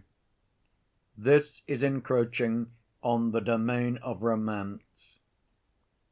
If it is maintained that something has been stolen, the thing must be produced, or at least its existence must be proved beyond doubt. Yet no one had ever seen these notes. Not long ago in Petersburg, a young man of 18, hardly more than a boy, who carried on a small business as a costermonger, went in broad daylight into a money‐changer's shop with an axe, and with extraordinary, typical audacity killed the master of the shop and carried off 1,500 roubles. 5 hours later he was arrested, and except 15 roubles he had already managed to spend, the whole sum was found on him. Moreover, the shopman, on his return to the shop after the murder, informed the police not only of the exact sum stolen, but even of the notes and gold coins of which that sum was made up, and those very notes and coins were found on the criminal. This was followed by a full and genuine confession on the part of the murderer. That's what I call evidence, gentlemen of the jury. In that case I know, I see, I touch the money, and cannot deny its existence. Is it the same in the present case? And yet it is a question of life and death. Yes, I shall be told, but he was carousing that night, squandering money. He was shown to have had 1,500 roubles. Where did he get the money? But the very fact that only 1,500 could be found, and the other half of the sum could nowhere be discovered, shows that that money was not the same, and had never been in any envelope. Grushenka, if he behaved wildly, drank, and made disturbances in the taverns in the course of that month, it was perhaps because he was wretched and strained beyond his powers of endurance. These two questions became so acute that they drove him at last to despair. He sent his younger brother to beg for the last time for the 3,000 roubles, but without waiting for a reply, burst in himself and ended by beating the old man in the presence of witnesses.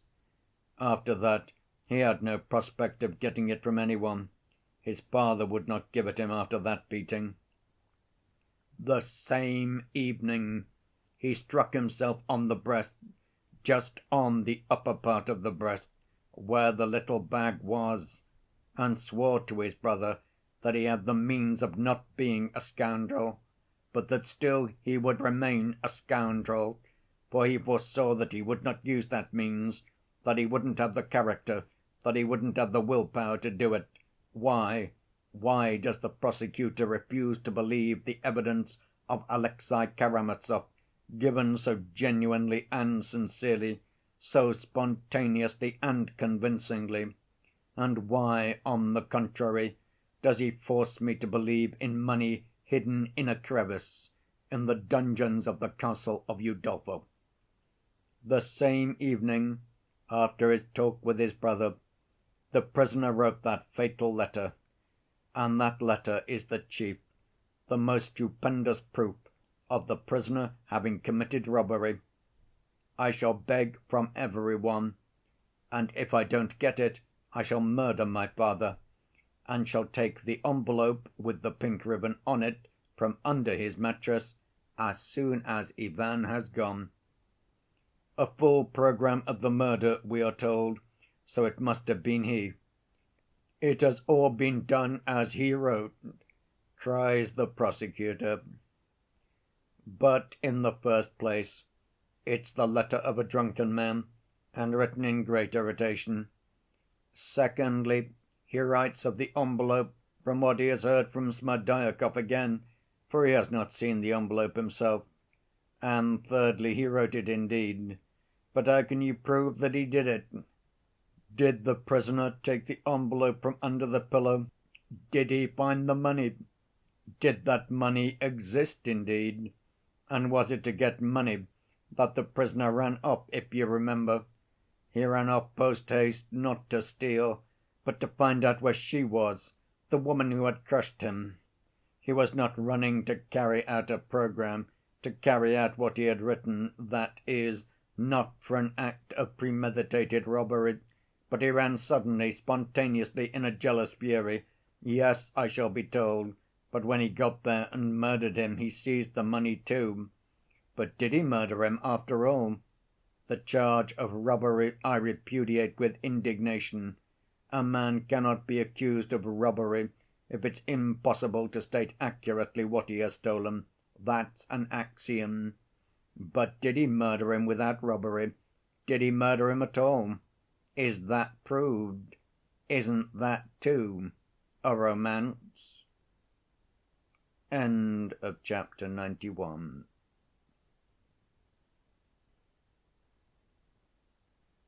There was no murder either.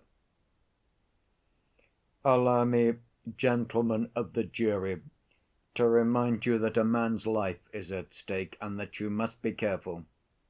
We have heard the prosecutor himself admit that until to‐day he hesitated to accuse the prisoner of a full and conscious premeditation of the crime.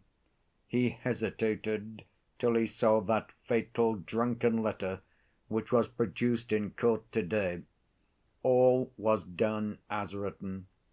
But I repeat again, he was running to her, to seek her, solely to find out where she was. That's a fact that can't be disputed. Had she been at home, he would not have run away, but would have remained at her side, and so would not have done what he promised in the letter. He ran unexpectedly and accidentally, and by that time very likely he did not even remember his drunken letter. He snatched up the pestle, they say, and you will remember how a whole edifice of psychology was built on that pestle, why he was bound to look at that pestle as a weapon, to snatch it up, and so on and so on. A very commonplace idea occurs to me at this point. What if that pestle had not been in sight, had not been lying on the shelf from which it was snatched by the prisoner, but had been put away in a cupboard? It would not have caught the prisoner's eye, and he would have run away without a weapon, with empty hands, and then he would certainly not have killed any one. How then can I look upon the pestle as a proof of premeditation? Yes, but he talked in the taverns of murdering his father, and 2 days before, on the evening when he wrote his drunken letter, he was quiet and only quarreled with a shopman in the tavern, because a Karamazov could not help quarreling, forsooth. But my answer to that is that if he was planning such a murder in accordance with his letter, he certainly would not have quarreled even with a shopman, and probably would not have gone into the tavern at all, because a person plotting such a crime seeks quiet and retirement, seeks to efface himself, to avoid being seen and heard, and that not from calculation, but from instinct. Gentlemen of the jury, the psychological method is a two‐edged weapon, and we too can use it. As for all this shouting in taverns throughout the month, don't we often hear children or drunkards coming out of taverns shout, "I'll kill you," but they don't murder any one? And that fatal letter, isn't that simply drunken irritability too? Isn't that simply the shout of the brawler outside the tavern, "I'll kill you, I'll kill the lot of you"? Why not? Why could it not be that? What reason have we to call that letter fatal rather than absurd? Because his father has been found murdered, because a witness saw the prisoner running out of the garden with a weapon in his hand and was knocked down by him. Therefore, we are told, everything was done as he had planned in writing, and the letter was not absurd, but fatal. Now, thank God, we've come to the real point. Since he was in the garden, he must have murdered him. In those few words, "since he was, then he must," lies the whole case for the prosecution. He was there, so he must have. And what if there is no "must" about it, even if he was there? Oh, I admit that the chain of evidence, the coincidences, are really suggestive.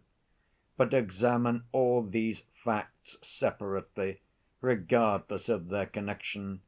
Why, for instance, does the prosecution refuse to admit the truth of the prisoner's statement that he ran away from his father's window? Remember the sarcasms in which the prosecutor indulged at the expense of the respectful and pious sentiments which suddenly came over the murderer. But what if there were something of the sort, a feeling of religious awe, if not of filial respect? "My mother must have been praying for me at that moment," were the prisoner's words at the preliminary inquiry, and so he ran away as soon as he convinced himself that Madame Svyetlov was not in his father's house. But he could not convince himself by looking through the window, the prosecutor objects. But why couldn't he? Why? The window opened at the signals given by the prisoner. Some word might have been uttered by Fyodor Pavlovitch, some exclamation which showed the prisoner that she was not there. Why should we assume everything as we imagine it, as we make up our minds to imagine it? 1,000 things may happen in reality which elude the subtlest imagination. Yes, but Grigory saw the door open, and so the prisoner certainly was in the house, therefore he killed him. Now, about that door, gentlemen of the jury.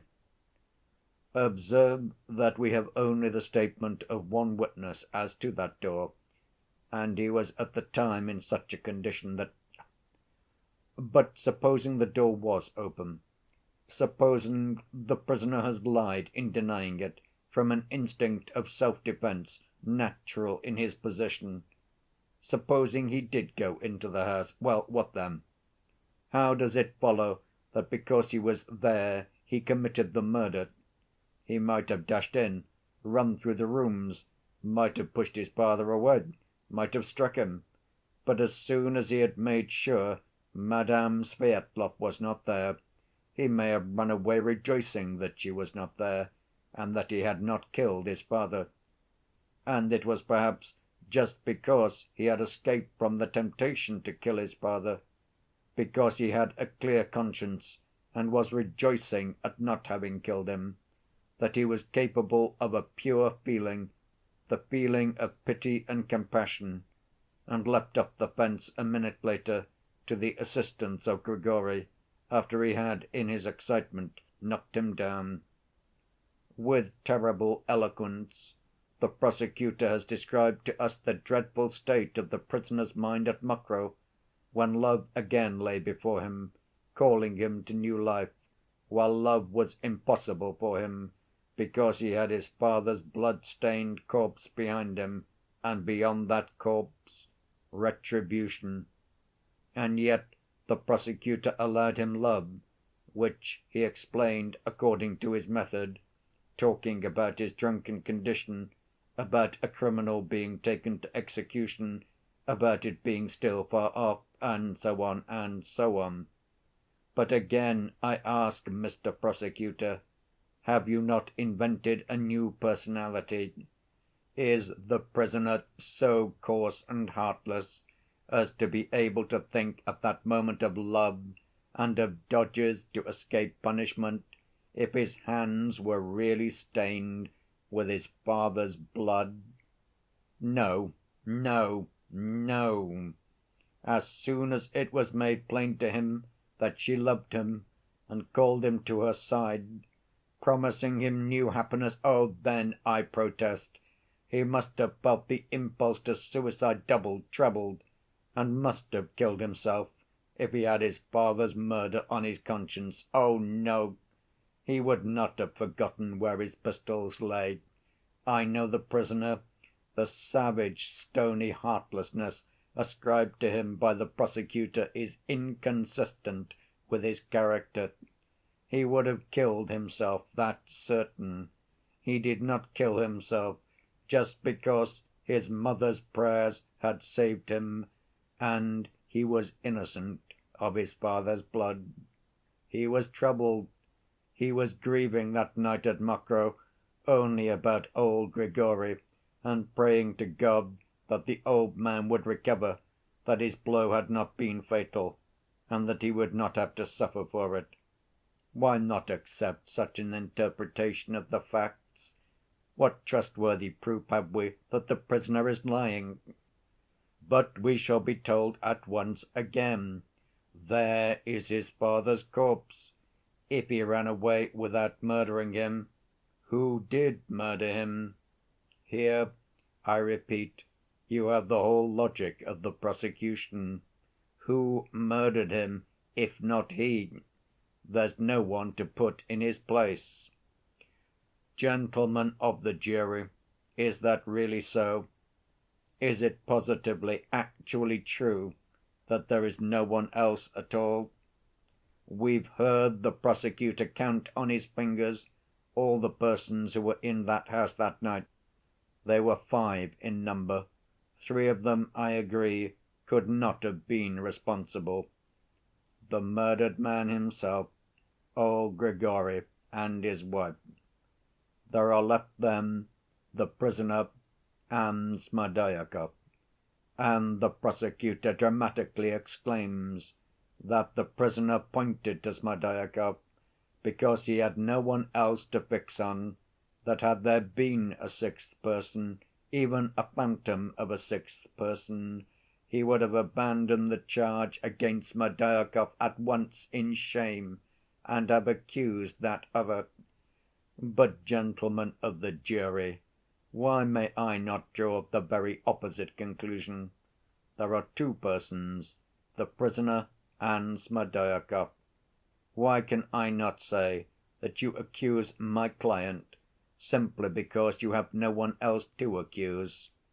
And you have no one else only because you have determined to exclude Smerdyakov from all suspicion. It's true, indeed, Smerdyakov is accused only by the prisoner, his 2 brothers, and Madame Svyetlov. But there are others who accuse him. There are vague rumors of a question, of a suspicion, an obscure report, a feeling of expectation. Finally, we have the evidence of a combination of facts, very suggestive, though I admit inconclusive. In the first place, we have precisely on the day of the catastrophe that fit, for the genuineness of which the prosecutor for some reason has felt obliged to make a careful defense. Then Smerdyakov's sudden suicide on the eve of the trial. Then the equally startling evidence given in court to‐day by the elder of the prisoner's brothers, who had believed in his guilt, but has to‐day produced a bundle of notes and proclaimed Smerdyakov as the murderer.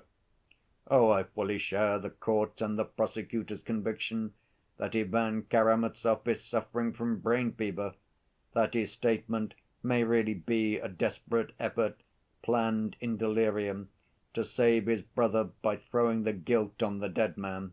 But again Smerdyakov's name is pronounced. Again there is a suggestion of mystery. There is something unexplained, incomplete. And perhaps it may one day be explained, but we won't go into that now, of that later. The court has resolved to go on with the trial, but meantime I might make a few remarks about the character sketch of Smerdyakov drawn with subtlety and talent by the prosecutor. But while I admire his talent, I cannot agree with him. I have visited Smerdyakov, I have seen him and talked to him, and he made a very different impression on me. He was weak in health, it is true, but in character, in spirit, he was by no means the weak man the prosecutor has made him out to be. I found in him no trace of the timidity on which the prosecutor so insisted. There was no simplicity about him either. I found in him, on the contrary, an extreme mistrustfulness concealed under a mask of naïveté, and an intelligence of considerable range. The prosecutor was too simple in taking him for weak‐minded. He made a very definite impression on me. I left him with the conviction that he was a distinctly spiteful creature, excessively ambitious, vindictive, and intensely envious. I made some inquiries. He resented his parentage, was ashamed of it, and would clench his teeth when he remembered that he was the son of stinking Lizaveta. He was disrespectful to the servant Grigory and his wife, who had cared for him in his childhood. He cursed and jeered at Russia. He dreamed of going to France and becoming a Frenchman. He used often to say that he hadn't the means to do so. I fancy he loved no one but himself, and had a strangely high opinion of himself. His conception of culture was limited to good clothes, clean shirt‐fronts, and polished boots.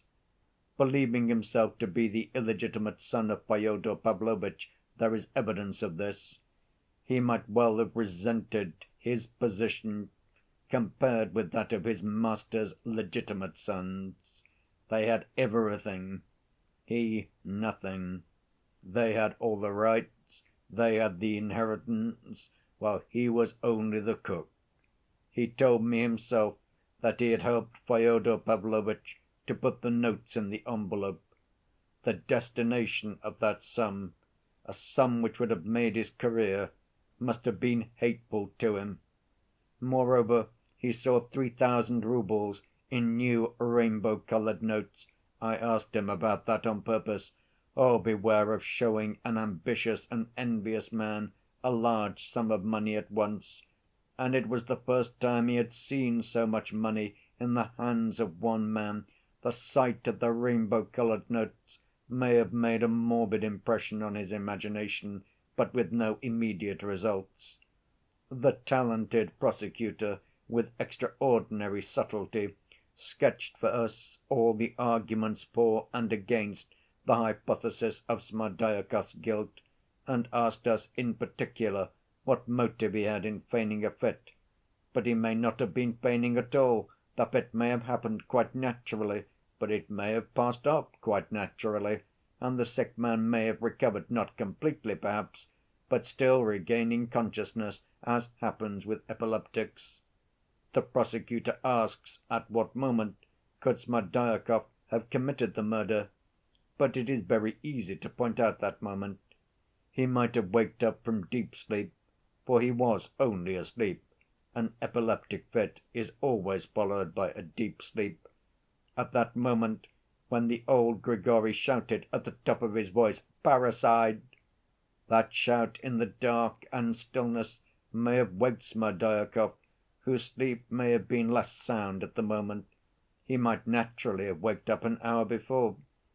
Getting out of bed, he goes almost unconsciously and with no definite motive towards the sound to see what's the matter.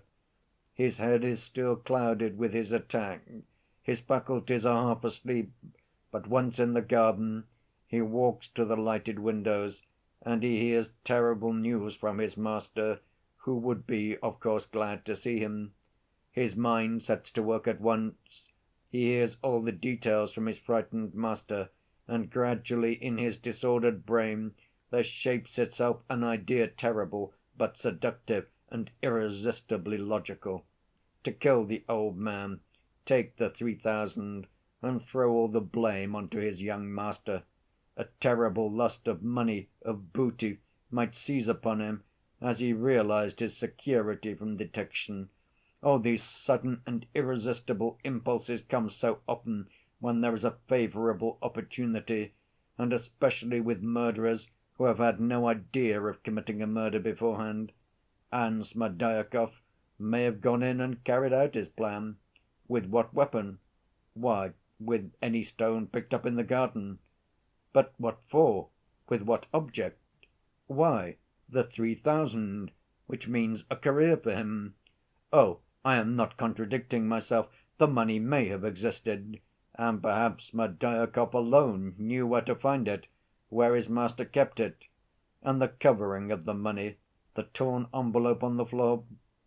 Just now, when the prosecutor was explaining his subtle theory that only an inexperienced thief like Karamazov would have left the envelope on the floor, and not one like Smerdyakov, who would have avoided leaving a piece of evidence against himself, I thought, as I listened, that I was hearing something very familiar, and would you believe it, I have heard that very argument, that very conjecture of how Karamazov would have behaved, precisely 2 days before, from Smerdyakov himself. What's more, it struck me at the time, I fancied that there was an artificial simplicity about him, that he was in a hurry to suggest this idea to me, that I might fancy it was my own. He insinuated it, as it were. Did he not insinuate the same idea at the inquiry, and suggest it to the talented prosecutor? I shall be asked, what about the old woman, Grigory's wife? She heard the sick man moaning close by all night. Yes, she heard it, but that evidence is extremely unreliable. I knew a lady who complained bitterly that she had been kept awake all night by a dog in the yard, yet the poor beast, it appeared, had only yelped once or twice in the night. And that's natural. If any one is asleep and hears a groan, he wakes up, annoyed at being waked, but instantly falls asleep again.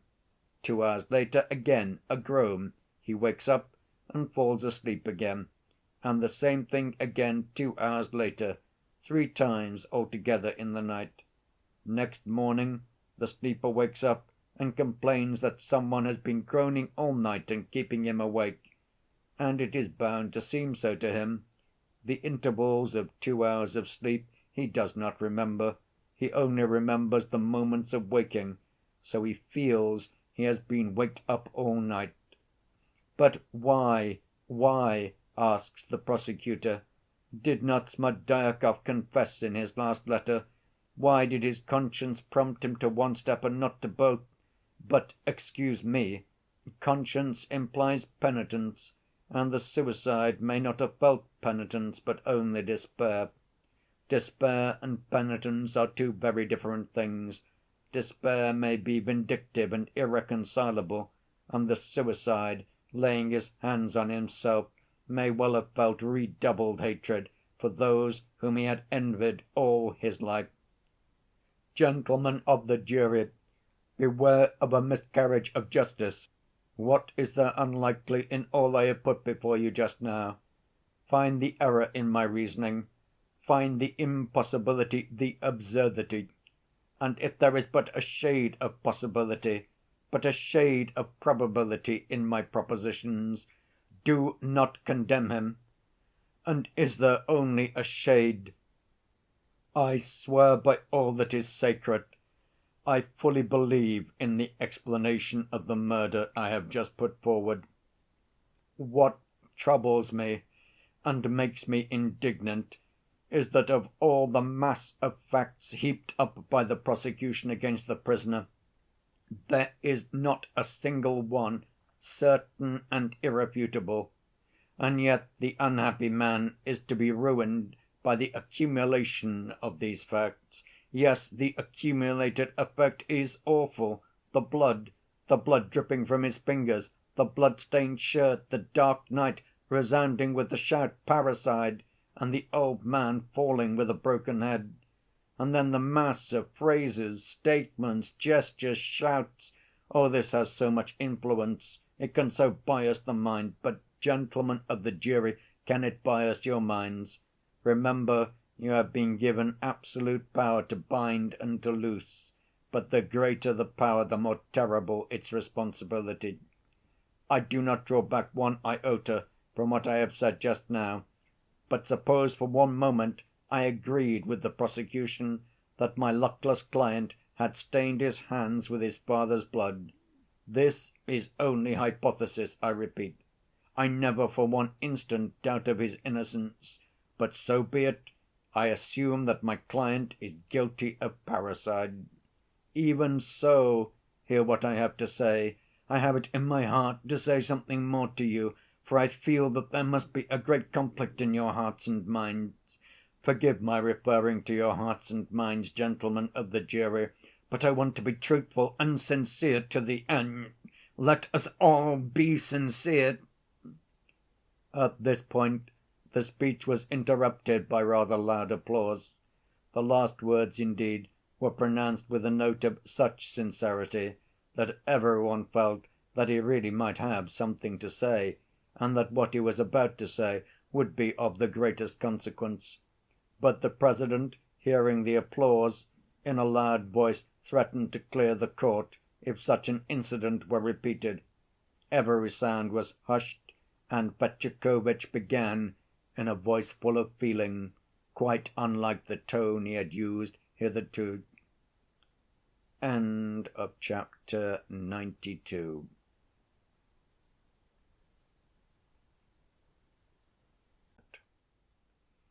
It's not only the accumulation of facts that threatens my client with ruin, gentlemen of the jury, he began.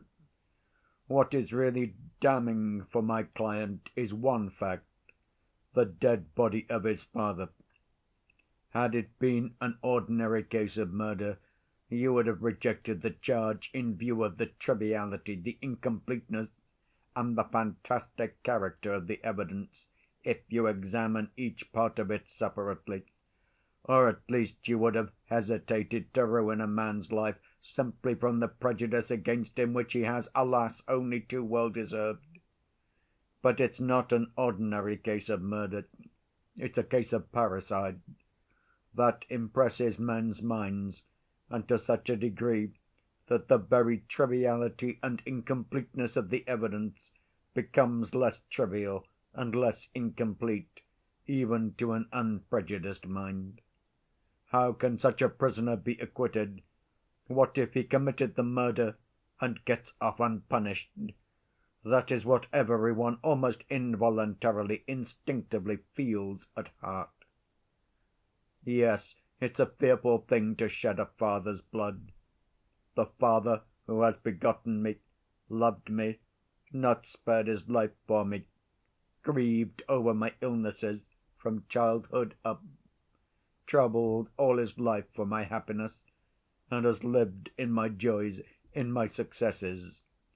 To murder such a father, that's inconceivable. Gentlemen of the jury, what is a father, a real father? What is the meaning of that great word? What is the great idea in that name? We have just indicated in part what a true father is and what he ought to be. In the case in which we are now so deeply occupied, and over which our hearts are aching, in the present case, the father, Fyodor Pavlovitch Karamazov, did not correspond to that conception of a father to which we have just referred. That's the misfortune. And indeed, some fathers are a misfortune. Let us examine this misfortune rather more closely. We must shrink from nothing, gentlemen of the jury, considering the importance of the decision you have to make. It's our particular duty not to shrink from any idea, like children or frightened women, as the talented prosecutor happily expresses it. But in the course of his heated speech, my esteemed opponent, and he was my opponent before I opened my lips, exclaimed several times, "Oh, I will not yield the defense of the prisoner to the lawyer who has come down from Petersburg. I accuse, but I defend also." He exclaimed that several times, but forgot to mention that if this terrible prisoner was for 23 years so grateful for a mere pound of nuts given him by the only man who had been kind to him as a child in his father's house, might not such a man well have remembered for 23 years how he ran in his father's back‐yard, without boots on his feet and with his little trousers hanging by one button, to use the expression of the kind‐hearted Doctor Herzenstube? Oh, gentlemen of the jury, why need we look more closely at this misfortune? Why repeat what we all know already? What did my client meet with when he arrived here at his father's house? And why depict my client as a heartless egoist and monster? He is uncontrolled, he is wild and unruly. We are trying him now for that. But who was responsible for his life? Who was responsible for his having received such an unseemly bringing up, in spite of his excellent disposition and his grateful and sensitive heart? Did any one train him to be reasonable? Was he enlightened by study? Did any one love him ever so little in his childhood? My client was left to the care of Providence like a beast of the field. He thirsted perhaps to see his father after long years of separation. 1,000 times perhaps he may, recalling his childhood, have driven away the loathsome phantoms that haunted his childish dreams, and with all his heart he may have longed to embrace and to forgive his father. And what awaited him? He was met by cynical taunts, suspicions, and wrangling about money. He heard nothing but revolting talk and vicious precepts uttered daily over the brandy, and at last he saw his father seducing his mistress from him with his own money. Oh, gentlemen of the jury, that was cruel and revolting. And that old man was always complaining of the disrespect and cruelty of his son. He slandered him in society, injured him, calumniated him, brought up his unpaid debts to get him thrown into prison. Gentlemen of the jury, people like my client, who are fierce, unruly, and uncontrolled on the surface, are sometimes, most frequently indeed, exceedingly tender‐hearted, only they don't express it. Oh, don't laugh at my idea. The talented prosecutor laughed mercilessly just now at my client for loving Schiller, loving the sublime and beautiful. I should not have laughed at that in his place. Yes, such natures, oh, let me speak in defense of such natures, so often and so cruelly misunderstood, these natures often thirst for tenderness, goodness, and justice, as it were, in contrast to themselves, their unruliness, their ferocity. They thirst for it unconsciously. Passionate and fierce on the surface, they are painfully capable of loving woman, for instance, and with a spiritual and elevated love. Again, do not laugh at me. This is very often the case in such natures. But they cannot hide their passions, sometimes very coarse, and that is conspicuous and is noticed, but the inner man is unseen.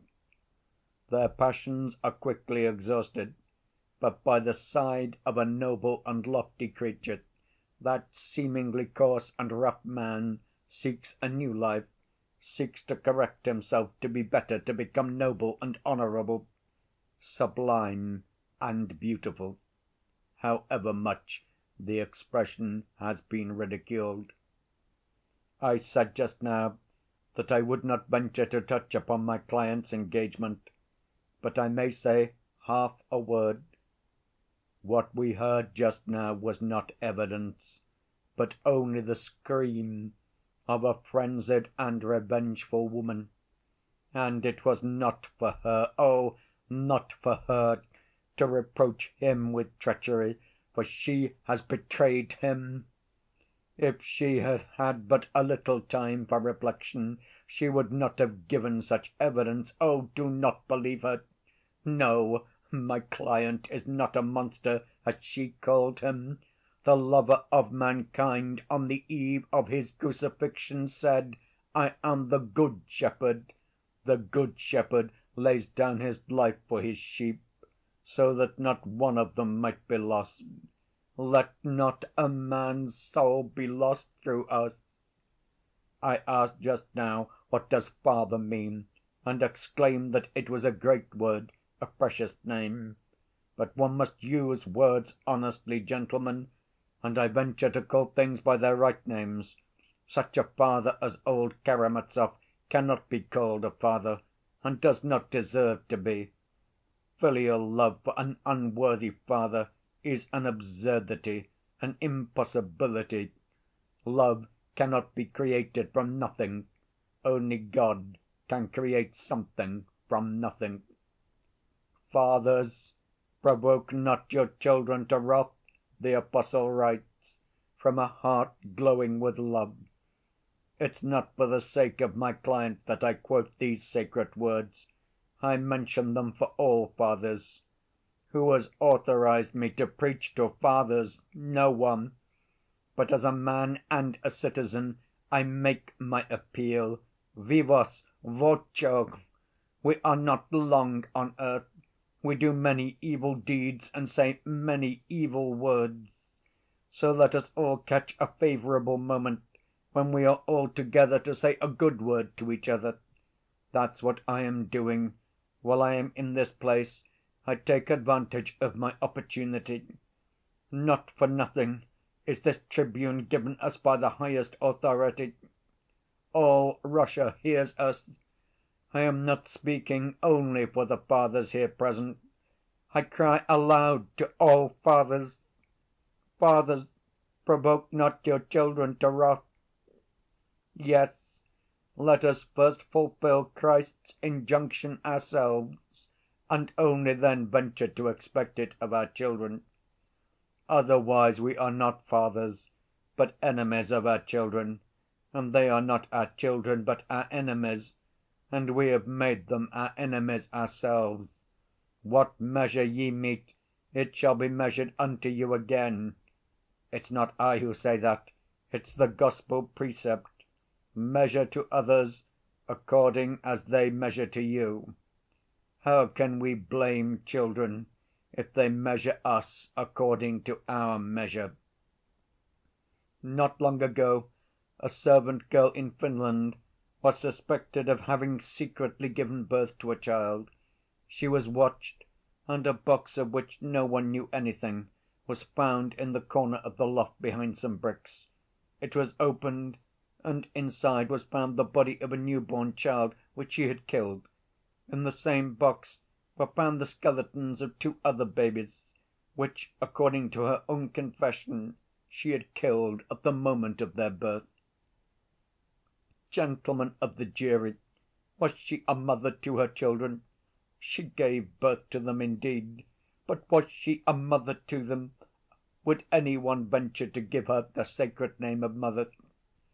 Let us be bold, gentlemen, let us be audacious even. It's our duty to be so at this moment, and not to be afraid of certain words and ideas, like the Moscow woman in Ostrovsky's play, who are scared at the sound of certain words. No, let us prove that the progress of the last few years has touched even us, and let us say plainly, the father is not merely he who begets the child, but he who begets it and does his duty by it. Oh, of course, there is the other meaning, there is the other interpretation of the word father, which insists that any father, even though he be a monster, even though he be the enemy of his children, still remains my father simply because he begot me.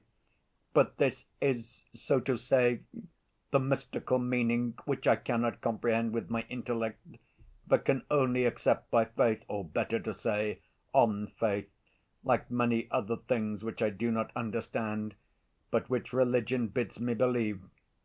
But in that case, let it be kept outside the sphere of actual life. In the sphere of actual life, which has, indeed, its own rights, but also lays upon us great duties and obligations, in that sphere, if we want to be humane, Christian, in fact, we must, or ought to, act only upon convictions justified by reason and experience, which have been passed through the crucible of analysis. In a word, we must act rationally, and not as though in dream and delirium, that we may not do harm, that we may not ill‐treat and ruin a man. Then it will be real Christian work, not only mystic, but rational and philanthropic. There was violent applause at this passage from many parts of the court, but Fetyukovitch waved his hands as though imploring them to let him finish without interruption. The court relapsed into silence at once. The orator went on. Do you suppose, gentlemen, that our children, as they grow up and begin to reason, can avoid such questions? No, they cannot, and we will not impose on them an impossible restriction.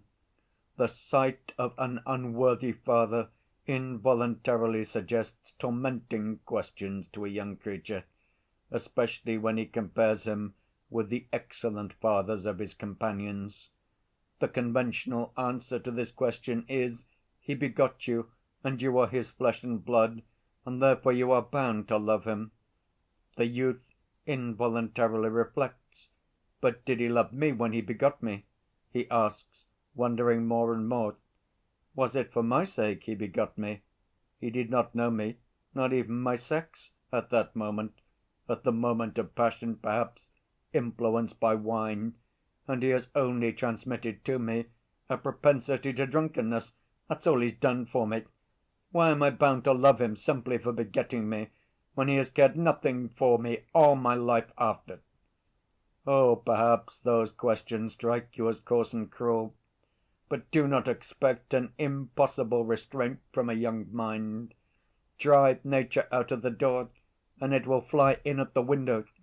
And above all, let us not be afraid of words, but decide the question according to the dictates of reason and humanity, and not of mystic ideas. How shall it be decided? Why, like this. Let the son stand before his father and ask him, 'Father, tell me, why must I love you? Father, show me that I must love you.' And if that father is able to answer him and show him good reason, we have a real, normal, parental relation, not resting on mystical prejudice, but on a rational, responsible, and strictly humanitarian basis. But if he does not, there's an end to the family tie. He is not a father to him, and the son has a right to look upon him as a stranger. And even an enemy, our tribune, gentlemen of the jury, ought to be a school of true and sound ideas."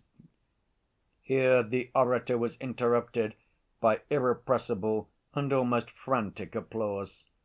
Of course it was not the whole audience, but a good half of it applauded. The fathers and mothers present applauded. Shrieks and exclamations were heard from the gallery, where the ladies were sitting. Handkerchiefs were waved. The President began ringing his bell with all his might.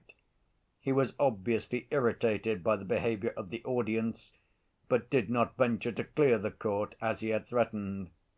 Even persons of high position, old men with stars on their breasts, sitting on specially reserved seats behind the judges, applauded the orator and waved their handkerchiefs.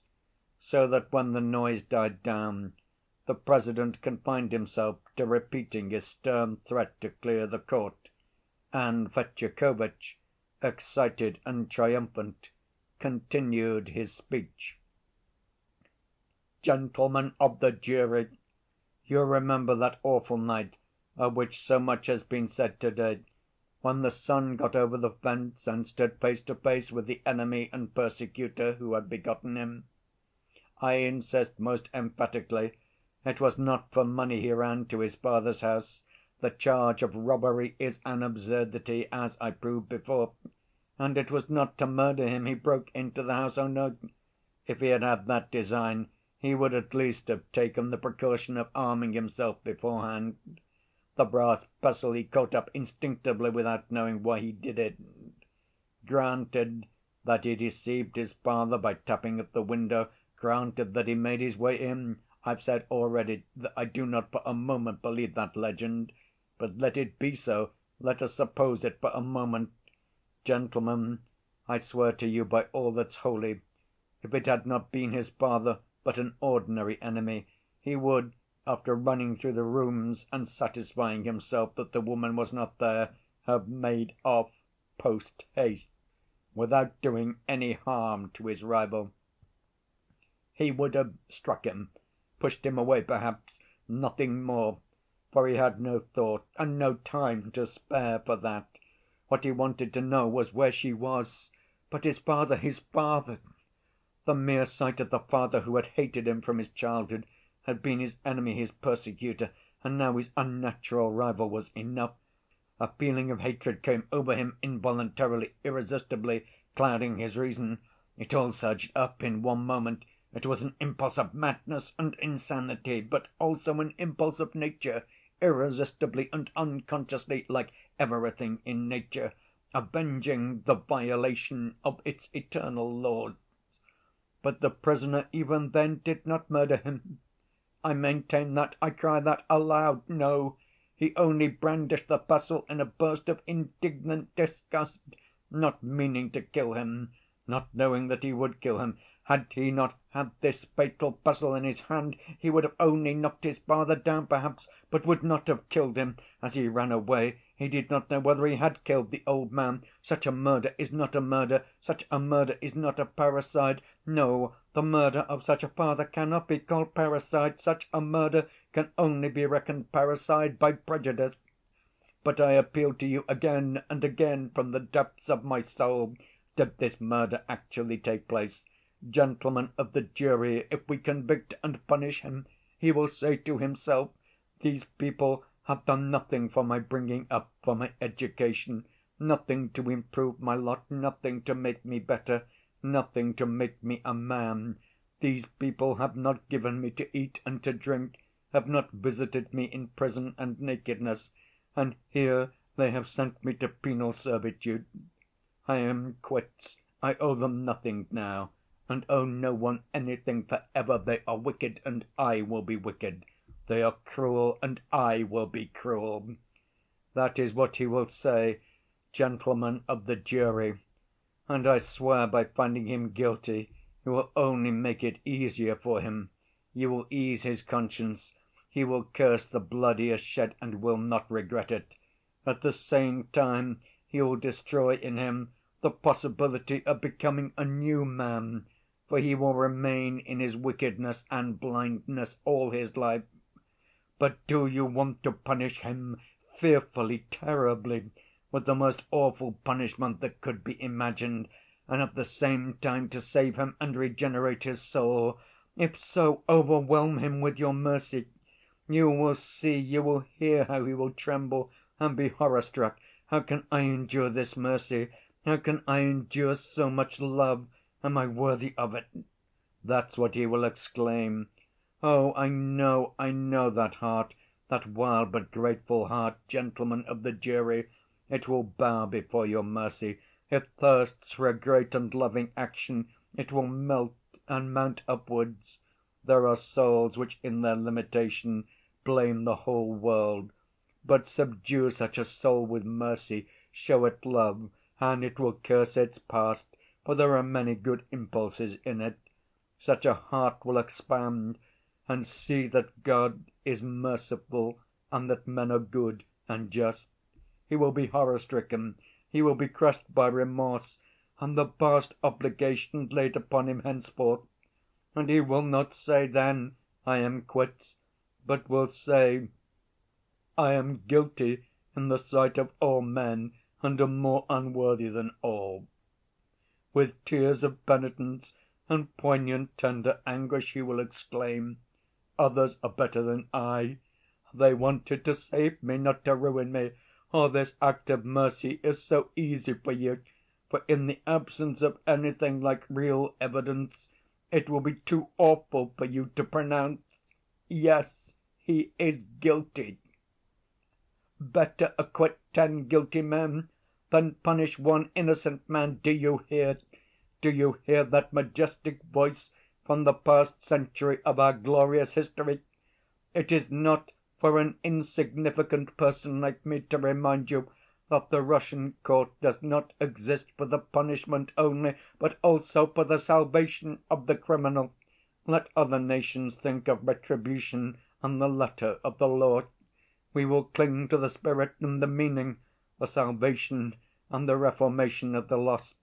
If this is true, if Russia and her justice are such, she may go forward with good cheer.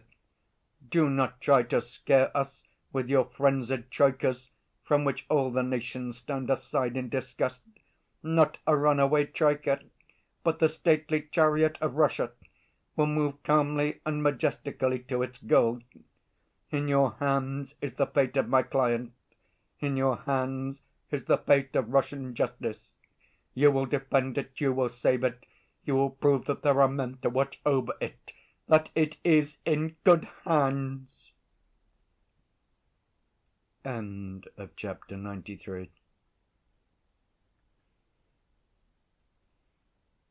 The peasants stand firm, and the enthusiasm of the audience burst like an irresistible storm. It was out of the question to stop it. The women wept, many of the men wept too, even two important personages shed tears. The President submitted, and even postponed ringing his bell. The suppression of such an enthusiasm would be the suppression of something sacred, as the ladies cried afterwards. The orator himself was genuinely touched. And it was at this moment that Ippolit Kirillovitch got up to make certain objections. People looked at him with hatred. What? What's the meaning of it? He positively dares to make objections? The ladies babbled. But if the whole world of ladies, including his wife, had protested, he could not have been stopped at that moment. He was pale, he was shaking with emotion. His first phrases were even unintelligible. He gasped for breath, could hardly speak clearly, lost the thread, but he soon recovered himself.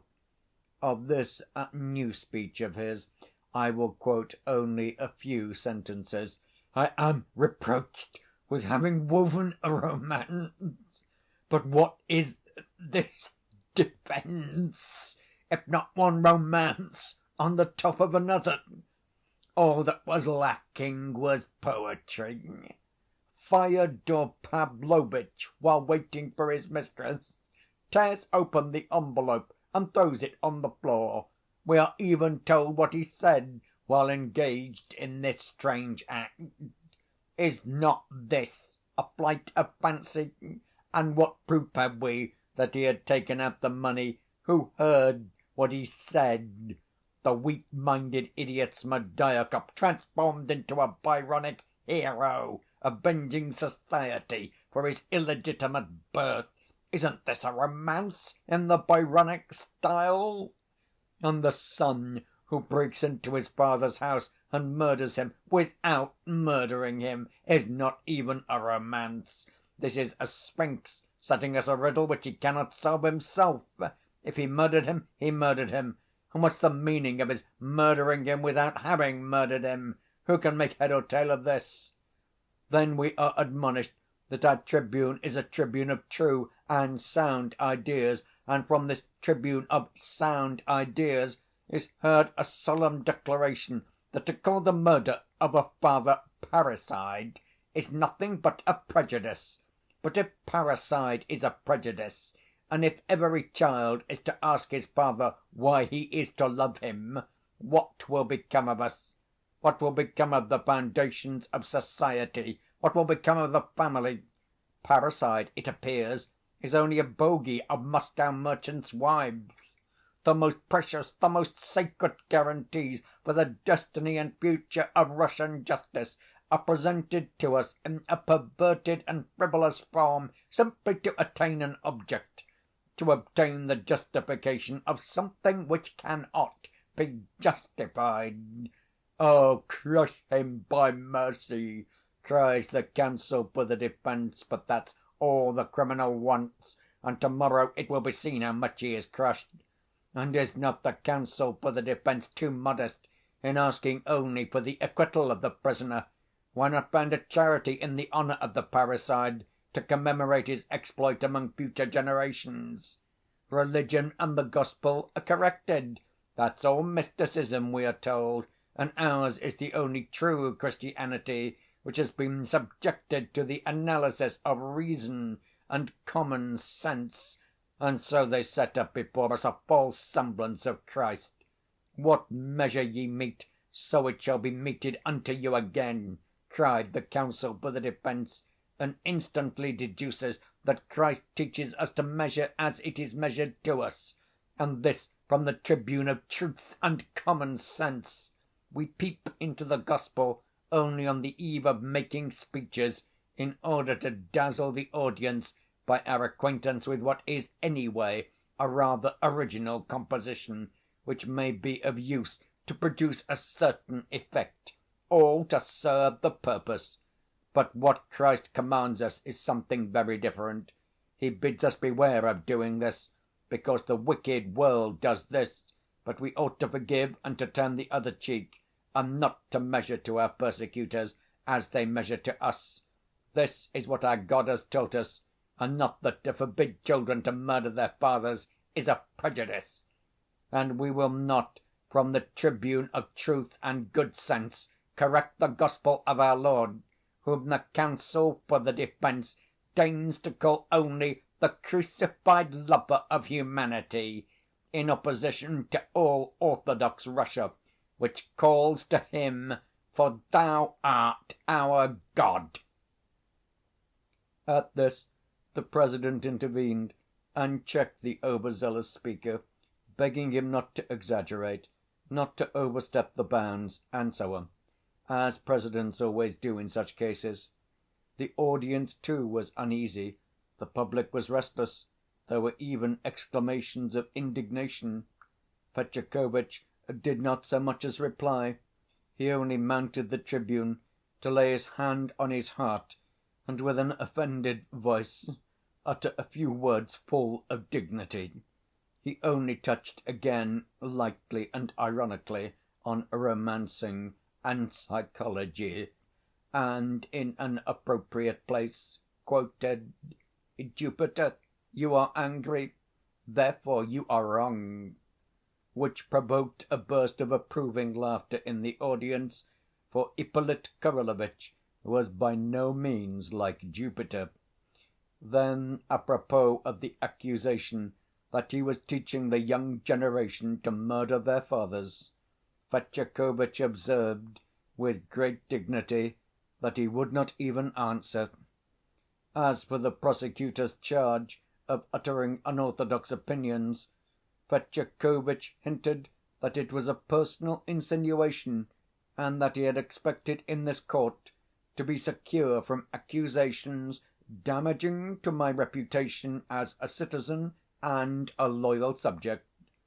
But at these words the President pulled him up too, and Fetyukovitch concluded his speech with a bow, amid a hum of approbation in the court, and Ippolit Kirillovitch was, in the opinion of our ladies, crushed for good. Then the prisoner was allowed to speak. Mitya stood up, but said very little. He was fearfully exhausted, physically and mentally.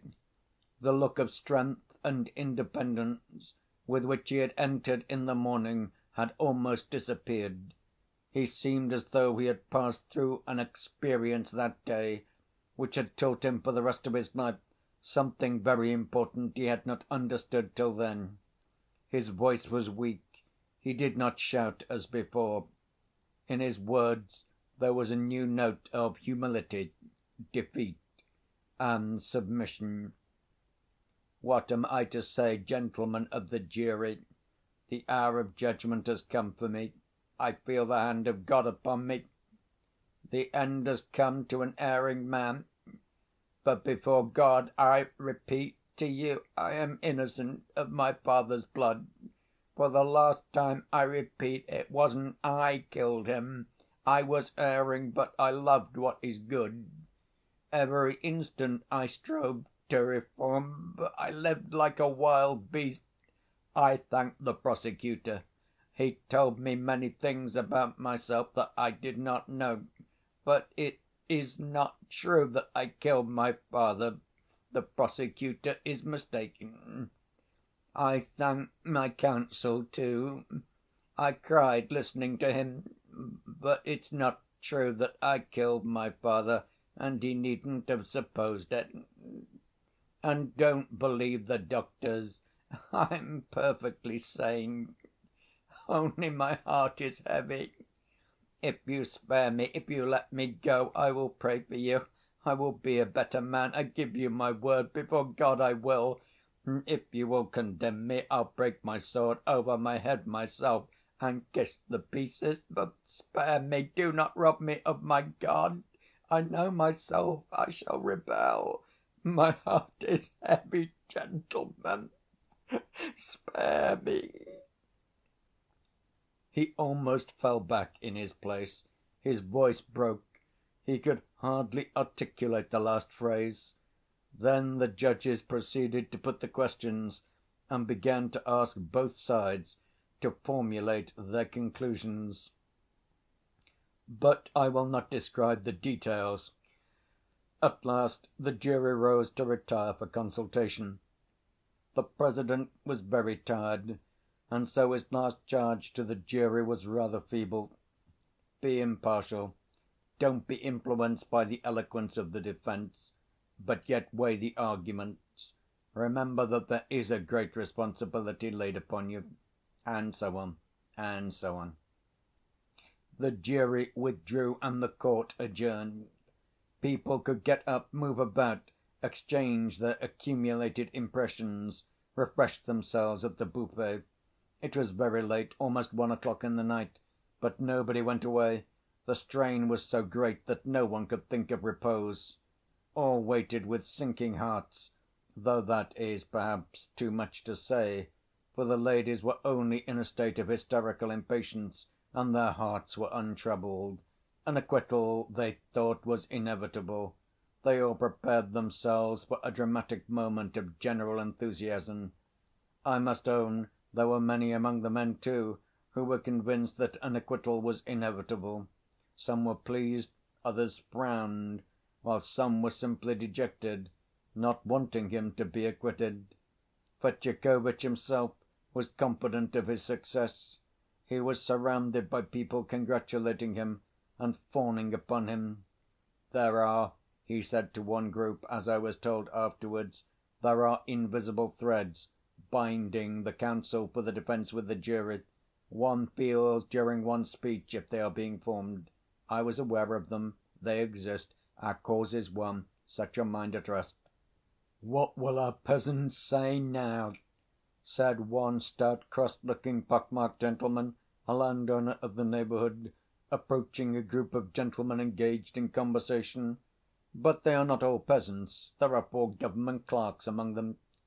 "Yes, there are clerks," said a member of the district council, joining the group. "And do you know that Nazaryev, the merchant with the medal, a juryman?" "What of him?" "He is a man with brains, but he never speaks. He is no great talker, but so much the better. There's no need for the Petersburg man to teach him. He could teach all Petersburg himself. He's the father of 12 children. Think of that!" "Upon my word, you don't suppose they won't acquit him?" one of our young officials exclaimed in another group. "They'll acquit him for certain," said a resolute voice. "It would be shameful, disgraceful not to acquit him," cried the official. "Suppose he did murder him, there are fathers and fathers, and besides he was in such a frenzy. He really may have done nothing but swing the pestle in the air and so knock the old man down. But it was a pity they dragged the valet in. That was simply an absurd theory. If I'd been in Fetyukovitch's place, I should simply have said, straight out, he murdered him. But he is not guilty, hang it all." "That's what he did, only without saying hang it all." "No, Mihail Semyonovitch, he almost said that, too," put in a third voice. "Why, gentlemen, in Lent an actress was acquitted in our town who had cut the throat of her lover's lawful wife."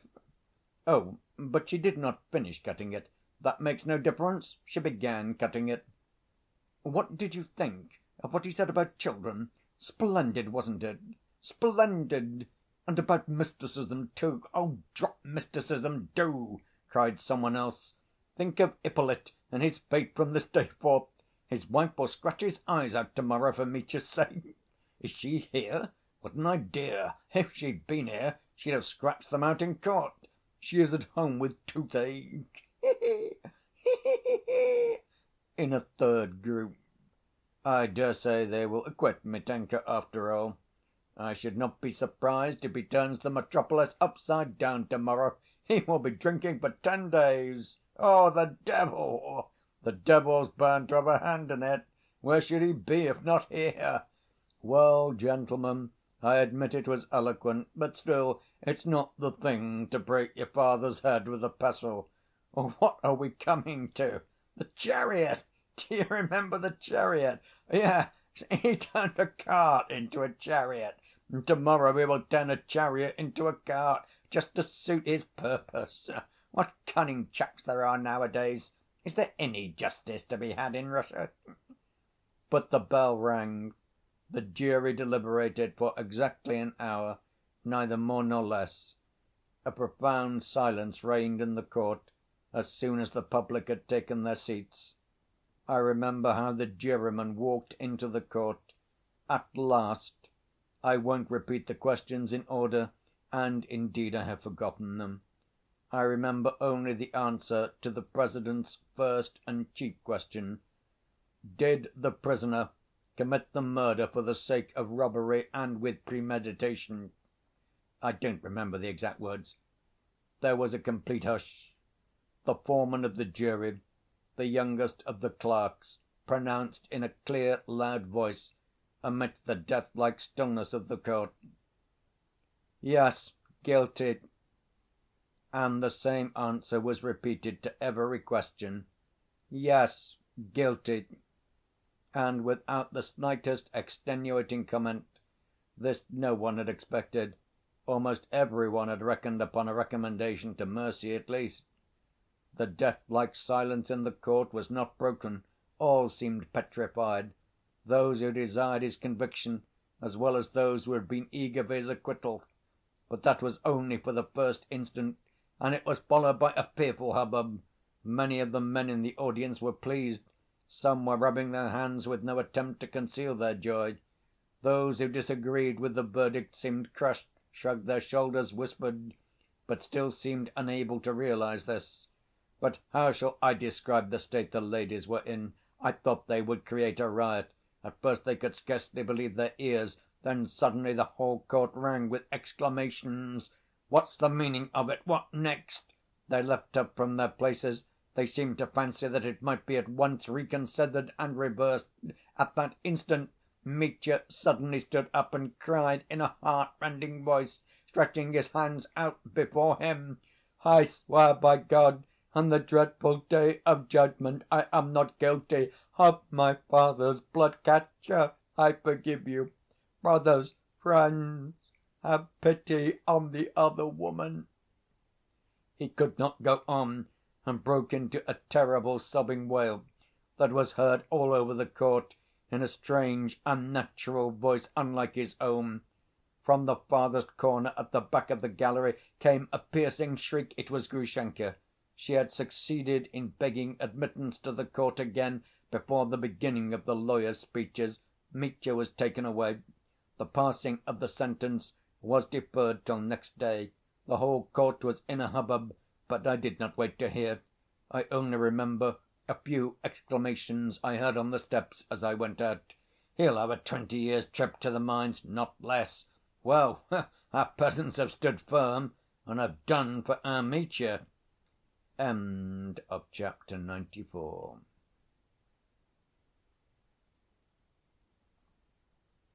In the morning, 5 days after the trial, Alyosha went to Katerina Ivanovna's to talk over a matter of great importance to both of them, and to give her a message. She sat and talked to him in the very room in which he had once received Grushenka.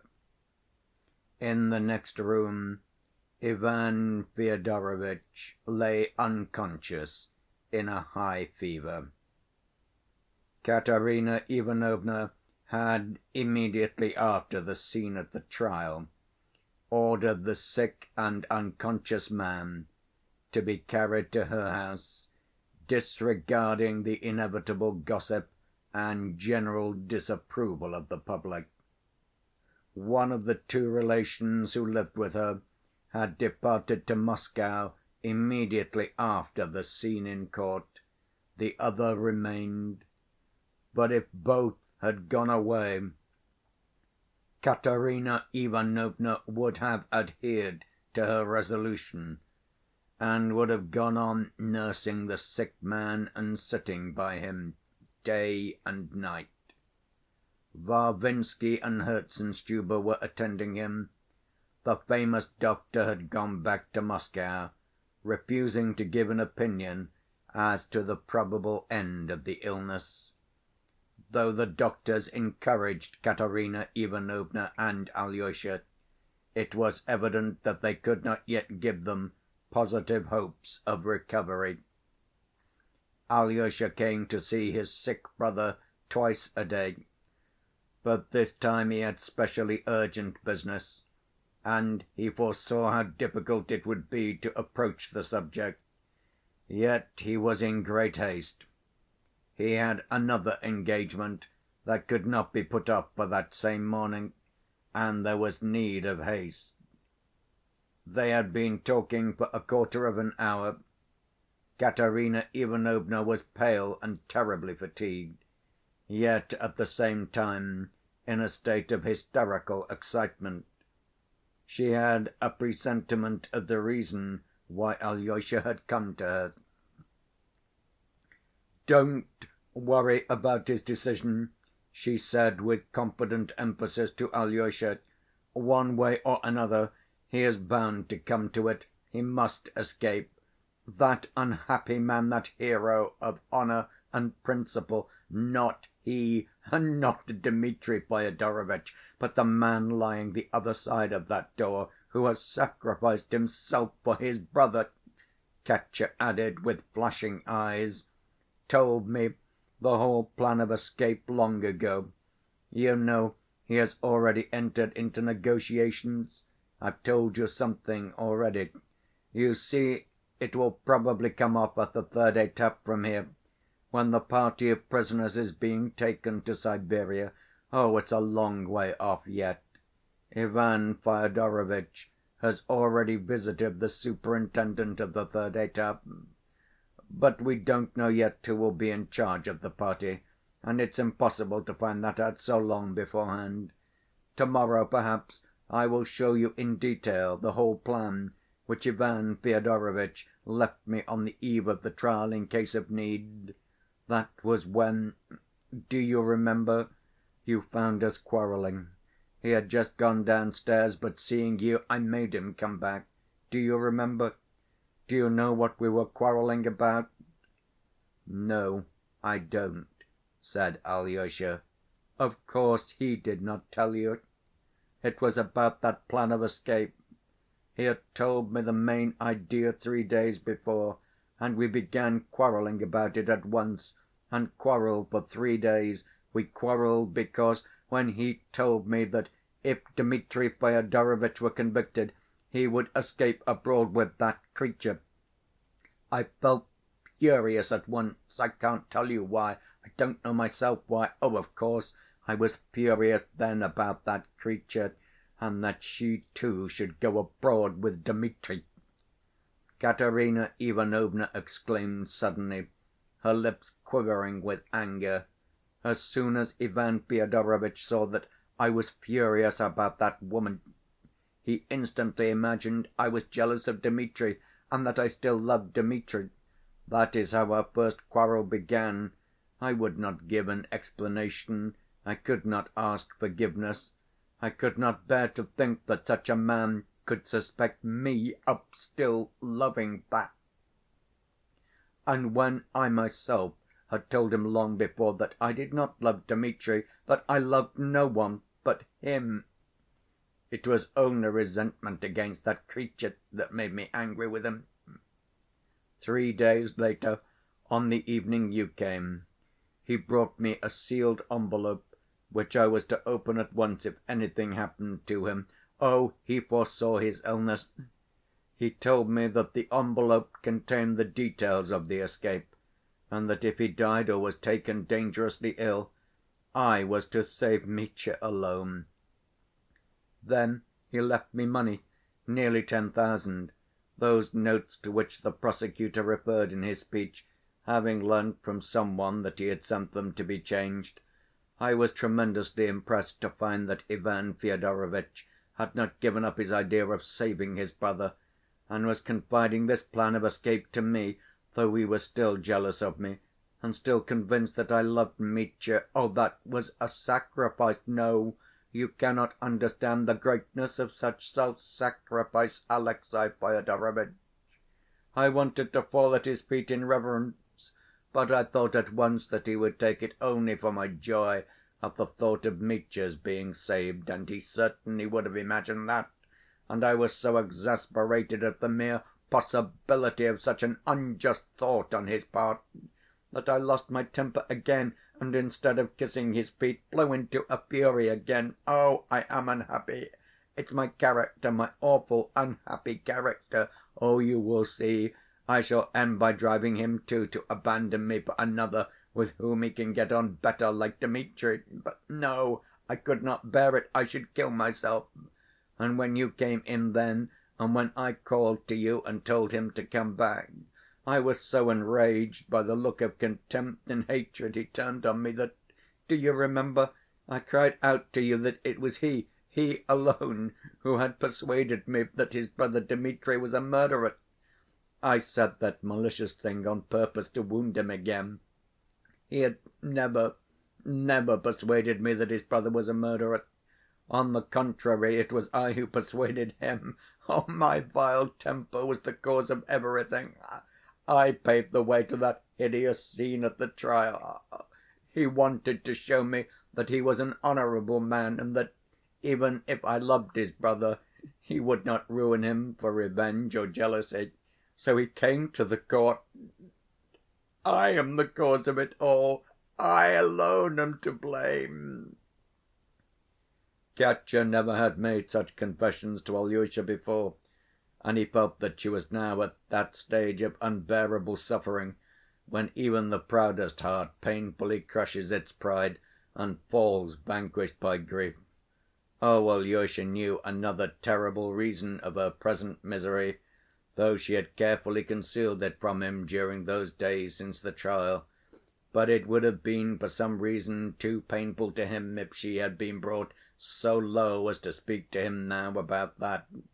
She was suffering for her treachery at the trial, and Alyosha felt that her conscience was impelling her to confess it to him, Alyosha, with tears and cries and hysterical writhings on the floor. But he dreaded that moment and longed to spare her. It made the commission on which he had come even more difficult. He spoke of Mitya again. "It's all right, it's all right. Don't be anxious about him," she began again, sharply and stubbornly. "All that is only momentary. I know him, I know his heart only too well. You may be sure he will consent to escape. It's not as though it would be immediately. He will have time to make up his mind to it. Ivan Fyodorovitch will be well by that time, and will manage it all himself, so that I shall have nothing to do with it. Don't be anxious, he will consent to run away. He has agreed already. Do you suppose he would give up that creature? And they won't let her go to him, so he is bound to escape. It's you he's most afraid of. He is afraid you won't approve of his escape on moral grounds. But you must generously allow it, if your sanction is so necessary," Katya added viciously. She paused and smiled. "He talks about some hymn," she went on again, "some cross he has to bear, some duty. I remember Ivan Fyodorovitch told me a great deal about it. And if you knew how he talked," Katya cried suddenly with feeling she could not repress, "if you knew how he loved that wretched man at the moment he told me, and how he hated him perhaps at the same moment. And I heard his story and his tears with sneering disdain. Brute!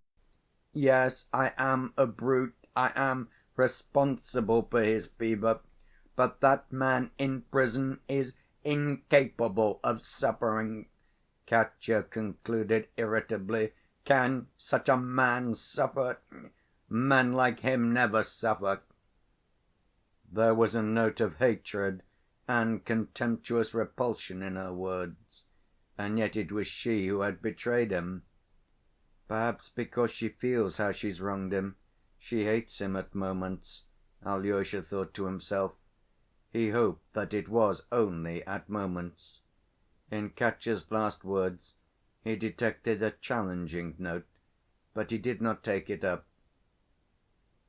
"I sent for you this morning to make you promise to persuade him yourself, or do you too consider that to escape would be dishonorable, cowardly, or something unchristian, perhaps?" Katya added, even more defiantly. "Oh, no, I'll tell him everything," muttered Alyosha. "He asks you to come and see him to‐day," he blurted out suddenly. Looking her steadily in the face, she started and drew back a little from him on the sofa. "Me?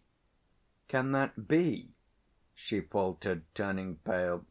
"It can and ought to be," Alyosha began emphatically, growing more animated. "He needs you particularly just now. I would not have opened the subject and worried you if it were not necessary. He is ill, he is beside himself, he keeps asking for you. It is not to be reconciled with you that he wants you, but only that you would go and show yourself at his door. So much has happened to him since that day. He realizes that he has injured you beyond all reckoning. He does not ask your forgiveness. It's impossible to forgive me, he says himself, but only that you would show yourself in his doorway." "It's so sudden," faltered Katya. "I've had a presentiment all these days that you would come with that message. I knew he would ask me to come. It's impossible." "Let it be impossible, but do it. Only think, he realizes for the first time how he has wounded you, the first time in his life. He had never grasped it before so fully. He said, 'If she refuses to come, I shall be unhappy all my life.' Do you hear? Though he is condemned to penal servitude for 20 years, he is still planning to be happy. Is not that piteous? Think, you must visit him, though he is ruined. He is innocent," broke like a challenge from Alyosha. "His hands are clean, there is no blood on them. For the sake of his infinite sufferings in the future, visit him now. Go greet him on his way into the darkness. Stand at his door, that is all. You ought to do it, you ought to," Alyosha concluded, laying immense stress on the word ought. "I ought to, but I cannot," Katya moaned. "He will look at me. I can't." "Your eyes ought to meet. How will you live all your life if you don't make up your mind to do it now? Better suffer all my life. You ought to go, you ought to go," Alyosha repeated with merciless emphasis. "But why to‐day? Why at once? I can't leave our patient." "You can, for a moment. It will only be a moment if you don't come. He will be in delirium by to‐night. I would not tell you a lie. Have pity on him." "Have pity on me!" Katya said with bitter reproach, and she burst into tears. "Then you will come," said Alyosha firmly, seeing her tears. "I'll go and tell him you will come directly." "No, don't tell him so on any account," cried Katya in alarm. "I will come, but don't tell him beforehand, for perhaps I may go, but not go in. I don't know yet." Her voice failed her. She gasped for breath. Alyosha got up to go. "And what if I meet any one?" she said suddenly in a low voice, turning white again. "That's just why you must go now, to avoid meeting any one. There will be no one there, I can tell you that for certain. We will expect you," he concluded emphatically, and went out of the room. End of chapter 95. He hurried to the hospital where Mitya was lying now. The day after his fate was determined, Mitya had fallen ill with nervous fever and was sent to the prison division of the town hospital, but at the request of several persons, Alyosha, Madame Hohlakov, Lise, etc., Dr. Varvinsky had put Mitya not with other prisoners, but in a separate little room, the one where Smerdyakov had been. It is true that there was a sentinel at the other end of the corridor, and there was a grating over the window, so that Varvinsky could be at ease about the indulgence he had shown, which was not quite legal indeed. But he was a kind‐hearted and compassionate young man. He knew how hard it would be for a man like Mitya to pass at once, so suddenly, into the society of robbers and murderers, and that he must get used to it by degrees. The visits of relations and friends were informally sanctioned by the doctor and overseer, and even by the police captain. But only Alyosha and Grushenka had visited Mitya. Rakitin had tried to force his way in twice, but Mitya persistently begged Varvinsky not to admit him. Alyosha found him sitting on his bed in a hospital dressing‐gown, rather feverish, with a towel soaked in vinegar and water on his head. He looked at Alyosha as he came in with an undefined expression, but there was a shade of something like dread discernible in it. He had become terribly preoccupied since the trial. Sometimes he would be silent for half an hour together and seemed to be pondering something heavily and painfully, oblivious of everything about him. If he roused himself from his brooding and began to talk, he always spoke with a kind of abruptness and never of what he really wanted to say. He looked sometimes with a face of suffering at his brother. He seemed to be more at ease with Grushenka than with Alyosha. It is true, he scarcely spoke to her at all, but as soon as she came in, his whole face lighted up with joy. Alyosha sat down beside him on the bed in silence. This time Mitya was waiting for Alyosha in suspense, but he did not dare ask him a question. He felt it almost unthinkable that Katya would consent to come, and at the same time he felt that if she did not come, something inconceivable would happen. Alyosha understood his feelings. "Trifon Borissovitch," Mitya began nervously, "has pulled his whole inn to pieces, I am told. He's taken up the flooring, pulled apart the planks, split up all the gallery, I am told. He is seeking treasure all the time, the 1,500 roubles which the prosecutor said I'd hidden there. He began playing these tricks, they say, as soon as he got home. Serve him right, the swindler! The guard here told me yesterday. He comes from there." "Listen," began Alyosha. "She will come, but I don't know when. Perhaps to‐day, perhaps in a few days, that I can't tell. But she will come, she will, that's certain." Mitya started, would have said something, but was silent. The news had a tremendous effect on him. It was evident that he would have liked terribly to know what had been said, but he was again afraid to ask. Something cruel and contemptuous from Katya would have cut him like a knife at that moment. This was what she said, among other things, that I must be sure to set your conscience at rest about escaping. If Ivan is not well by then, she will see to it all herself. "You've spoken of that already," Mitya observed musingly. "And you have repeated it to Grusha," observed Alyosha. "Yes," Mitya admitted, "she won't come this morning." He looked timidly at his brother. "She won't come till the evening. When I told her yesterday that Katya was taking measures, she was silent. But she set her mouth, she only whispered, 'Let her.' She understood that it was important. I did not dare to try her further. She understands now, I think, that Katya no longer cares for me, but loves Ivan." "Does she?" broke from Alyosha. "Perhaps she does not. Only she is not coming this morning," Mitya hastened to explain again. "I asked her to do something for me. You know, Ivan is superior to all of us. He ought to live, not us. He will recover." "Would you believe it, though Katya is alarmed about him, she scarcely doubts of his recovery," said Alyosha. "That means that she is convinced he will die. It's because she is frightened she's so sure he will get well. Ivan has a strong constitution, and I, too, believe there's every hope that he will get well," Alyosha observed anxiously. "Yes, he will get well, but she is convinced that he will die. She has a great deal of sorrow to bear." A silence followed. A grave anxiety was fretting Mitya. "Alyosha, I love Grusha terribly," he said suddenly, in a shaking voice full of tears.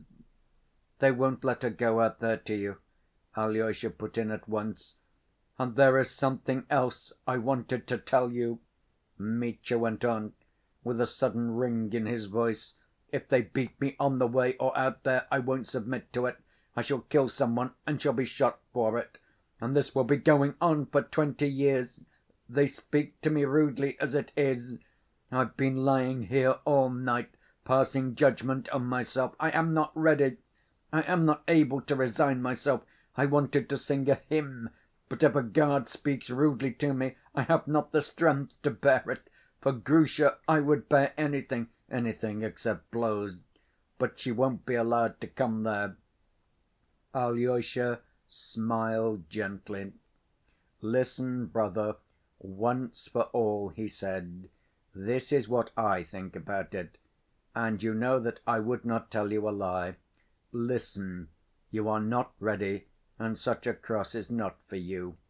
What's more, you don't need such a martyr's cross when you are not ready for it. If you had murdered our father, it would grieve me that you should reject your punishment, but you are innocent, and such a cross is too much for you. You wanted to make yourself another man by suffering. I say, only remember that other man always, all your life, and wherever you go, and that will be enough for you. Your refusal of that great cross will only serve to make you feel all your life an even greater duty, and that constant feeling will do more to make you a new man, perhaps, than if you went there. For there you would not endure it, and would repine, and perhaps at last would say, 'I am quits.' The lawyer was right about that. Such heavy burdens are not for all men. For some they are impossible. These are my thoughts about it, if you want them so much. If other men would have to answer for your escape, officers or soldiers, then I would not have allowed you," smiled Alyosha. "But they declare, the superintendent of that étape told Ivan himself, that if it's well managed, there will be no great inquiry, and that they can get off easily. Of course, bribing is dishonest, even in such a case, but I can't undertake to judge about it, because if Ivan and Katya commissioned me to act for you, I know I should go and give bribes. I must tell you the truth, and so I can't judge of your own action. But let me assure you that I shall never condemn you, and it would be a strange thing if I could judge you in this. Now I think I've gone into everything." "But I do condemn myself!" cried Mitya. "I shall escape, that was settled apart from you. Could Mitya Karamazov do anything but run away? But I shall condemn myself, and I will pray for my sin for ever. That's how the Jesuits talk, isn't it? Just as we are doing." "Yes." Alyosha smiled gently. "I love you for always telling the whole truth and never hiding anything," cried Mitya, with a joyful laugh. "So I've caught my Alyosha being Jesuitical. I must kiss you for that. Now, listen to the rest. I'll open the other side of my heart to you. This is what I planned and decided. If I run away, even with money and a passport, and even to America, I should be cheered up by the thought that I am not running away for pleasure, not for happiness, but to another exile as bad, perhaps, as Siberia. It is as bad, Alyosha, it is. I hate that America, damn it, already. Even though Grusha will be with me. Just look at her, is she an American? She is Russian, Russian to the marrow of her bones. She will be homesick for the mother country, and I shall see every hour that she is suffering for my sake, that she has taken up that cross for me. And what harm has she done? And how shall I, too, put up with the rabble out there, though they may be better than I, every one of them? I hate that America already. And though they may be wonderful at machinery, every one of them, damn them, they are not of my soul. I love Russia, Alyosha. I love the Russian God, though I am a scoundrel myself. I shall choke there!" he exclaimed, his eyes suddenly flashing. His voice was trembling with tears. "So this is what I've decided, Alyosha, listen," he began again, mastering his emotion. "As soon as I arrive there with Grusha, we will set to work at once on the land, in solitude, somewhere very remote, with wild bears. There must be some remote parts even there. I am told there are still redskins there somewhere on the edge of the horizon. So to the country of the last of the Mohicans, and there we'll tackle the grammar at once, Grusha and I, work and grammar. That's how we'll spend 3 years, and by that time we shall speak English like any Englishman. And as soon as we've learnt it, good‐by to America. We'll run here to Russia as American citizens. Don't be uneasy, we would not come to this little town. We'd hide somewhere, a long way off, in the north or in the south. I shall be changed by that time, and she will too in America. The doctor shall make me some sort of wart on my face. That's the use of their being so mechanical. Or else I'll put out one eye. Let my beard grow a yard, and I shall turn grey, fretting for Russia. I dare say they won't recognize us, and if they do, let them send us to Siberia. I don't care. It will show it's our fate. We'll work on the land here too, somewhere in the wilds, and I'll make up as an American all my life. But we shall die on our own soil. That's my plan, and it shan't be altered. Do you approve?" "Yes," said Alyosha, not wanting to contradict him. Mitya paused for a minute and said suddenly: "And how they worked it up at the trial! Didn't they work it up?" "If they had not, you would have been convicted just the same," said Alyosha with a sigh. "Yes, people are sick of me here, God bless them, but it's hard." Mitya moaned miserably. Again there was silence for a minute. "Alyosha, put me out of my misery at once," he exclaimed suddenly. "Tell me, is she coming now or not? Tell me. What did she say? How did she say it?" "She said she would come, but I don't know whether she will come to‐day. It's hard for her, you know." Alyosha looked timidly at his brother. "I should think it is hard for her, Alyosha. It will drive me out of my mind. Grusha keeps looking at me. She understands. My God, calm my heart.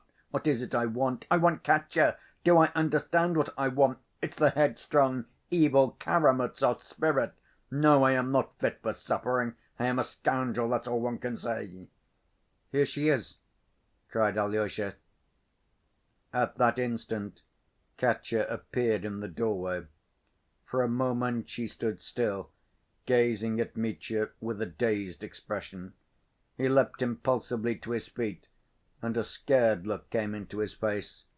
He turned pale, but a timid, pleading smile appeared on his lips at once, and with an irresistible impulse he held out both hands to Katya.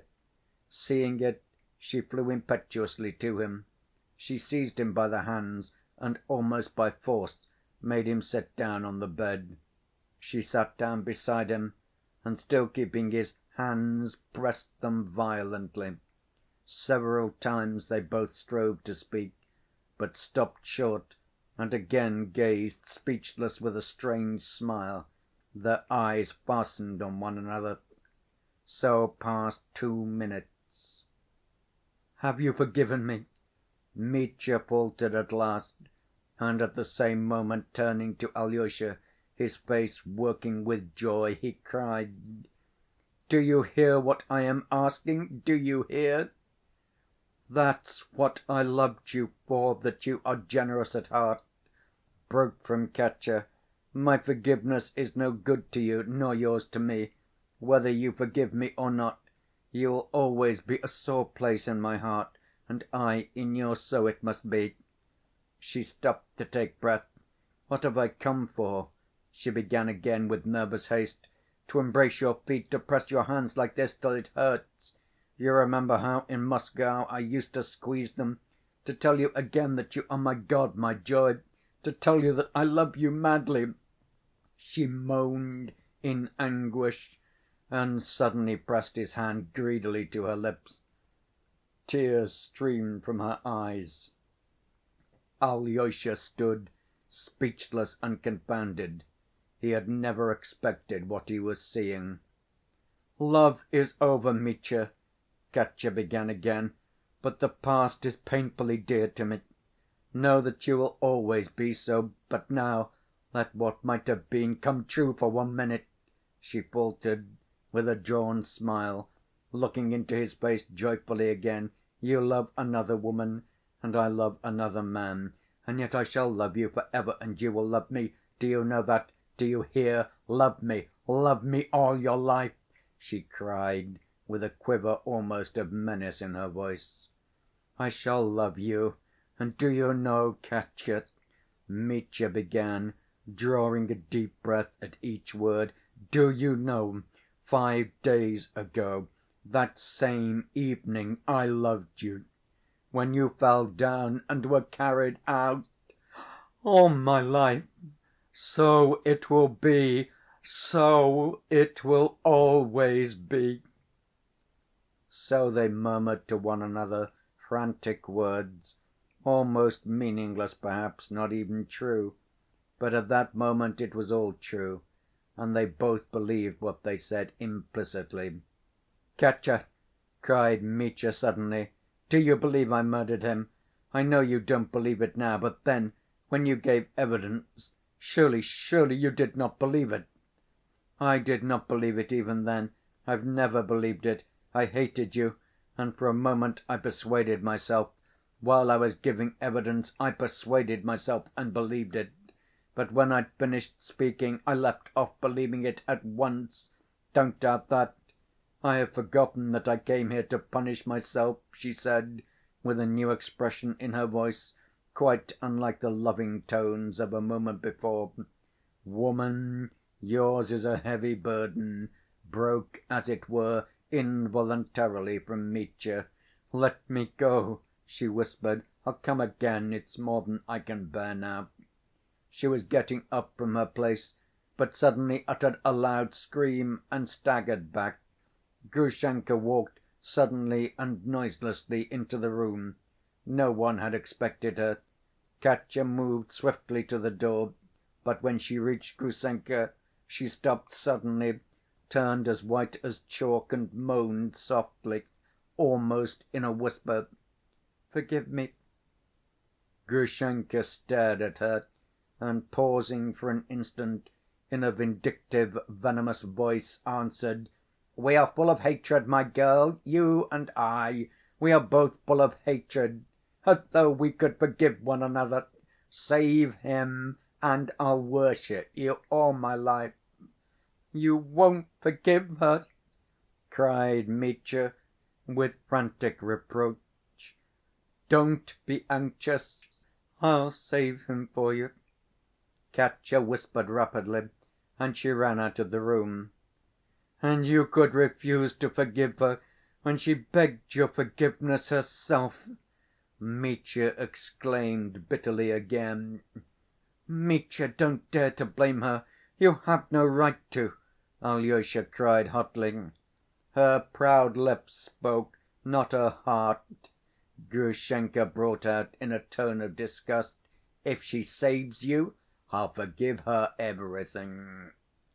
She stopped speaking, as though suppressing something. She could not yet recover herself. She had come in, as appeared afterwards, accidentally, with no suspicion of what she would meet. "Alyosha, run after her!" Mitya cried to his brother. "Tell her I don't know. Don't let her go away like this." "I'll come to you again at nightfall," said Alyosha, and he ran after Katya. He overtook her outside the hospital grounds. She was walking fast, but as soon as Alyosha caught her up, she said quickly: "No, before that woman I can't punish myself.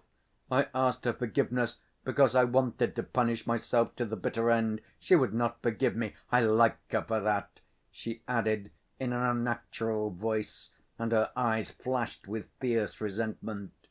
"My brother did not expect this in the least," muttered Alyosha. "He was sure she would not come." "No doubt. Let us leave that," she snapped. "Listen, I can't go with you to the funeral now. I've sent them flowers. I think they still have money. If necessary, tell them I'll never abandon them. Now leave me, please. You are late as it is. The bells are ringing for the service. Leave me, please." End of chapter 96.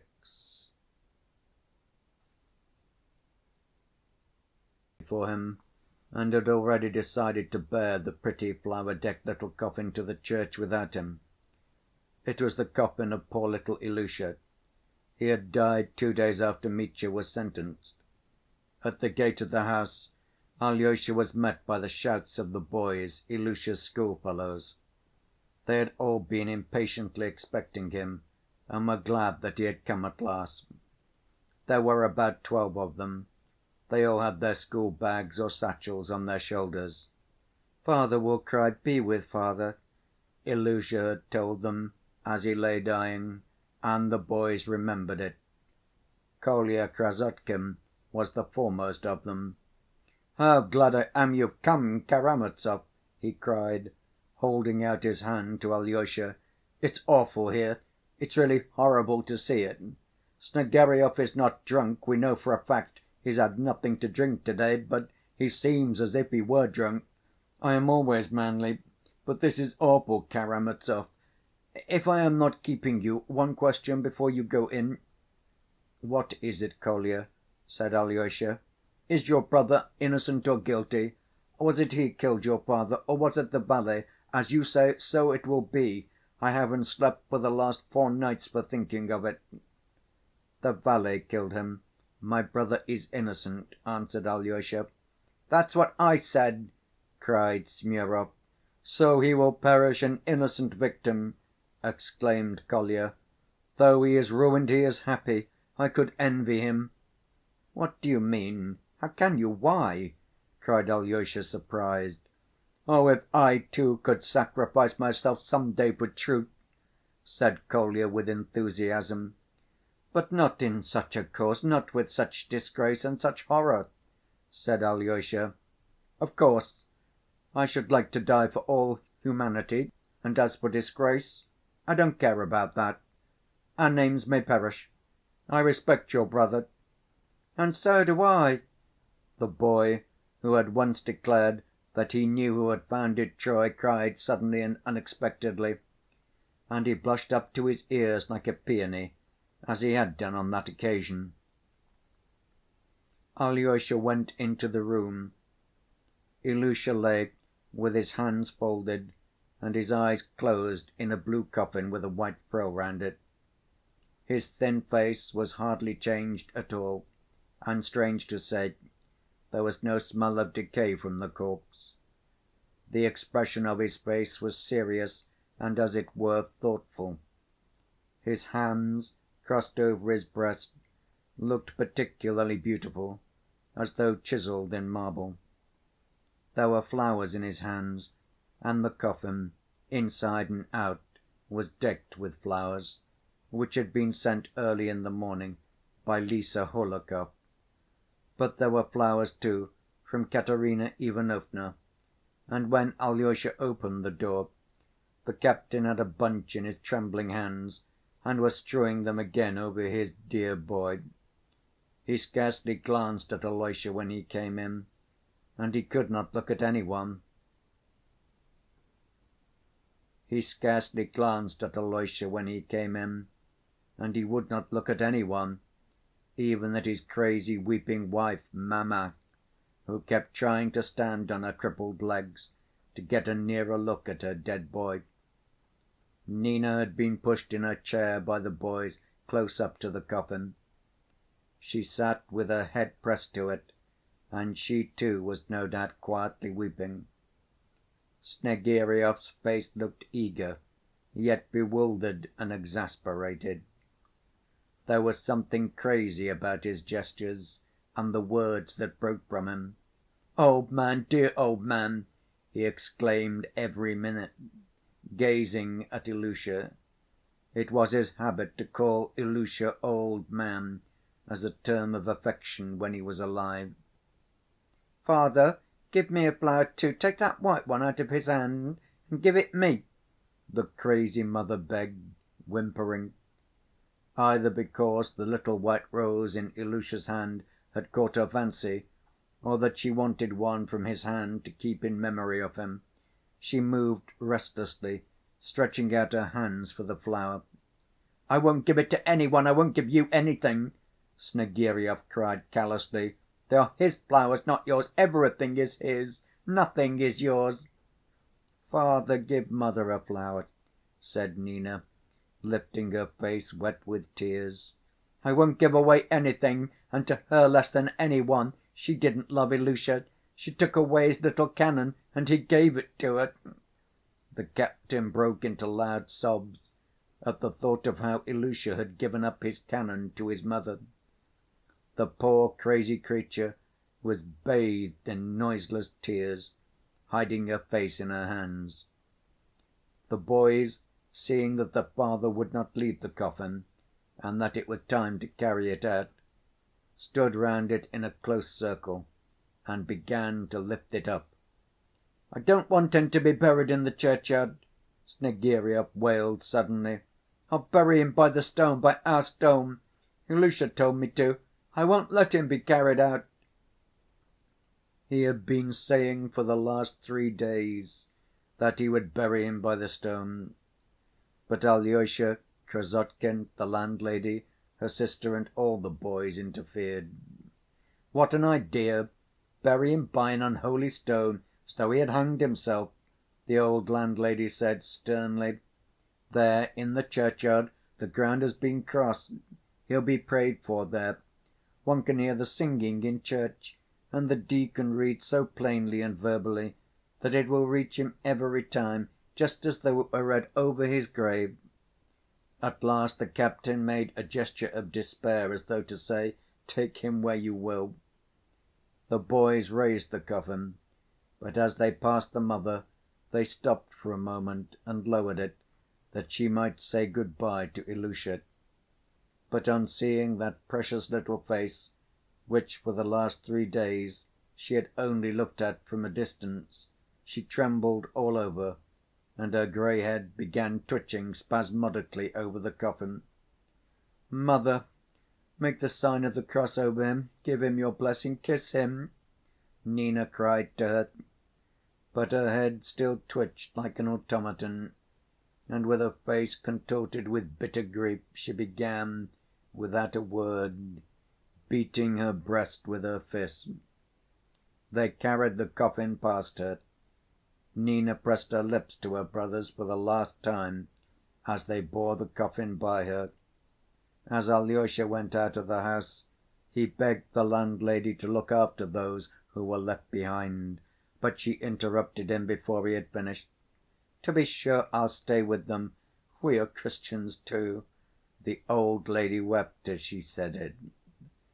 They had not far to carry the coffin to the church, not more than 300 paces.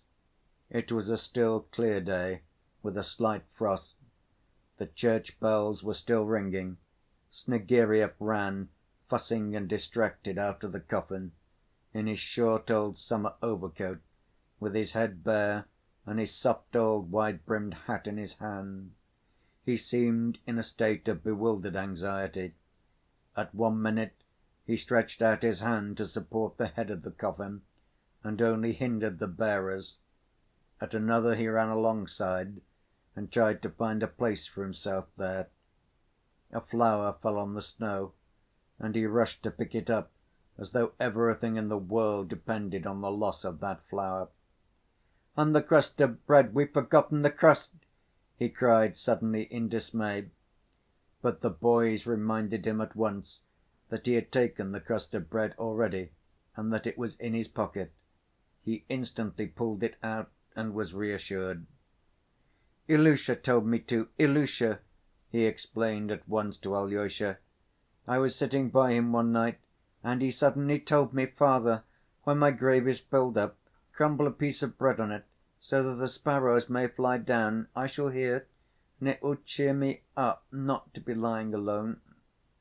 "That's a good thing," said Alyosha. "We must often take some." "Every day," said the captain quickly, seeming cheered at the thought. They reached the church at last and set the coffin in the middle of it. The boys surrounded it and remained reverently standing so all through the service. It was an old and rather poor church. Many of the ikons were without settings, but such churches are the best for praying in.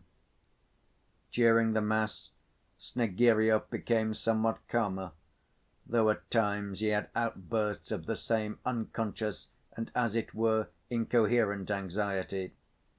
At one moment he went up to the coffin to set straight the cover or the wreath. When a candle fell out of the candlestick he rushed to replace it, and was a fearful time fumbling over it. Then he subsided and stood quietly by the coffin with a look of blank uneasiness and perplexity. After the epistle he suddenly whispered to Alyosha, who was standing beside him, that the epistle had not been read properly, but did not explain what he meant. During the prayer, like the cherubim, he joined in the singing, but did not go on to the end. Falling on his knees, he pressed his forehead to the stone floor, and lay so for a long while. At last came the funeral service itself, and candles were distributed. The distracted father began fussing about again, but the touching and impressive funeral prayers moved and roused his soul. He seemed suddenly to shrink together, and broke into rapid, short sobs which he tried at first to smother, but at last he sobbed aloud. When they began taking leave of the dead and closing the coffin, he flung his arms about as though he would not allow them to cover Ilusha, and began greedily and persistently kissing his dead boy on the lips. At last they succeeded in persuading him to come away from the step, but suddenly he impulsively stretched out his hand and snatched a few flowers from the coffin. He looked at them, and a new idea seemed to dawn upon him, so that he apparently forgot his grief for a minute. Gradually he seemed to sink into brooding, and did not resist when the coffin was lifted up and carried to the grave. It was an expensive one in the churchyard close to the church. Katerina Ivanovna had paid for it. After the customary rites, the grave‐diggers lowered the coffin. Snegiryov, with his flowers in his hands, bent down so low over the open grave that the boys caught hold of his coat in alarm and pulled him back. He did not seem to understand fully what was happening. When they began filling up the grave, he suddenly pointed anxiously at the falling earth, and began trying to say something, but no one could make out what he meant, and he stopped suddenly. Then he was reminded that he must crumble the bread, and he was awfully excited, snatched up the bread and began pulling it to pieces and flinging the morsels on the grave. "Come, fly down, birds, fly down, sparrows," he muttered anxiously. One of the boys observed that it was awkward for him to crumble the bread with the flowers in his hands, and suggested he should give them to some one to hold for a time. But he would not do this, and seemed indeed suddenly alarmed for his flowers, as though they wanted to take them from him altogether. And after looking at the grave and, as it were, satisfying himself that everything had been done and the bread had been crumbled, he suddenly, to the surprise of every one, turned quite composedly even and made his way homewards. But his steps became more and more hurried, he almost ran. The boys and Alyosha kept up with him. "The flowers are for mamma, the flowers are for mamma. I was unkind to mamma," he began exclaiming suddenly. Some one called to him to put on his hat as it was cold, but he flung the hat in the snow as though he were angry and kept repeating, "I won't have the hat, I won't have the hat." Smurov picked it up and carried it after him. All the boys were crying, and Kolya and the boy who discovered about Troy most of all. Though Smurov, with the captain's hat in his hand, was crying bitterly too, he managed, as he ran, to snatch up a piece of red brick that lay on the snow of the path, to fling it at the flock of sparrows that was flying by. He missed them, of course, and went on crying as he ran.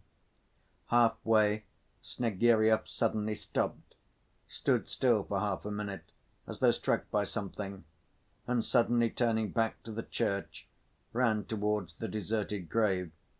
But the boys instantly overtook him and caught hold of him on all sides. Then he fell helpless on the snow, as though he had been knocked down, and struggling, sobbing and wailing, he began crying out, "Ilusha, old man, dear old man!" Alyosha and Kolya tried to make him get up, soothing and persuading him. "Captain, give over! A brave man must show fortitude," muttered Kolya. "You'll spoil the flowers," said Alyosha, "and mamma is expecting them. She is sitting crying because you would not give her any before. Ilusha's little bed is still there." "Yes, yes, mamma," Snegiryov suddenly recollected. "They'll take away the bed, they'll take it away," he added, as though alarmed that they really would. He jumped up and ran homewards again, but it was not far off, and they all arrived together.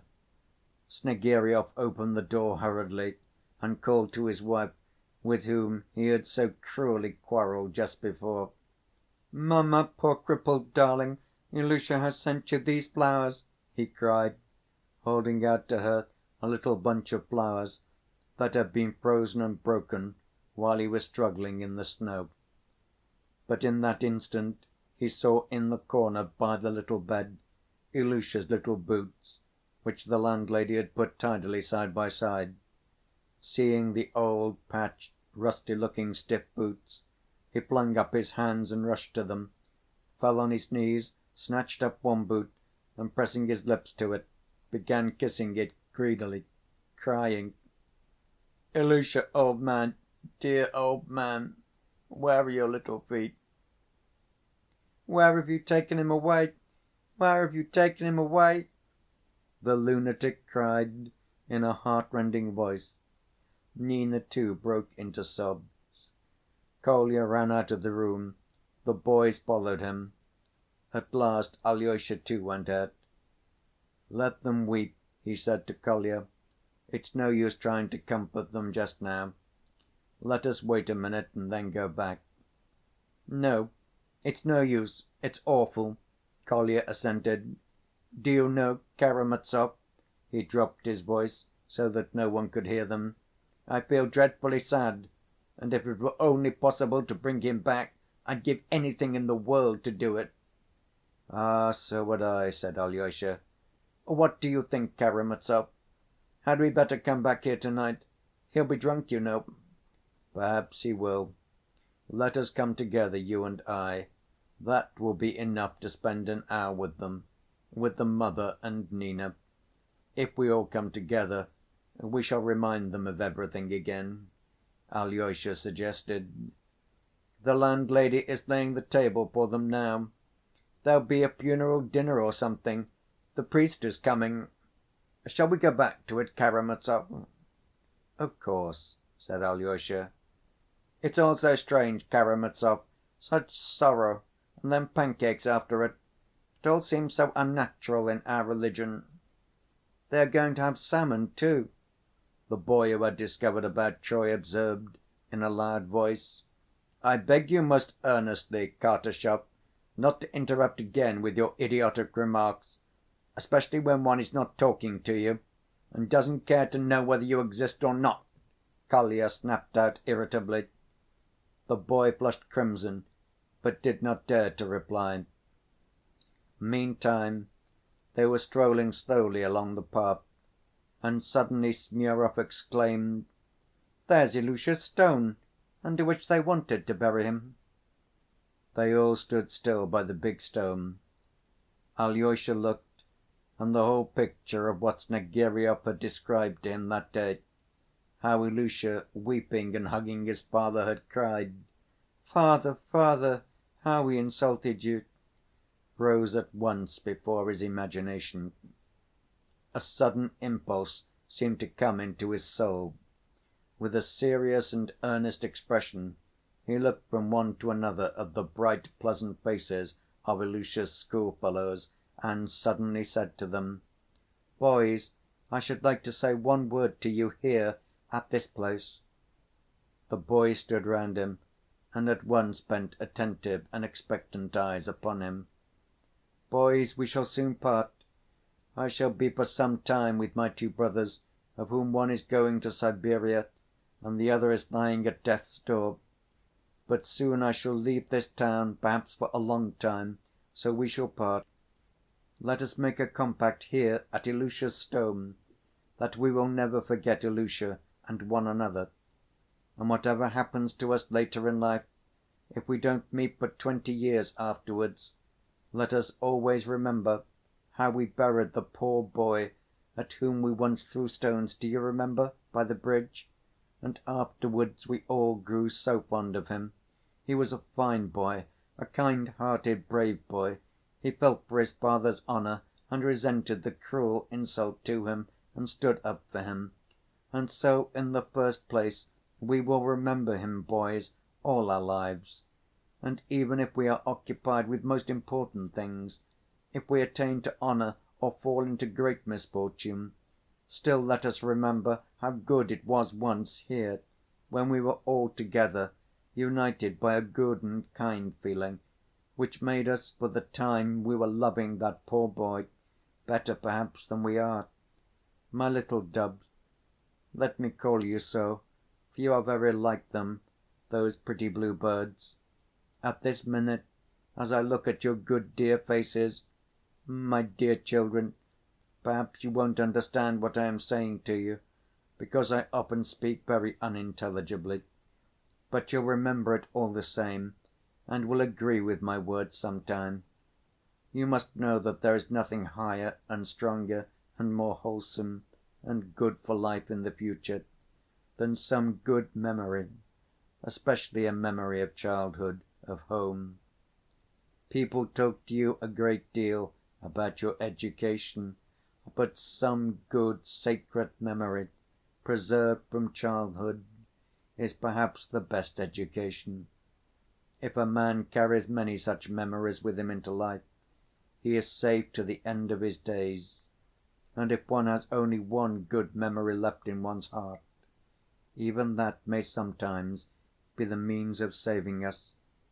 Perhaps we may even grow wicked later on, may be unable to refrain from a bad action, may laugh at men's tears and at those people who say, as Kolya did just now, "I want to suffer for all men," and may even jeer spitefully at such people.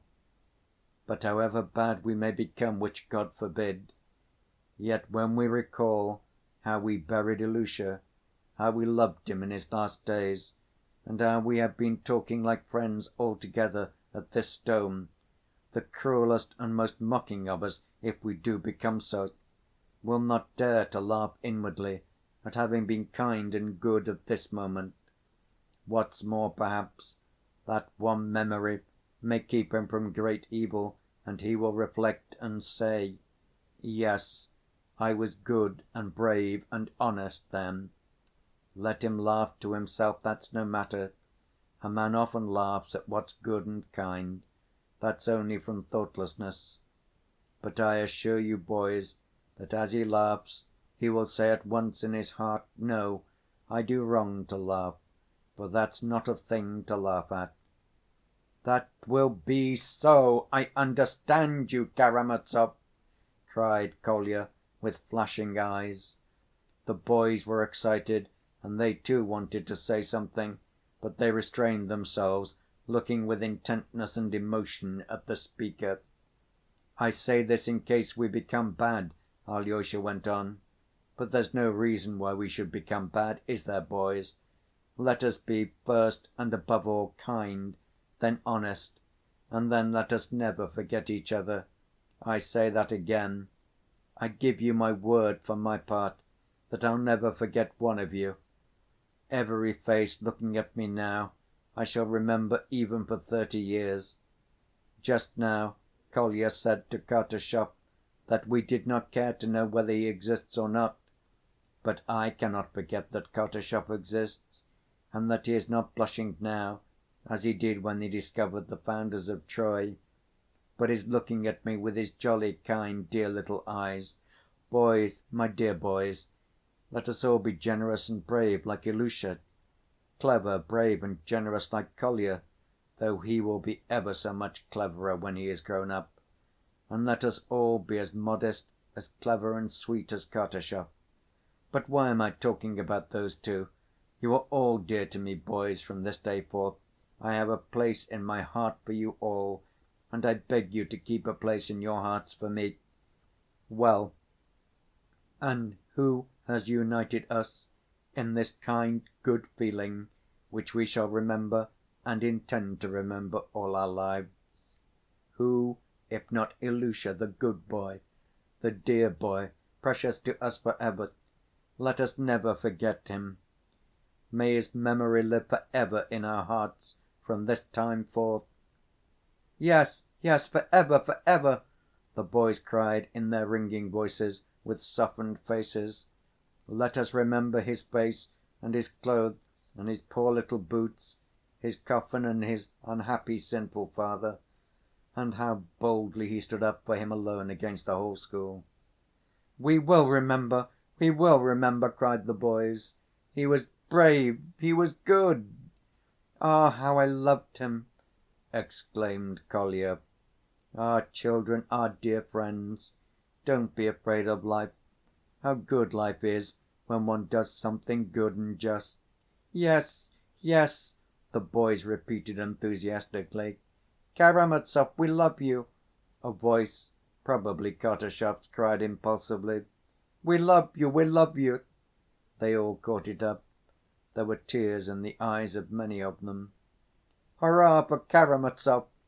Kolya shouted ecstatically.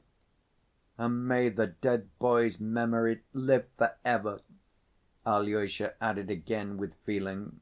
For ever, the boys chimed in again.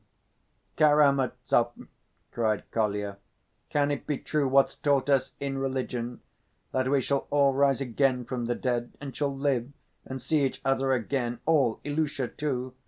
Certainly we shall all rise again, certainly we shall see each other, and shall tell each other with joy and gladness all that has happened, Alyosha answered, half laughing, half enthusiastic. Oh, how splendid it will be, broke from Kolya. Well, now we will finish talking and go to his funeral dinner. Don't be put out at our eating pancakes. It's a very old custom, and there's something nice in that, laughed Alyosha. Well, let us go, and now we go hand in hand. And always so, all our lives hand in hand. Hurrah for Karamazov, Kolya cried once more, rapturously, and once more the boys took up his exclamation. Hurrah for Karamazov! The end. End of chapter 97.